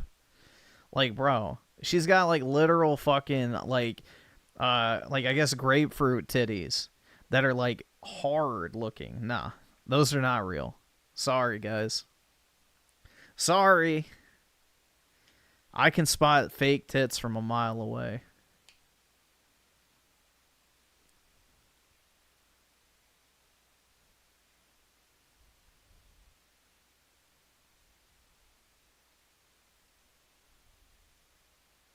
I think that's the IG girl that destroys... Well, I guess that would make sense why she's shooting a Cybertruck then. Yeah, I have no idea. I've never seen her before. I don't know her name. But I guarantee you, if we could find her, and she had like a picture in like a bikini or something, y'all would be like, oh yeah, you're right. Please accept my lifetime servitude as your slave, because you were correct. Is my Premiere Pro paid for? Yeah, I pay like, I think $50 a month or whatever it is. Actually, I think it's 60 now. Yeah, $60 a month.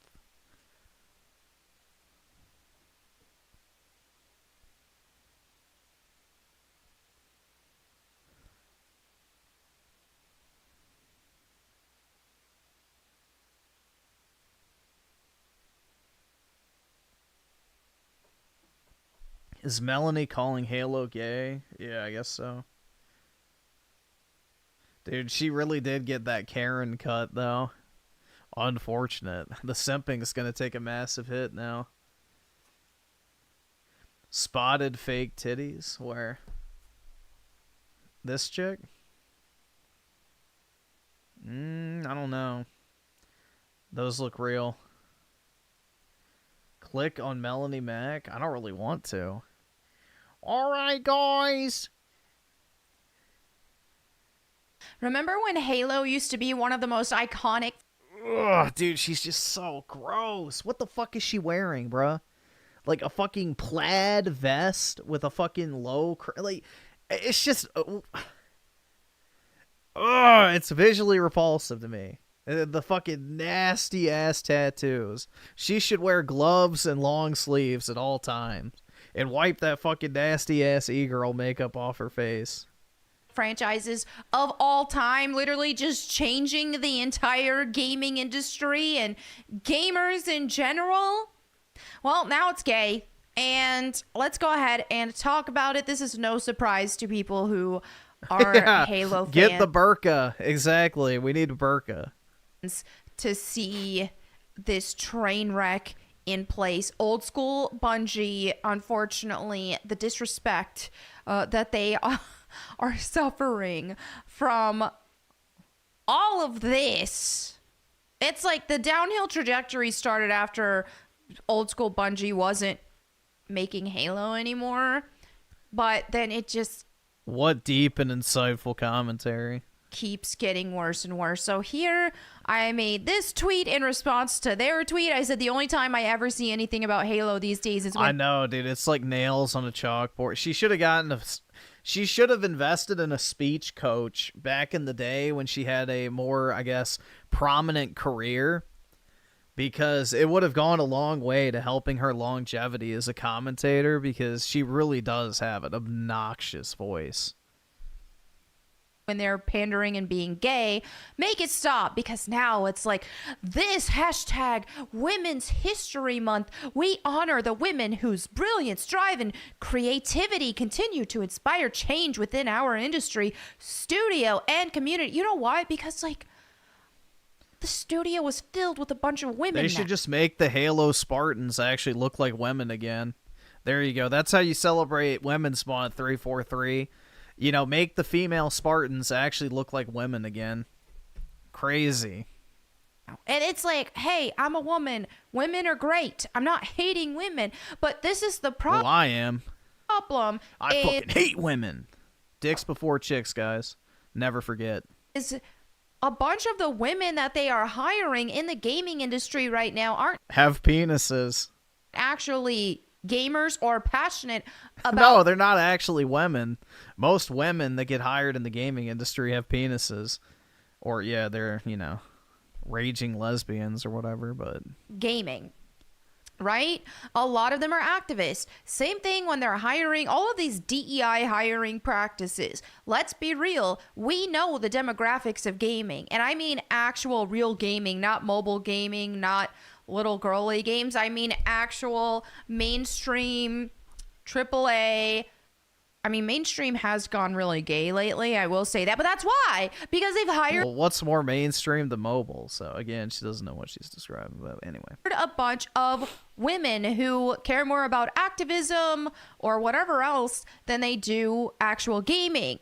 Obviously, there are some incredible women developers that we have seen, but we know if your studio has a significant percentage of females, then you know that it's probably DEI, because the actual amount of females who are passionate gamers, especially into these kind of games, just are not a significant percentage of the actual gamers who are buying these games. So one would think that the demographic should... All right, I'm done. I'm bored. This is why I don't watch female content creators, guys. It's like just pain. Absolute pain. I can't fucking do it. I can't. I really cannot, bro. I don't watch female content creators for this reason. It's like they absolutely say nothing. They'll sit there and talk for 10 minutes and not say a fucking word. It's like, holy shit. Get to the point. Like, she hasn't mentioned that the comments are turned off. Hasn't mentioned the community response. Like, literally just explain, like, I don't like women and video game development. And, most women aren't gamers. Like, if we talk about what a mainstream AAA game developer, I mean, like, bro, it's like, get to the fucking point. Holy shit. Please, just fucking speak. Speak, bro. It's like so irritating, dude. I can't fucking stand listening to somebody just fucking drone on while saying nothing. Get to the fucking point. Holy shit. You're talking in a fucking edited, pre-recorded video. Stop wasting everyone's fucking time. That did not need to be 10 fucking minutes to talk about the cringe fucking Halo Infinite women's skin. If you're just gonna sit there and explain the hiring nature of the video game industry while not actually fucking explaining anything. You're not saying a fucking word. Oh my god, bro. I just, like, it's so infuriating to listen to. It is so infuriating to listen to. It's like, get to the fucking point, please. Jesus.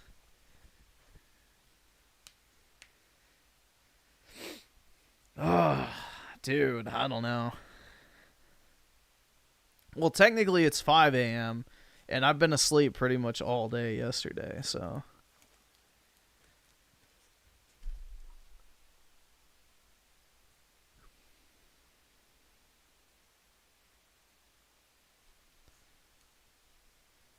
Night Owl Griffin, dude. That's right. Exactly, man. Yeah, it's daylight savings time.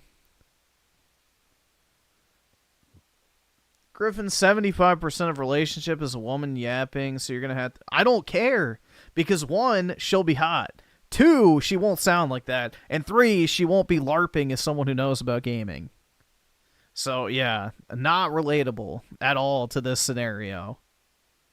And 4, it won't be a pre-recorded video that's supposed to be concise and to the point. Having a real-time conversation is very different than listening to a pre-recorded and edited YouTube video. Those are 2 very different situations.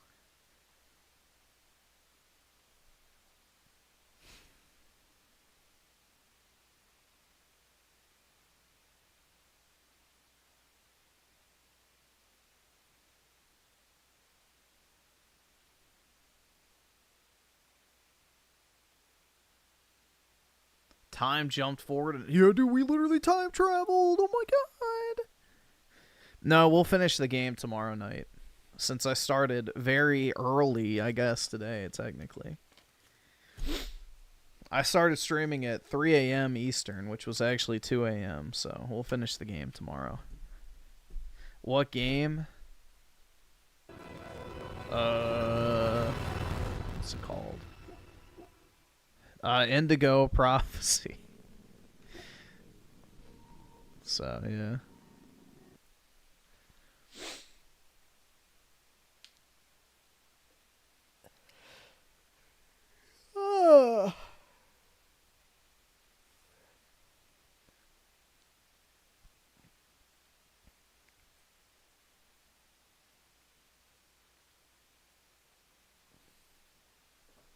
India who? I don't know, man. The OG David Gage game. Yep. When am I finishing Monster? I finished Monster Hunter. I've already got the maxed out gear. I've got my maxed out weapon. I've finished all the individual monster hunts and optional hunts. I'm just literally playing that game as like a fun time waster. And hunting shit in my free time.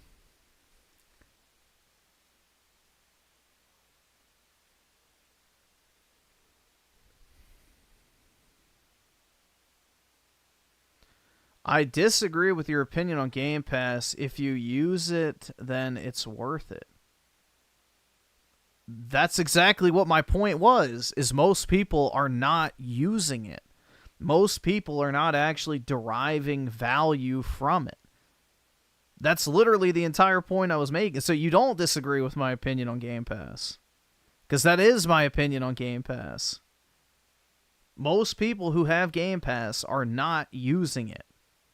They think that they're saving money on something that they're not going to buy anyway.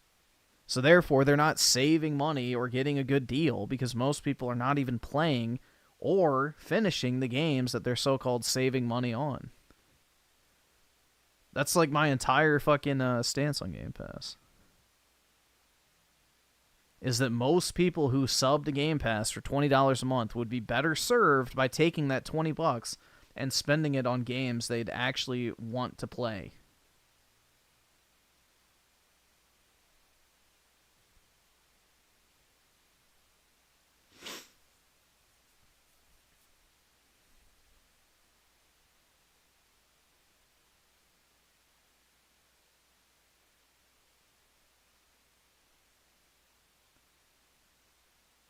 Game Pass is where most games... Well, dude, the reason why Game Pass even exists is because Microsoft couldn't sell their first-party games. Microsoft's first-party games and third-party exclusive games were not selling. So what was the solution? We'll give them away in a subscription service. And, you know, if people pay for an entire year, it's like they bought 2 or 3 of our games a year. So it's basically like a forced sales system, if you think about it. That people would be paying for their games, whether they really wanted them or not. That is the entire premise behind it. And, yeah. Let's just put it this way. If Microsoft's games were selling great, none of them would be in Game Pass. And Game Pass wouldn't even be a thing in the first place.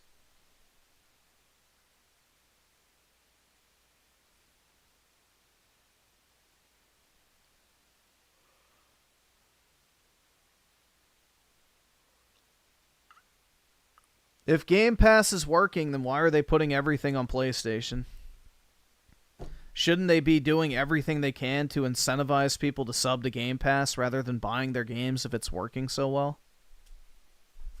If Game Pass is so profitable and so much better than selling games, why are they not doing everything they can to force people into Game Pass? If it's such a massive profitability driver, then shouldn't they be doing everything in their power to make people sub to Game Pass because it's so much more profitable than just selling a game?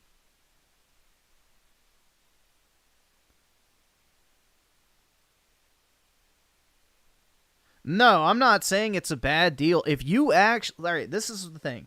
If you are actually one of those people who plays like every game that, you know, comes out in Game Pass or whatever, you're beating them, you're enjoying them, you like the games that are being offered, that's fine. Then yeah, you are who Game Pass is made for. But the average person, like look at Indiana Jones, 4 million people played that game. How many people are subbed to Game Pass Ultimate? Like 20-something million? So that's like, you know, 20% of the audience, let's say. 20% of people who have Game Pass played Indiana Jones. Only 15% of people who actually played the game beat it. So that's what? 600,000 people that actually got their money's worth from Game Pass for that particular game. So that's the point I'm getting at. Is like most people who are subbing to this are not actually getting a value. They're getting access to games they're not interested in the first place. Otherwise, you know, every single Game Pass game would have like 20-something million players because people would be downloading all the games that come out day and date in the Game Pass. But the reality is most people are not even interested in them who are subbed. So that's my entire stance, is if you actually do an analysis, most people will find that Game Pass is not worth it to them, and they're actually losing money in the long run versus just buying the games they're interested in. But yeah, if you like Game Pass and you like the games that are in there, you're beating them, playing them, whatever, then yeah, you're probably getting your money's worth. But that's a very small portion of the people who actually pay for it.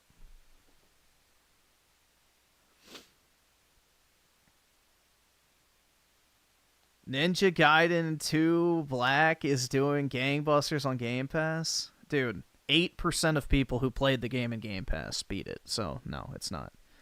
34% of people who bought it on PlayStation have beaten it. Absolutely not. We can play the numbers game all fucking day, and you will never win that argument. Because numbers do not lie. And the simple fact is most people who play Ninja Gaiden Black on Xbox are not even coming close to finishing it. There is over 4 times as many people beating the game on PlayStation as there is on Xbox.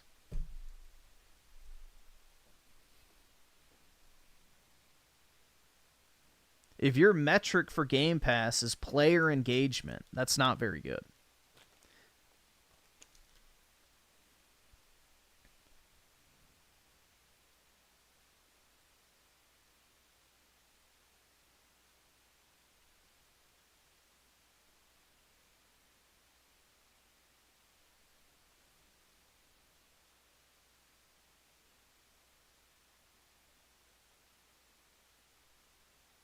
Alright, I guess we can watch this now. Forgot about this. Put it on here for now. See what happens. Let me tell you. Oh, I put my hat off in it when I was in the... Hey, Grace, how are you? Oh, God, bro. He's wearing that stupid fucking shirt. Yeah, like Rich is going to go out and shoot a politician. Yeah, fuck off, dude. That's exactly what this fucking shirt means. Hey, Rich, how you doing? I'm doing well. I'll accept an apology from you. I had nothing to do with it. Yeah, go out and shoot your local Republicans, guys. I'm so giga-based. I weigh 400 pounds, and I finally bought a shotgun 43 years into my life. You know, I'm gonna fucking kill somebody. Yeah, I'm gonna depose them with a gun. I'm so badass, dude. It's just such a LARP, man. Such a fucking LARP. Is your channel getting flagged, by the way?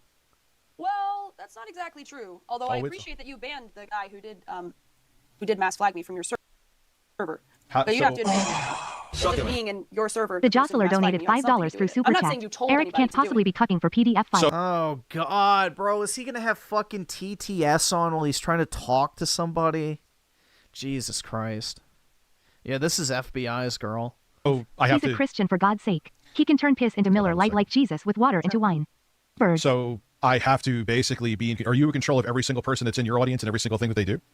No. See, the thing is, I don't think that you're responsible for that one chatter doing what he did. And I appreciate that you banned him and you said I don't fuck with that shit. Yeah. However, you telling people that YouTube needs to do something about my channel is a dog whistle to your audience to Yes, it is. Thank you. That's absolutely true.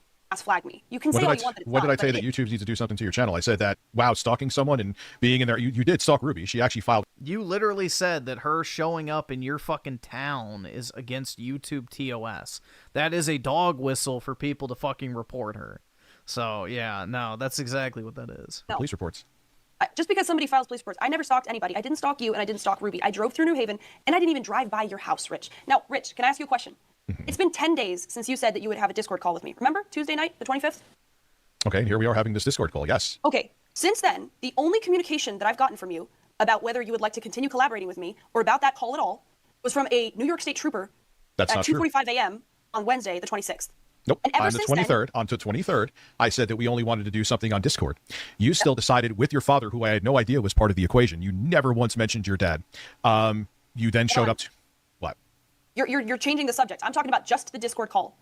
Okay. Let's just focus on that. Yeah, I You blew you said, off on the Discord "Let's have call. it." So what? Yeah, so you blew me off on a Discord call. You ghosted me for no reason. And ever since then, you have called the police on me 3 times. You have defamed me. You have claimed to everybody that you're terrified of me, so much so that you're purchasing firearms, all to cope for the fact that you behaved poorly about... Dude, it is kind of funny when she puts it that way. He's buying firearms over a fucking Discord call that he ducked out of for no reason. that Discord call. You ghosted me for no reason and acted rudely. And you've been told me for 10 days since then. So you drove by my street. I saw both you and your dad's face. You're changing the subject again. No, you're not changing the subject. What reason did you come to my area that you were in pissing distance from my house? That's insane. You You're weren't not answering invited my here. question. You're not responding to what I said. You're just not responding to it. I can visit Wappingers Falls whenever the fuck I want, Rich. I can visit upstate New York. Why is Rich scared of Grace's dad? I think it's because I have no fucking idea, honestly. I have no clue, bro. Downstate New York, whatever. I Maybe because he's not obese. I have no fucking clue. can go wherever I want. Did I drive by your house? No. You keep saying I came to your place. I never even got within 500 feet of your home. And Bullshit. You That's not true. You drove by me and called the cops on me when I didn't even realize you drove by. I called the cops on you because you were. That's No, pussy that's not shit. pussy shit. That I is didn't know pussy what. shit. I have 3 kids. That's not pussy shit. And You were drive by somebody on a public road and you call the cops on them? That's not harassment on your part. Yeah, that is, that's crazy, honestly. Yes, officer, I saw 2 people driving. Please arrest them. Rich. Harassment on your part when you were going to come in my driveway with your father in the chicken suit. Do you realize you're trying to flip it Did I on me? come to your And driveway, you're Rich? trying. Did I You're come to trying to flip it. If you're going to be insincere, you're trying to flip it right now that you are the victims in this situation when you were the aggressors until you got in trouble. Okay, let me lay out to you how I'm a victim of you so far. You agreed to do something with me. You ghosted me on that for no reason. You then defamed me publicly, said slanderous things about me and my dad. Then you harassed me with the police. Not once, not twice, but 3 times. You slandered yourself in video clips that I have in multiple places saved. So if you try to do your lawsuit against me, so things that come out of your own mouth aren't true.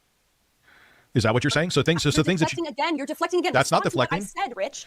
I'm not defaming you. If agreed. it's things. We had a Pause. contract to do something. There was no it's a contract. Discord contract. I'm not saying it's a big It's not deal, a contract. but we had Oh an my agreement. God. We had a It's not business agreement to do something, and you even messaged me and said you would be willing to split donos with me. So there was money involved. Now I don't hold you to that. But you promised. Oh, shit. Yeah, that is actually a financial agreement then. Uh-oh. Rich. You never agree to something like... Yeah, that actually could. I mean, is it likely? Not necessarily. You got to have a good lawyer to get something like that, but... I mean, technically, if you did have a good lawyer, you could probably get some money out of him for that. If there was an agreed upon, financial split of resources due to something, and then you back out. Promised all that, then you ghosted me for no reason. There's then no you went contract. on a 10-day defamatory spree and called the cops on Well, me. it depends. You can have verbal contracts. If there's a video clip of Rich agreeing to have her on or something or anything like that, then that could be a verbal business agreement. I think it's under $5,000 is typically the limit for verbal contracts. But then they also DM'd about it, so that's also a written agreement. So contract law can kind of be tricky. I've taken a business law class back in college, and yeah, you learn all about that type of stuff. Like what you say or messages you send can be used against you. So things that you would never expect to suffice as a business contract very well can be used as a business contract. Me 3 times. That's not defamatory if you said it. It's not defamatory if you and your weird ass dad said it. Sorry. You can't say it's defaming when it's coming out of your mouth. It's not me. Hey, Rich, Yeah. it's time to man up here. You a should minute, talk right? to him if you want to talk about Okay, defaming. hey, how you doing? What's going on? For 10 days. What's going on? How are you doing? Rich, are you in danger right now? No, I'm not in danger at this moment. Okay, you're not in any danger right now. At this moment, no. At this moment is the key word. Okay, at this moment, you're not in danger. When were you in danger? Dude, I don't know you, and you were in my area. You came into my area specifically for me. You said it in streams. Oh, no. Right? No. My daughter said that to you in a text message, which we sent to you that day A at DM. 11:32 a.m. Is that correct? Who's we? When were you part of the equation from the beginning of this? Sent you a what? DM? DM. She sent you a DM on the Tuesday that the Discord call was scheduled, correct? Yeah, and it was a Discord call. You need to be in my area to do a Discord call. You know you're on the internet, right? Rich. What did that DM say? I don't know. I didn't read the DM. I don't. After that, okay. But Ben, when I'm the 23rd, here's what it said, Rich. It said, Grace said, "I'm telling my chat that we're on our way to see you. However, of course, we wouldn't show up uninterrupted. So however you want to play it, just let us know." That was at 11:30 a.m. You did not respond at 12, at 12:30, at 1, at 1:30, at 2, at 2:30, at 3, at 3:30, at 4, at 4:30, at 5, at 5:30, at 6, at 6:30, at 7. I'm glad you did not respond. At 7:30, at 8, at 8:30, at 9, at 9. Ben, you could count. I'm glad you could count. Ben, I'm glad you could count. But here is the thing. You only responded at 2:45 a.m. through a But state Ben, trooper because you're a fucking pussy. Ben, Why is that, Rich? But no, Ben, let Why me is talk that? instead of just sitting here preaching. I know you want to be a preacher. Answer that question. Why is that, Rich? Why did you have to come to my area for a Discord call? I don't get that. I'm glad you could count. I explained to you. Go ahead. We did not. It doesn't make sense. You did it. Which is why Grace sent you a DM saying, if you don't want us to, let us know. And I didn't even know there wasn't us. That was the thing. You're flipping all this up. I didn't know you were. I'm not going to your house, Yeah, Rich. Rich could have easily just sent a message and said, "Hey, I don't really want to do the Discord call anymore. Hope that's cool. Thanks for agreeing to come on, but I don't really want to do it." But no, instead he just ghosts people like a woman. Like, again, he's acting like a woman. Like, instead of just sending a fucking message and saying, "Yeah, no, actually, I don't really want to do the interview anymore. Thanks for agreeing, but I just want to kind of move on from this, blah, blah, blah." He instead just ghosts them like a fucking woman. It's just pitiful, dude. He's acting like a woman on fucking whatever Tinder who found a better match last minute. I'm not going to your house. There is no reason for you to be in Wapping. I don't know where you're at now. Allegedly, you're still in the area. There was no reason. Yes, and I think it would Why? be totally fine. Why do I have to give you an answer to that? I would like for you to meet up with Grace. What is the problem? I don't want to meet up with your daughter. You don't have to if you're a fucking pussy, but you cannot call the police, Rich, because we're near your area. You're not the mayor of Wappingers Falls, right? Ben, I have the clips as to why. To you what brought us here was the idea, and I know it wasn't like set in This is stone. gaslighting. 100% it's gaslighting. Okay, Rich. Ben, when I said to her that I wanted to do it, here's the thing. No, I have a very simple thing. I need you to put this in your thick fucking skull. The 23rd, I said I wanted to do a Discord call. The 23rd, I wanted to do a Discord call. You still drove here. You still drove here. Can I fix Grace? There's a lot of things I can do. It doesn't mean I want to do them. You still got in your fucking shit. You say you're afraid of, and it's in your area. Is that right? That's how we're gonna go? Because that doesn't seem too smart, right, Rich? Oh Why don't my we try God. being polite, Rich? Ben, I'm not your dude. Don't Try to gaslight be me. polite, because it looks like you're trying to escalate here, right, Rich? But you're so afraid of me. You just called me a pussy. You just called me a pussy. Local police 3 times. That's some pussy shit. Bruh. Yeah, as All right, awesome. Thanks, nigga. All As you right. drive Polite if you're afraid of me, Rich. Why don't you be polite? Try it again. Not my thick fucking head. Why don't you try being polite? Why don't you be polite to me and call me a pussy? Answer your goddamn questions. What should I do, Ben? Be a man with you when I have 3 kids? What should I do, Ben? Yes, be a man. Be a man with you. Why does he keep throwing? I have 3 kids. I have 3 kids. Do not criticize me. I have 3 kids. I have 3 kids. Everything I do because I have 3 kids. Like, nobody fucking cares. Nobody fucking cares, Rich. You have 3 kids. Congratulations. How wonderful. What the fuck does that have to do with a man calling you a pussy? Holy... Such a massive. I have kids, guys. Like, nobody cares, bro. Everybody's got kids. He has kids. Literally, sitting right next to him is one of his fucking kids. So, what the fuck does that have to do with anything? Everyone in this conversation is fucking kids. Dude, it's just so weird, bro. So fucking weird. Why don't you not hit your daughter then if you're a Nothing man? preventing you, Rich. That's on video Being up too. In a public place. Why don't answer you that one. not hit your daughter? It's on video. I have no idea if that's true or not. But, imagine if somebody said that to Rich. Hey, don't abuse your kids, Rich. Actually be a dad and stop streaming. He'd be like, you don't fucking talk about my kid. I don't know, man. No. What He won't answer that one. You know what a man does? They don't hit their daughter live on stream and get arrested for it. If you want to talk about being a man and a pussy, that's the definition of a pussy. No, that's not the definition of a pussy. A man berating another man for checking his daughter when she's misbehaving is the definition of a pussy. You've defined it, and you are a pussy. You know what another definition is? A guy like you who calls the cops instead of texting a girl. You know what the definition of a fucking freaking pussy is, too? Someone who drives all the way up to someone's area when they were never invited there. You did let that one. Grace. You're lying, but I understand it wasn't confirmed. But I I did not confirm. I'm being honest. And I said, no, not only did I not confirm it, I said I left her a voice message, which I played 600 fucking times. Let's just do a Discord call. Dude, it's just so sad. Like, Rich had an easy fucking gravy train. He could have kept making slop tech videos and gaming news channel videos, that type of shit. Paid his editor $2,000 a month, banked $5K, done his streaming shit, made a bunch of money there. But nope, this is what he's been reduced to now. He is Lol Cow Basement, which is his new channel name. Super Straight with the 5. Keem is going to help Rich, I bet. He hates Grace so much to the point where he's banning people for even watching her, let alone being in her chat. It's bruh. Beyond not confirmed. Thank you for understanding. Rich.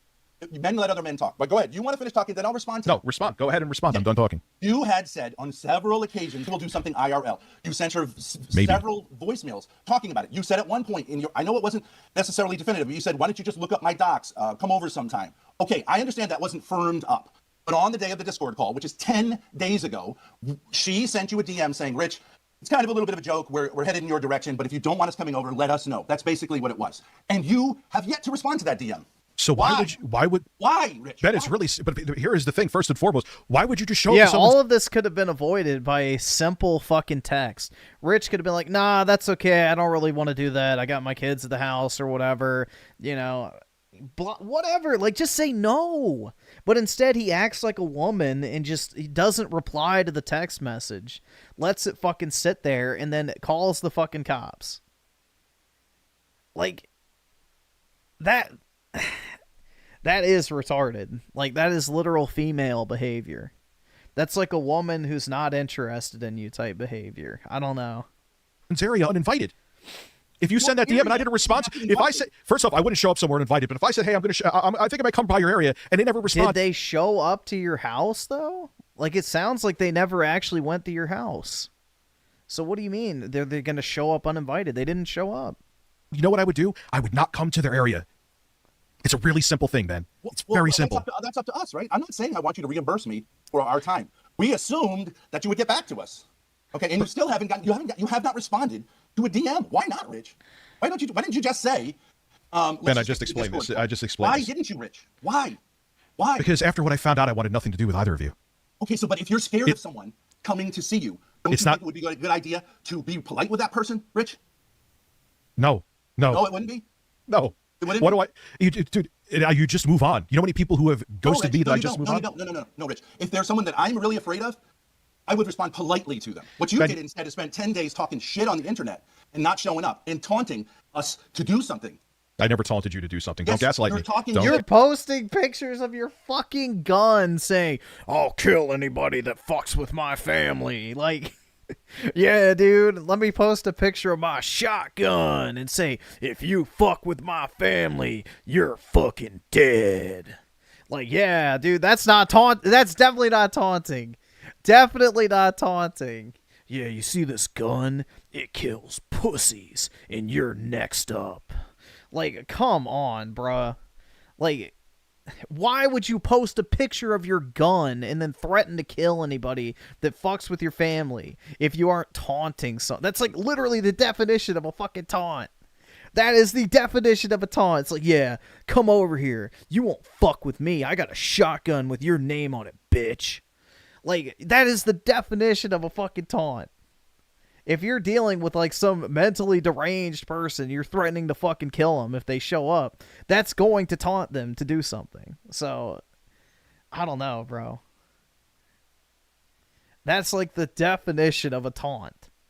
Like showing off your fucking shotgun saying, yeah, you won't fuck with me, bitch. Gaslight me. And my daughter constantly. Bro, you're a public figure. You're a public figure. You're a public figure. You're a public figure. I get shit talked about me all the time. What slanderous shit is said about me, and I'm not even saying slander about you. Does that make slander okay, Rich? I'm not slandering you with video evidence. About me. What? Give me something I'm saying. What the fuck are you talking about, Rich? Ben, you literally said that out of your own mouth. You said I'm a pedophile in the. I'm a pedophile in the Greek sense, Rich. That's not the same thing. If I was to say a joke, a mama joke, pinching little girls' butts, fuck her in the ass, would you go to her and go, "So you had sodomy with Ben Thorpe"? No, you would understand that that's a joke. Why would you? Why did your daughter also say? I have a clip of this too. That yeah, my dad likes to fondle little girl or little kids. I like to fondle them too. Making a point. Did you watch it in context, Rich? What was the point? Explain to me the point, Ben. How many times? This is weird points that you keep bringing these up on multiple occasions. Not weird at all. Only a weirdo would think they're weird. Only a weirdo would think they're weird. Yes, you know what I've never said. Look at yourself. Look at yourself. You're a weirdo. As you're sitting like in baby, you have the same mannerisms as a baby. You take your shirt off like a baby would.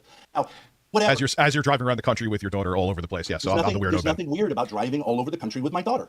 Okay, there's nothing crazy. All right, dude. Sitting in your fucking house with ordering pellet guns instead of just being a gracious host or politely declining to meet up is what's being weird, right, Rich? No, it's not being calling the police instead of calling the New York State Police instead of politely DMing someone is weird. What do you say, Rich? No, I wouldn't say it's weird. No. Okay, so then your idea of weird and my idea of weird are totally different. Now, I will answer your question. Children. Now, you have children. I have children too. I have 6 children. Okay. I was making the point with that term fondling that it is very important that children receive physical touch from their parents when they're young children. Do you disagree with that, Rich? Yes, in the form that the way you talk about it.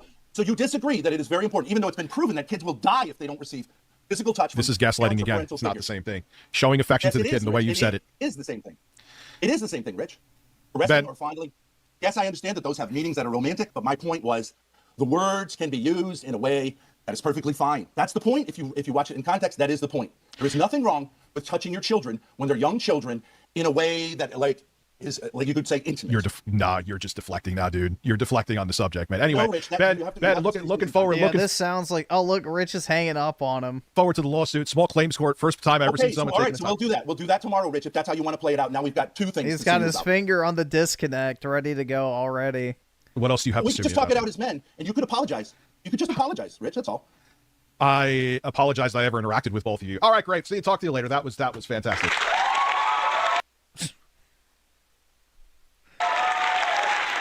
Dude, remember when he berated Phil for doing that same thing? Phoenix donated $5 through Super Chat. The obsession with DSP is the fact that Rich needs someone to convince himself that he's not as bad. Only a weirdo uses the term fondle to describe what this man is trying to describe. Oh yeah, I mean, it's not the best word, but unless he's talking about literally raping a kid, then obviously it's not that big a deal. Dude, here we go. Let's watch some stuff from, that's lunacy. And as someone who's dealt with people who've tried to gaslight me before, come on. I wasn't sitting there playing that game anymore, okay? The fact that it goes on and on and on shows me how fake it is, and they're just LARPing. Oh, all these... Well, they're all just drama whores, bro. But this is what Rich has lowered himself to, is these are the people he has to interact with in order to maintain relevance, because he threw away his entire career.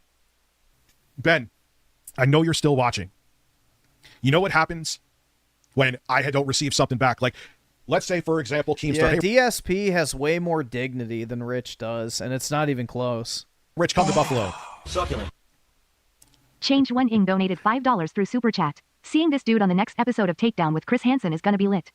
Oh, yeah, but Ruby is here. No, yeah, dude, let them... You know what, Ben? I'm looking forward to the lawsuit. The publicity for it is gonna be fucking lit.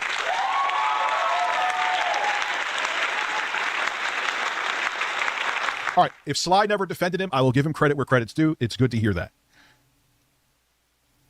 You know, but bro, don't gaslight me. It doesn't matter from the get on the 23rd when I said in that DM in a voice message that I've played that clip 6,000 times.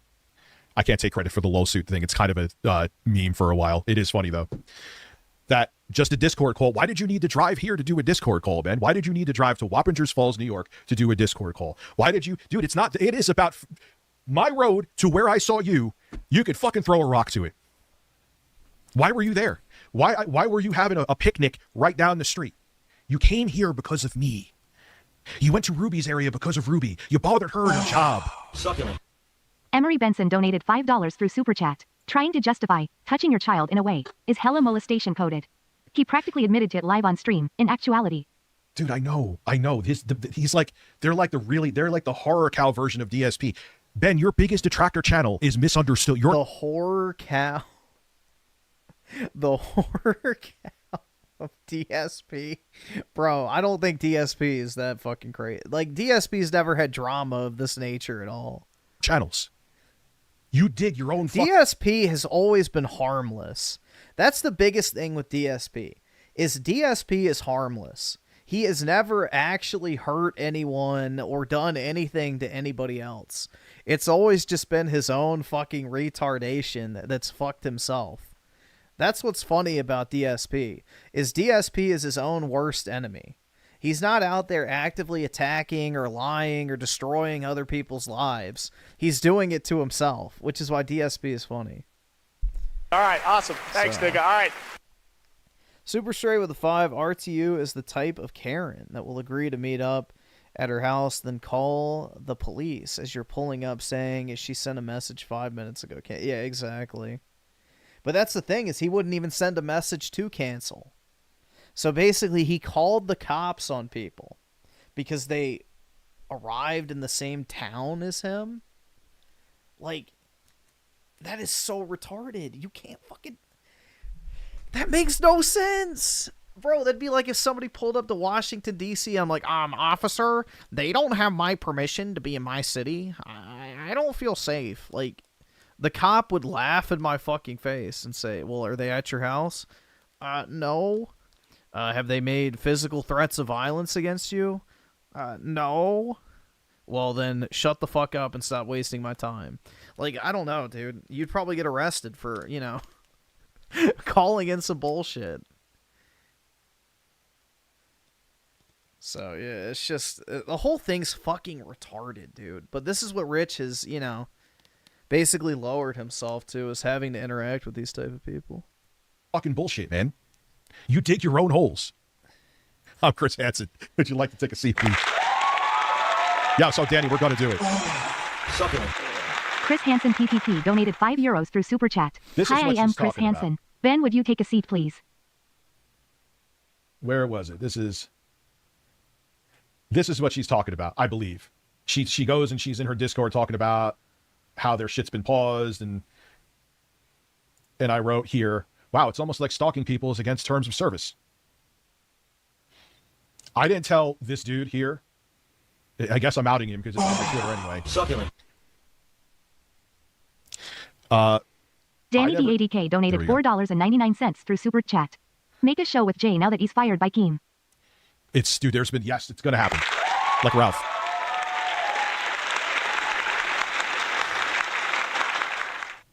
Yeah, so we're going to go on to some Phil after this. I need a Phil palate cleanser. Yeah, I banned this dude. Don't make a big... I spent 9 hours reporting all of Grace's videos. Now, I'm sure, was it just... No, because everyone's channel would be banned. Everyone has a hater or whatever. But what are you doing? Why are you flexing that? That'll get you banned, man. Even with lunatics like them, that will get you banned. Period. Some people may not agree with it. But all that does is cause more bullshit. I had nothing to do with it. I never said for anyone. Why won't he do the drama with a person? Well, the thing... Yeah, that's the other thing that's just, like, sad, bro. Rich is, like, in his mid-40s. Engaging in gay internet drama like this for pennies on the dollar, bro. Like, it's not like Keem where, he's like loaded, has tens of millions of dollars in the bank, is just chilling in life, and he hops on live stream every day just to fucking laugh at retards or whatever. It's not that at all. Like, Rich is literally doing this for a fucking living. Like, he has to do this type of stuff. And it's really sad, dude, honestly. Like, he had a good thing going with his channel. For a while, his streams were actually pretty enjoyable. I think they got less and less so over time, but yeah, it's just quite sad to see what he's lowered himself to.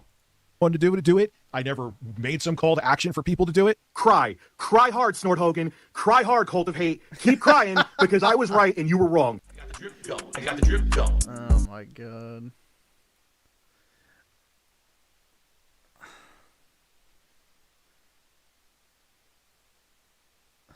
Oh, we're cooked, by the way. Oh my god, dude. She creeps me out, man. Very visually unpleasing to look at. Elena Pierce.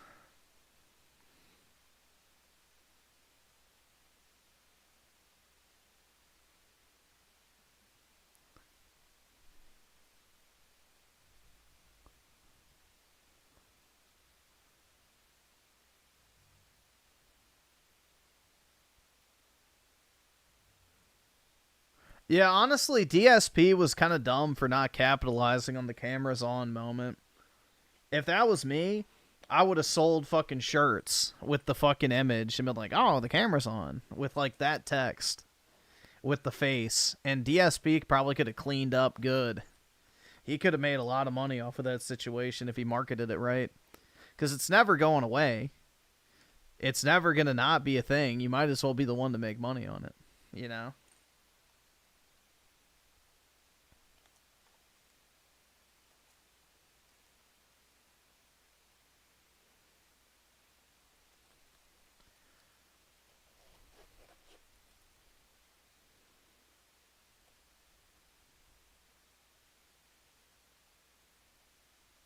Yeah, she was never a writer. All she did was work on fucking, what was it, accessibility consulting or some shit. Like, yeah, she tried to lie if she was like a writer for the game, when in reality, she just basically tested the retard options.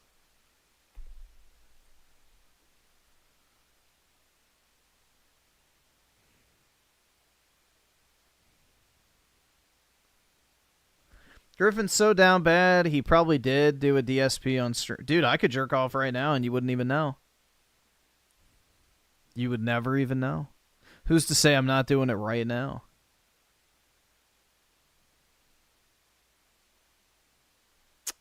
The world will never know. Rich is the type of dude that will get arrested for stealing a woman's used clothes at the laundromat so that he could use to sniff the sun. Oh my god. I hope not, bro. That's a new definition of down bad. Oh my god. The whole clothing thing I think is weird. Like people who use panties to jerk off. Like, I don't know. Like, that's a little too degenerate for me.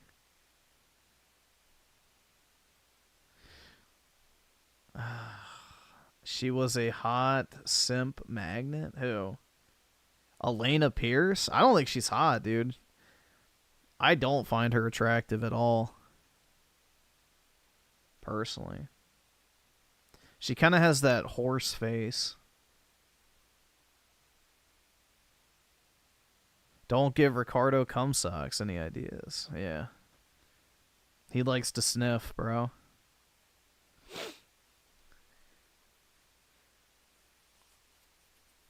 Use your girlfriend's sock, bro. Why? Why do you need to jerk off into an article of clothing? That just sounds weird, man.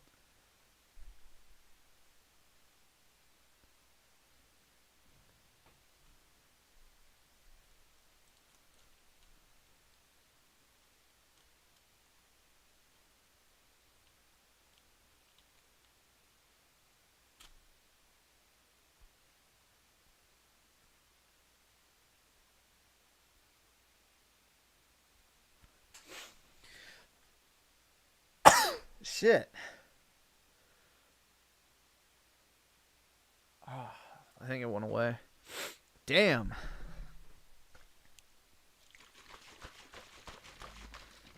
That was like a throat scratching sneeze, which did not feel good.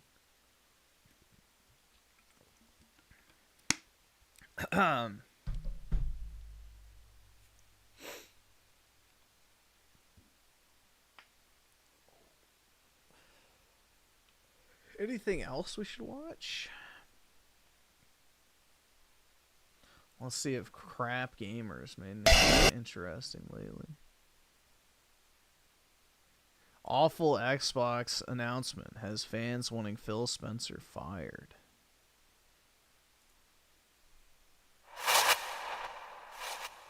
You know, this is very interesting Xbox news, and this is news that I feel like should be reported on, and we need to kind of set the stage a little. Elena Pierce. All right. That was taken out of... All right. As much as I dislike Elena Pierce, the kids or disability thing was not a big deal. That was literally just a nothing. That was a big fat nothing. She was using fucking industry / technology, you know, jargon, whatever the fuck you want to call it. Like, just common words in the technology industry, not common in everyday talk, and people took it the wrong way. She did not do anything wrong with it. That was a big nothing. A little bit, because I feel like it's a thing where Microsoft has forgotten largely its roots, you know, and why Xbox was... He's using the same shitty Ghostwire Tokyo footage. I hated this game, man. Able to do what Xbox did. I mean, you even go back to the first Xbox, the fact that they sold, 25 million Xboxes, and, Halo was a hit. They really laid the groundwork for the future, and then the 360 was just such a phenomenon that did, almost everything right aside from the Red Ring of Death. But, and a lot of people will point to the PS3, allegedly catching up and surpassing in sales as being some big victory for the PS3. But it's like, you look at the PS2, that thing had like 90-some% market share, and particularly in the US. And then you look at what the 360 did in the US, and it ended up winning by like 25 million units or something, man. It was some crazy number. Everybody was talking about the 360 was easier to develop for. It got exclusives. Well, Crap allegedly records videos at work in the bathroom, so I don't know if he's using his phone or not. For Dead 1 and 2 because it was easier to develop for. It came out early, it got the jump on Sony. It introduced achievements. It did so many things right, and so I think that's the thing that people kind of take from it most of all. But for me anyway, when I look at this and I say, what this guy is saying is ringing true. You really kind of take it for what it is, and you see kind of what's going on here. So again, we'll see how this works out. But I want to get into it. Hey everybody, I'm Crap Gamer. This is of course Crap Gamer Reviews, back with yet another video. Thank you so much for checking it out. Please like, share, subscribe. I would appreciate that. I do daily gaming content, so if you didn't know, yeah, go ahead and check that out. Let me know what you guys think. I try to do the best that I can to be informative yet fun and entertaining. So if you guys are into that, hey, perfect place right here. You know what I mean? So I don't like to be a downer so much on the Xbox, but when you see the kind of direction they're going in, and you're kind of seeing some of the ways that people are talking about Xbox, it does kind of make things a little bit weird for you. Like, I'm a fan of Xbox, but at the same point in time, is that really anything these days? Like, what is Xbox? It's like it's kind of crazy. It's like asking a liberal, what is a woman? Like some people they just don't have an answer. What is an Xbox? Yeah. It's to some people it's a publishing branch or whatever. To me, Xbox is a console. It's it's an easy type of thing to kind of go out there and say, hey, this is what an Xbox is. And recently, Peter Moore, who used to be like ahead of Xbox, was talking about Microsoft and was saying that they would like not to make hardware, which is a frightening thought. So he says he believes Microsoft wouldn't make consoles if they had a choice. In the last few months, the concept of everything being an Xbox has skyrocketed following the market campaign from Xbox to stress just that notion. Many have questioned the company's future in the hardware market, and it's no big secret that Team Green has fallen behind PlayStation in recent years, pretty much by an insurmountable amount, and the goal to make Xbox an ecosystem without technical borders is front and center. One former executive, one of the most eccentric by some accounts, has gone on record suggesting that Microsoft wouldn't make consoles if the tech titan had the choice. In an ideal world, Microsoft would drop hardware and focus on delivering games to all kinds of devices, which is exactly, if you think about it, what they're doing, right? This whole everything is an Xbox. That's them trying to really get away from the hardware side of things. So they call it the classic Netflix model. You can pick up an Xbox controller and play games right now without owning an Xbox console. That's possible through Game Pass apps, cloud situations, VR headsets, you name it. You no longer need to have an Xbox console in your home to be an Xbox fan. Yeah, I think Microsoft would stop making them if they had a choice. They have to stay with the console this generation. That's why I think everybody who's like, all this hopium for next gen Xbox. It's like, bro, Microsoft wants out. You don't put your shit on other people's platforms if you want to keep making consoles. That's what Peter Moore, one of the most prolific former Xbox executives, said during a recent podcast appearance. He appeared on the show to discuss console wars, and Microsoft and their strategy and the status in the console space. When asked if Microsoft should keep going with hardware, this is what Peter Moore said, and I quote, "If they had the choice, would they make hardware? No. Would they be delighted if they could be a multi-hundred-billion-dollar entity delivering content directly to your television or whatever monitor you choose to play on? You bet. It's the classic Netflix model. No latency, no lag, you're in, and there doesn't need to be a box between you and your controller and the TV set." But again, he goes on to kind of a little bit reiterate basically why they're going to have to continue to do this a little bit anyway. He says, still, consoles are, as we've seen particularly with Nintendo, people love their hardware. In many ways, Microsoft is already leaning towards this future, but recently rumors surfaced suggesting that developers are already crafting games for the next generation Xbox platform. The rumor was tied to whatever Call of Duty game is coming in 2026, but as with all rumors like that, take it with a pinch of salt. So again, there's many reasons why it would be bad for everybody to kind of have Xbox out of the out of the hardware industry. I think most of all, what we would see is the end of competition, which I don't think any of us want to see. But at the end of the day, it's just one of those things where, I'm kind of looking at this and I'm just saying, man, things have changed so much, and not for the better, because Peter Moore was also kind of talking about, like the console war and stuff like that. And he said that he did encourage the battle. PlayStation versus Xbox console war was healthy, but it's lost its feistiness. See, like, people look at the console war and they go, oh man, that's so childish, or that's this, or that's that. But at the end of the day, realistically, that was healthy for the industry. So this was an interview when he asked about Xbox's current strategy. Moore, who joined Xbox in 2003 to help it compete with the PS2 and GameCube and oversaw the launch of the 360, said that in that era of concept of console wars was a good thing for the industry because it kept each side in the public eye. And according to Moore, the mainstream press previously blamed all society's ills on video games, saying that they were a waste of time, creating violence and all of that, and that early 2000s was a phenomenal platform for us to get back off the pages and get on the front pages to be taken seriously as an entertainment medium. Moore was notorious for appearing at shows like E3 with game tattoos, such as his Halo 2 tattoo used to announce its release date, and his Grand Theft Auto 4 tattoo used in an attempt to convince the public that GTA was now associated with the Xbox brand. Moore said that these PR stunts were necessary at the time for helping to grow the industry. He said, we needed to do a ton of missionary work in those days, and at the time we were young enough to have fun and do all the daft stuff that we did and all the stunts. I think the console wars that you're alluding to were healthy in the industry. I've said it before, certainly I did encourage the battle because I think gamers love to see Xboxes versus PlayStation, maybe Nintendo as well, and I think that was the rising tide that lifted all ships. And if you think about it, Crap has more. Yeah, I mean, say what you will about Craft Gamer, he uploads consistently for years, man. think about this. We as gamers got the best deals, the best games, the best everything, the best innovation, the Xbox 360, PS3, Wii era, and most everybody had like a good piece of the pie. You know what I mean? And it's like, you had Gears of War slinging out there for the 360, and then you had Uncharted for PS. Now GTA 6 is PlayStation marketing. Exactly. Yeah, it's pretty, dude, it's just crazy. Like, PlayStation literally ate up the entire market share of the 360. Like, everything that the 360 gained, PlayStation just slurped that shit right back up because of Microsoft's failures. Kind of sad. PS3, and you had like Mario Galaxy for the Wii, and I know the Wii was still like kind of this other entity, but still it had its spot, and it was like Microsoft did achievements, so Sony had to do trophies, and Sony introduced games when you bought their online, and so Microsoft had to do that, and we got Netflix, and we got apps on our consoles, and we got Party Chat, and we got all this really cool stuff. We got the Xbox Live Arcade, which like revolutionized everything. It really did. Yeah, and Xbox Live Arcade revolutionized indie gaming. Like, people don't give Xbox enough credit for that back in the day on the 360. Like, Xbox Arcade is what basically, started the entire indie scene on console. Like, indie games were not even a fucking thing on console until Xbox Live Arcade came around. So, it opened up that entire market for indie devs.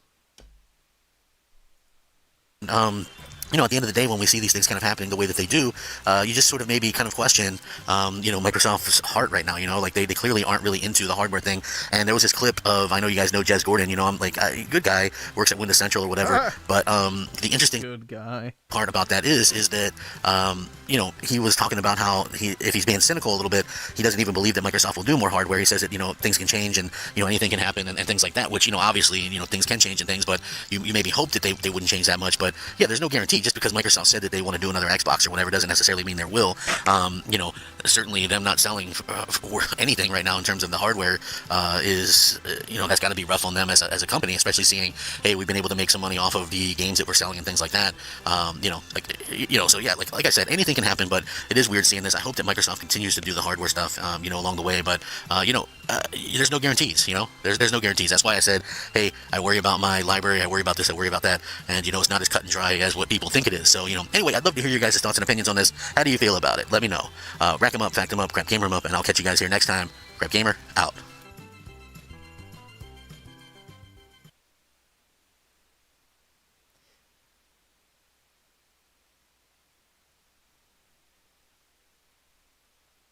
Consoles are obsolete? I don't think so, man. I do not think so.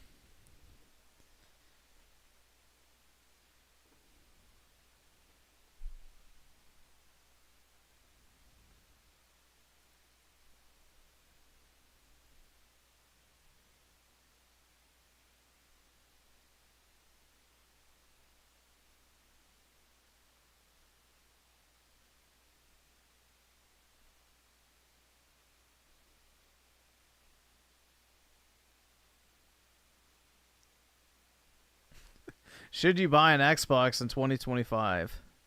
17 minutes to say the word no.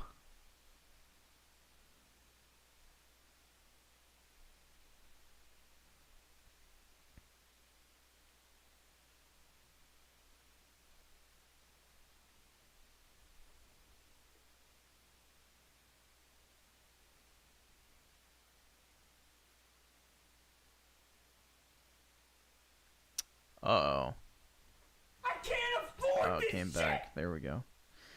Opinionated junkie with the 2. You loving daylight say? Yeah, I woke up at like 1:50, and then it was like 3 o'clock the next time I looked. I was like, yo, what the fuck? And then yeah, I realized. But no, I'm not a fan of it personally. I don't like daylight savings time. I think it's stupid. We need to get rid of it.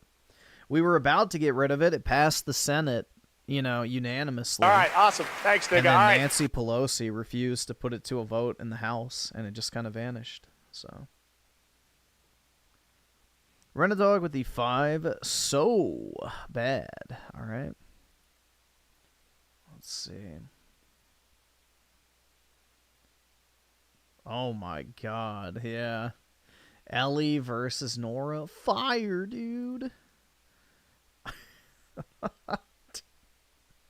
It looks like you gave a retarded kid a fucking... dude, it's so gross.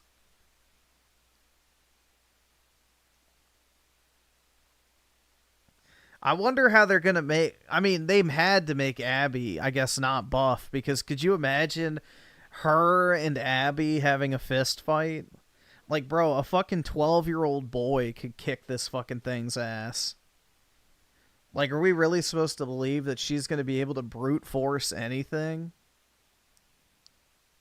Like, she could literally punch you in the face and it probably wouldn't even hurt. Like, she couldn't knock somebody out at all. There'd be no chance. Like, any full-grown man could literally just fucking backhand her and have her on the fucking ground.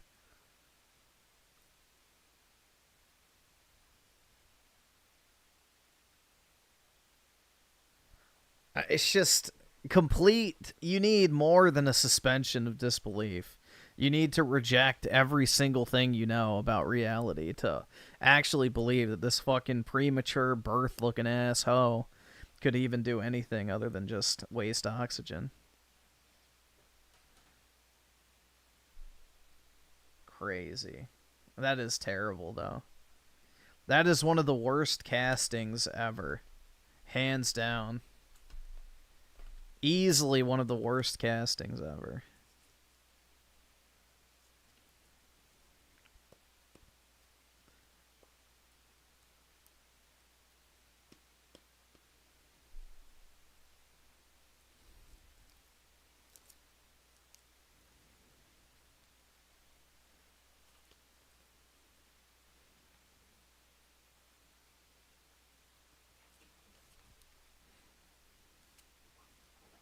Even the game Ellie looks way tougher and sturdy. Yeah, exactly.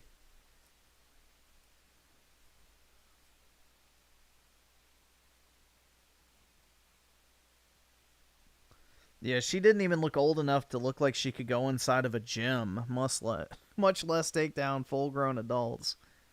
Like, she'd probably get ID'd if she tried to walk into a gym, bro. Like, yeah, you gotta be at least 16 to be here without your parents.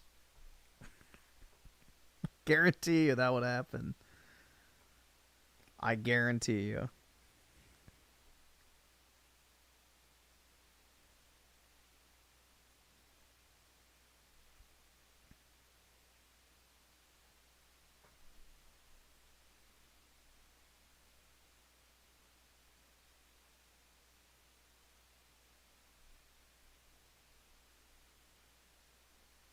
Warzone, it's over. Yeah.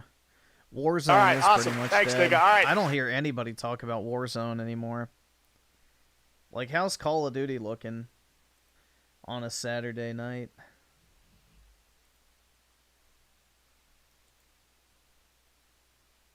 Oof. Damn. Yikes. That's actually really bad. That's actually very bad, bro. Let's see. What is Overwatch at? I'm just curious. I know Overwatch. Bro, Overwatch almost has more people than COD? Oh my god. What the fuck? Fucking Overwatch 2 on Steam almost has as many people as Call of Duty? Oh my god. Dude, COD really is dead. Holy shit, man.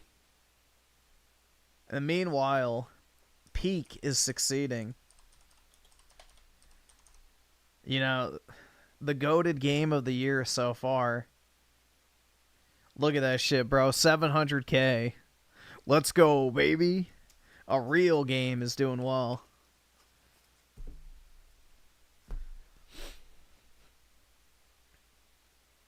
And let's check Marvel. Let's see how Marvel's doing. Yikes. Uh-oh. Yeah, 100K versus 30K on fucking COD. Yeah, it might be Jover, dude. Well, PUBG has a ton of people all the time because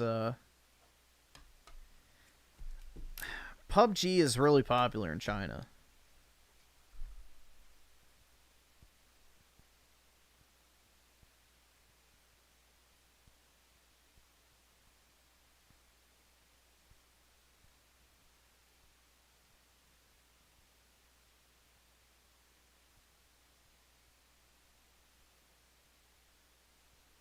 I thought I remember hearing more people. Well, that might have been true when they initially ported it, but not anymore. Most people don't use Battle.net.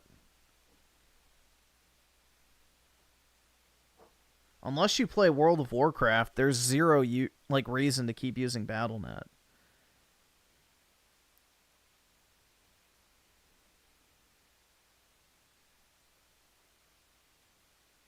Monster Hunter World has the same amount of players as COD.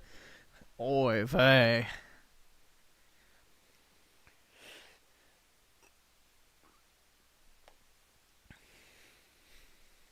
Yeah. Dude, it might be Jover for Call of Duty. Quite sad, man.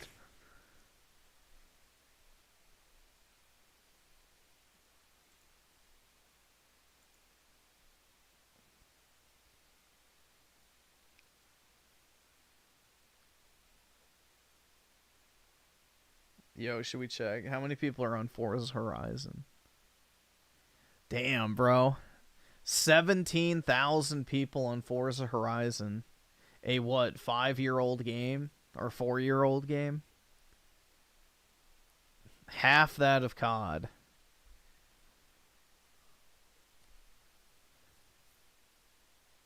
Alright, we can check PUBG, but PUBG is not really a good indicator because it's all Chinese people.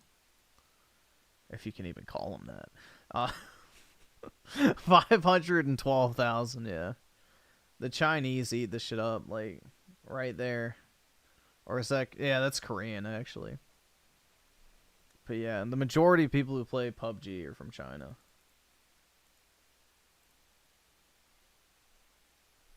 Yo, wait, what was that? Sex over. Oh, yeah, dude. New and trending. Wow, look at her lift those weights, man. I was like, what the fuck was I highlighting? But then, yeah, there we go. Good old sex games, dude. Popular upcoming. Literal slop. Tap for sex. Fuck. Dude, it's always so depressing to look at the upcoming and, like, specials and everything. I don't know, bro. That's actually... Damn, that's a good price, guys. If you haven't picked up Space Marine, $39, $58 for the gold edition. That's a steal. Definitely pick this shit up if you haven't played it. Well worth. How many people are on Space Marine, I wonder? 8,000? Yeah, not too many. But yeah, you should pick this up if you guys haven't played it. Well worth.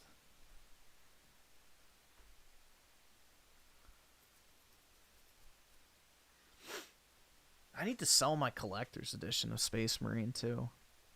I forgot I have that. But yeah, $38 is great for this game. Dude, stop showing me sex over. I don't care. I don't want to buy it. I'm not a coomer, dude. Frag punk. What the fuck is this slop? Is this another? Oh, it looks like Valorant. Ew. How many people are playing this? More than COD. More people are playing whatever the fuck this is than Call of Duty, bro.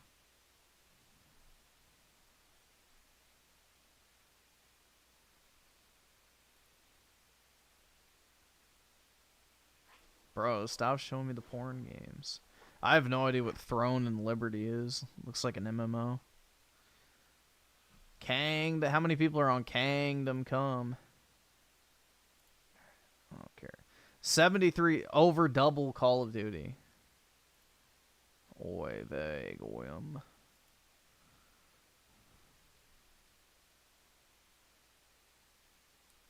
Yeah. Quite sad, man. Dude, Black Ops 6 had so much hype going into it, too. Like, Black Ops 6 was genuinely hyped up.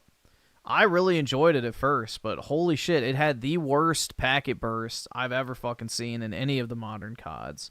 It ran like absolute shit. The maps were genuinely not good.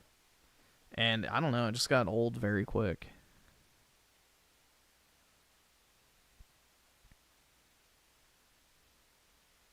Like, I don't like Nuketown. And 24/7 Nuketown being the only viable way to play the multiplayer was not good.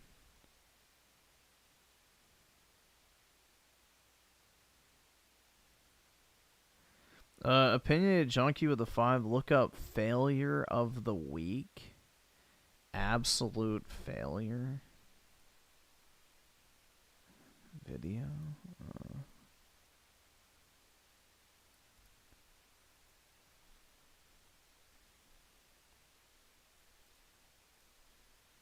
Nah, the only review of Kingdom Come I'm gonna watch will be Synthetic Man's. But I don't really care about Angry Joe. Or should I say, Angry Jose. I don't really give a shit about him. Angry Joe is not interesting to me.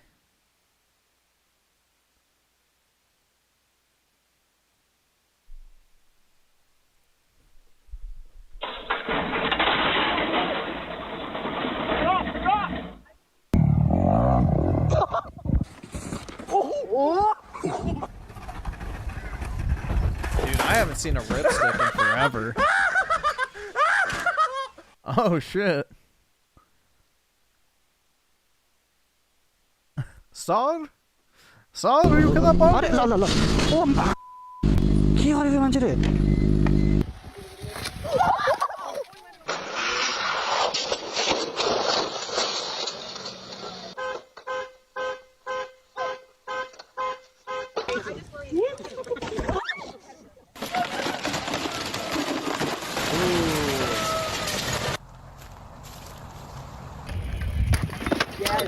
You good? You good? Watch out! Oh shoot! Ooh.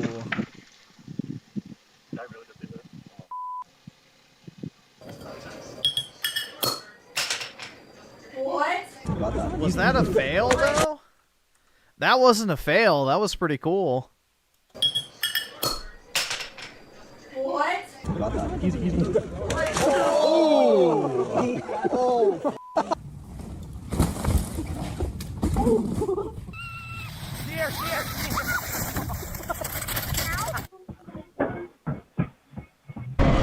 Let's go! Oh! Oh, are you good? Are you good? Are you good? Are you good? Yeah, I'm good. Deserved. I fucking hate motorcycles. Yeah, red light. Fuck them. Let's go! Oh!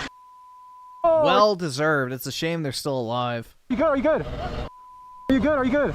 Are you good? Yeah, I'm good. Still got on the eyebrow. My car's on fire. Please tell me you filmed that over there, then. Yo, that was fun.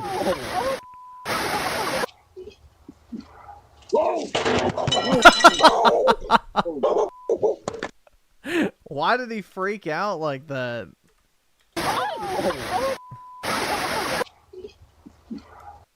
Like, bro, that dog is not even doing anything. It's just walking over. What the fuck? Why did he spurg out so much over a fucking dog?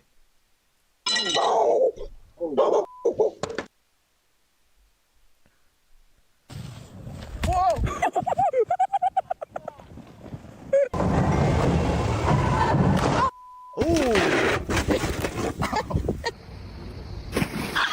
That wouldn't hurt. Wait, let's just to see if it's ready. Nana! I don't think she said that, but... Wait, let's just to see if it's ready. Nana! Maybe.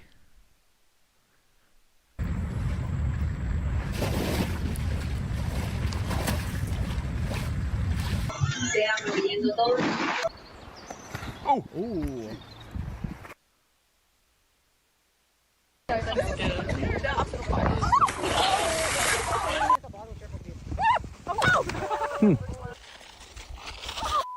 Oh my god, they're flying. That wasn't that bad.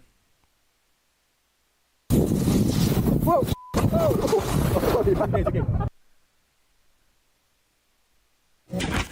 Ooh.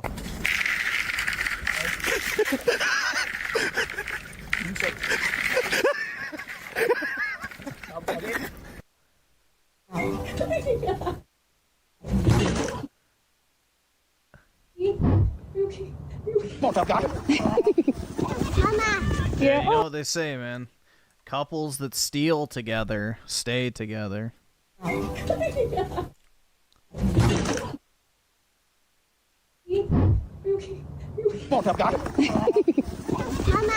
Yeah. Oh.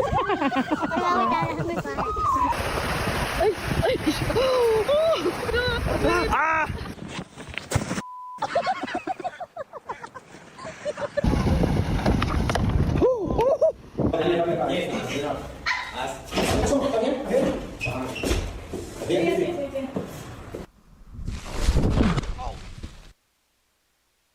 Ooh. 5, 6, 7.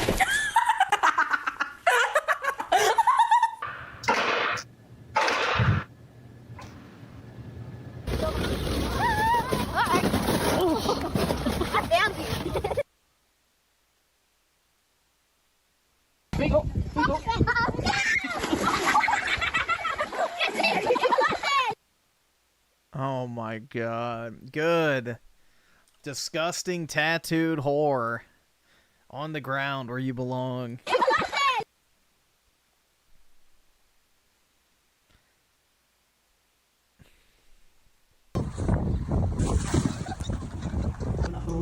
What the fuck are they doing? I knew it was gonna happen. I was thinking about that. These are you bleeding? No. What the fuck? Why do they have wine glasses in their cake? That seems like the most avoidable shit to ever occur, bro. Why the fuck do you have your glass in a cake? Never mind. It's probably some fucking TikTok bullshit. I'm pretty close. I knew it was Why would you push that hard? It's just fucking stupid, man. I was thinking about that. These are you bleeding? No. Why do people film themselves working out? To show that they're hot, I guess. Basically, it's like, hey, look at me. I got a nice body. You know, I work out. I take care of myself. You want to date me. It's essentially it. You know, it's like, why do peacocks flash their fucking feathers and stuff? Same thing. It's to attract attention from the opposite sex.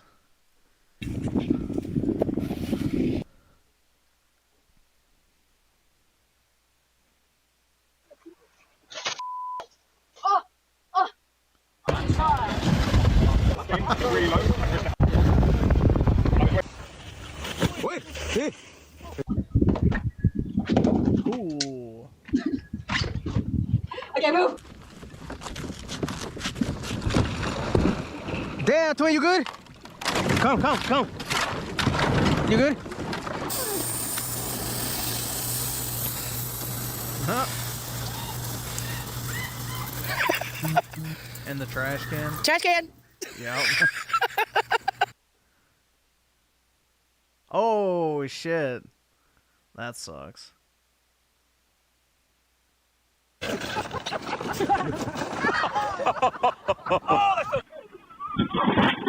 What in the fuck? Ooh. That could have been worse. George is calling me. George is calling me. George who? I don't know, George Bush? That was I like that one. That was funny. I don't know, George Bush? George Bush. That's good.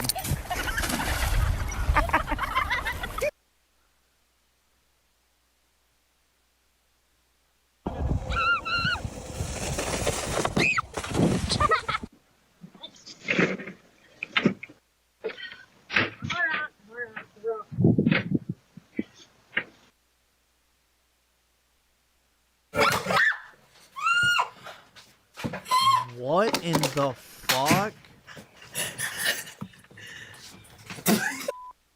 Guys, a black woman is speaking. Listen and learn. What in the fuck?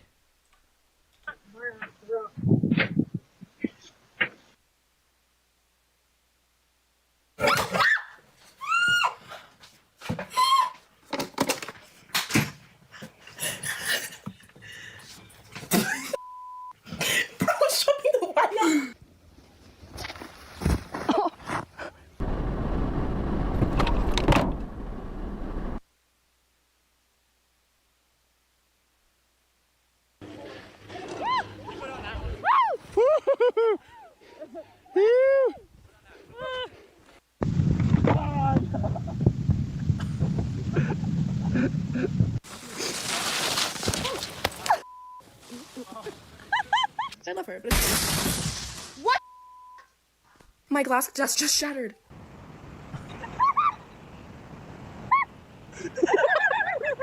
What the fuck? Oh. That there, ladies and gentlemen, is the face of the enemy. My words alone made it shudder in fear.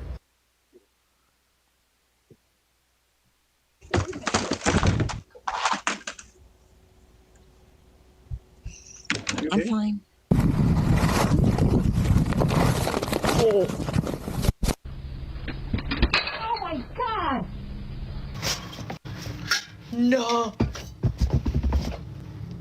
Oh. That's a rip. My god. That's a rip, bro.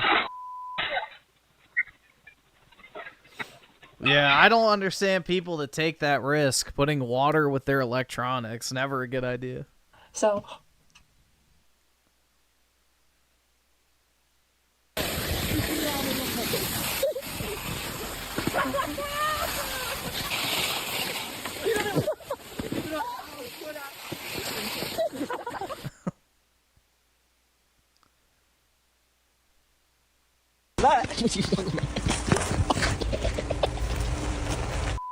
It's in my ear!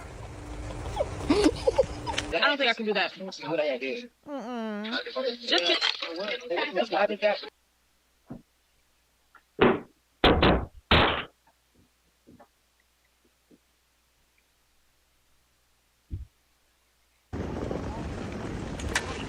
Oh no. Are you okay? Check the laundry. Are you okay? Are you okay?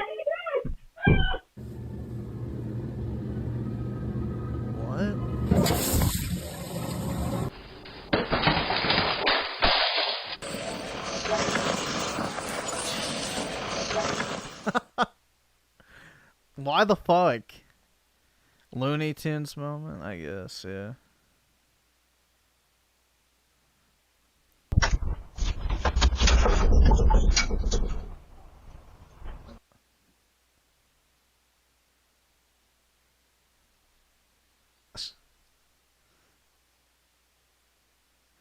Yeah, with those leather boots, you're gonna be sliding like crazy.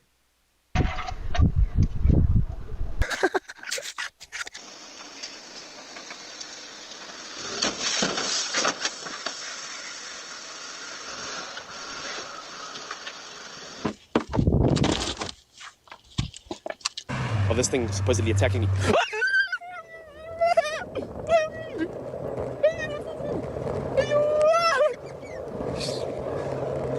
What the?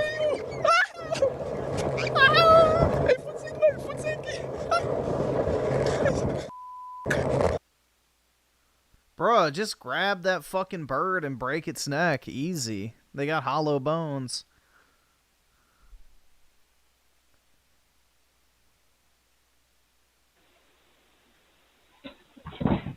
Alazar? Yeah, dude.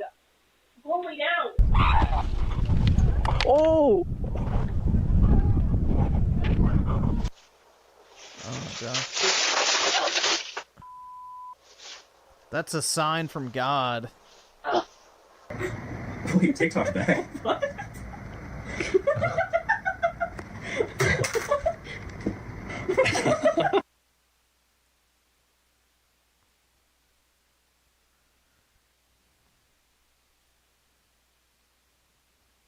What are you guys doing? Juliana, what in the world are you doing? Oh my God, what are you doing? We know what you're not doing. Their mom.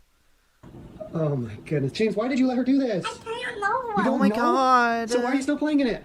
I just love it. Oh my goodness.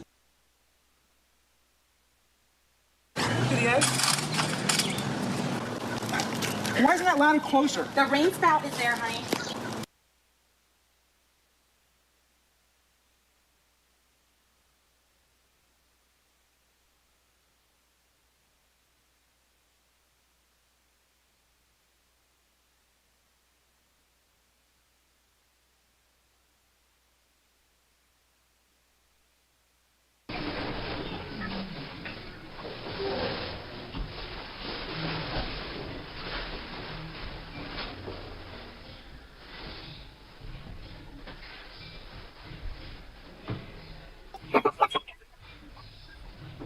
Why you hit me? Because you're not letting me go to bed.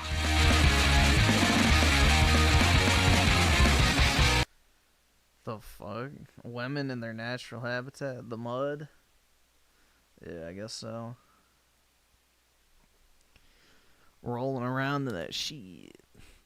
Alright, well, I guess I'm probably gonna go ahead and hop off, guys, since it's technically 7:30, so.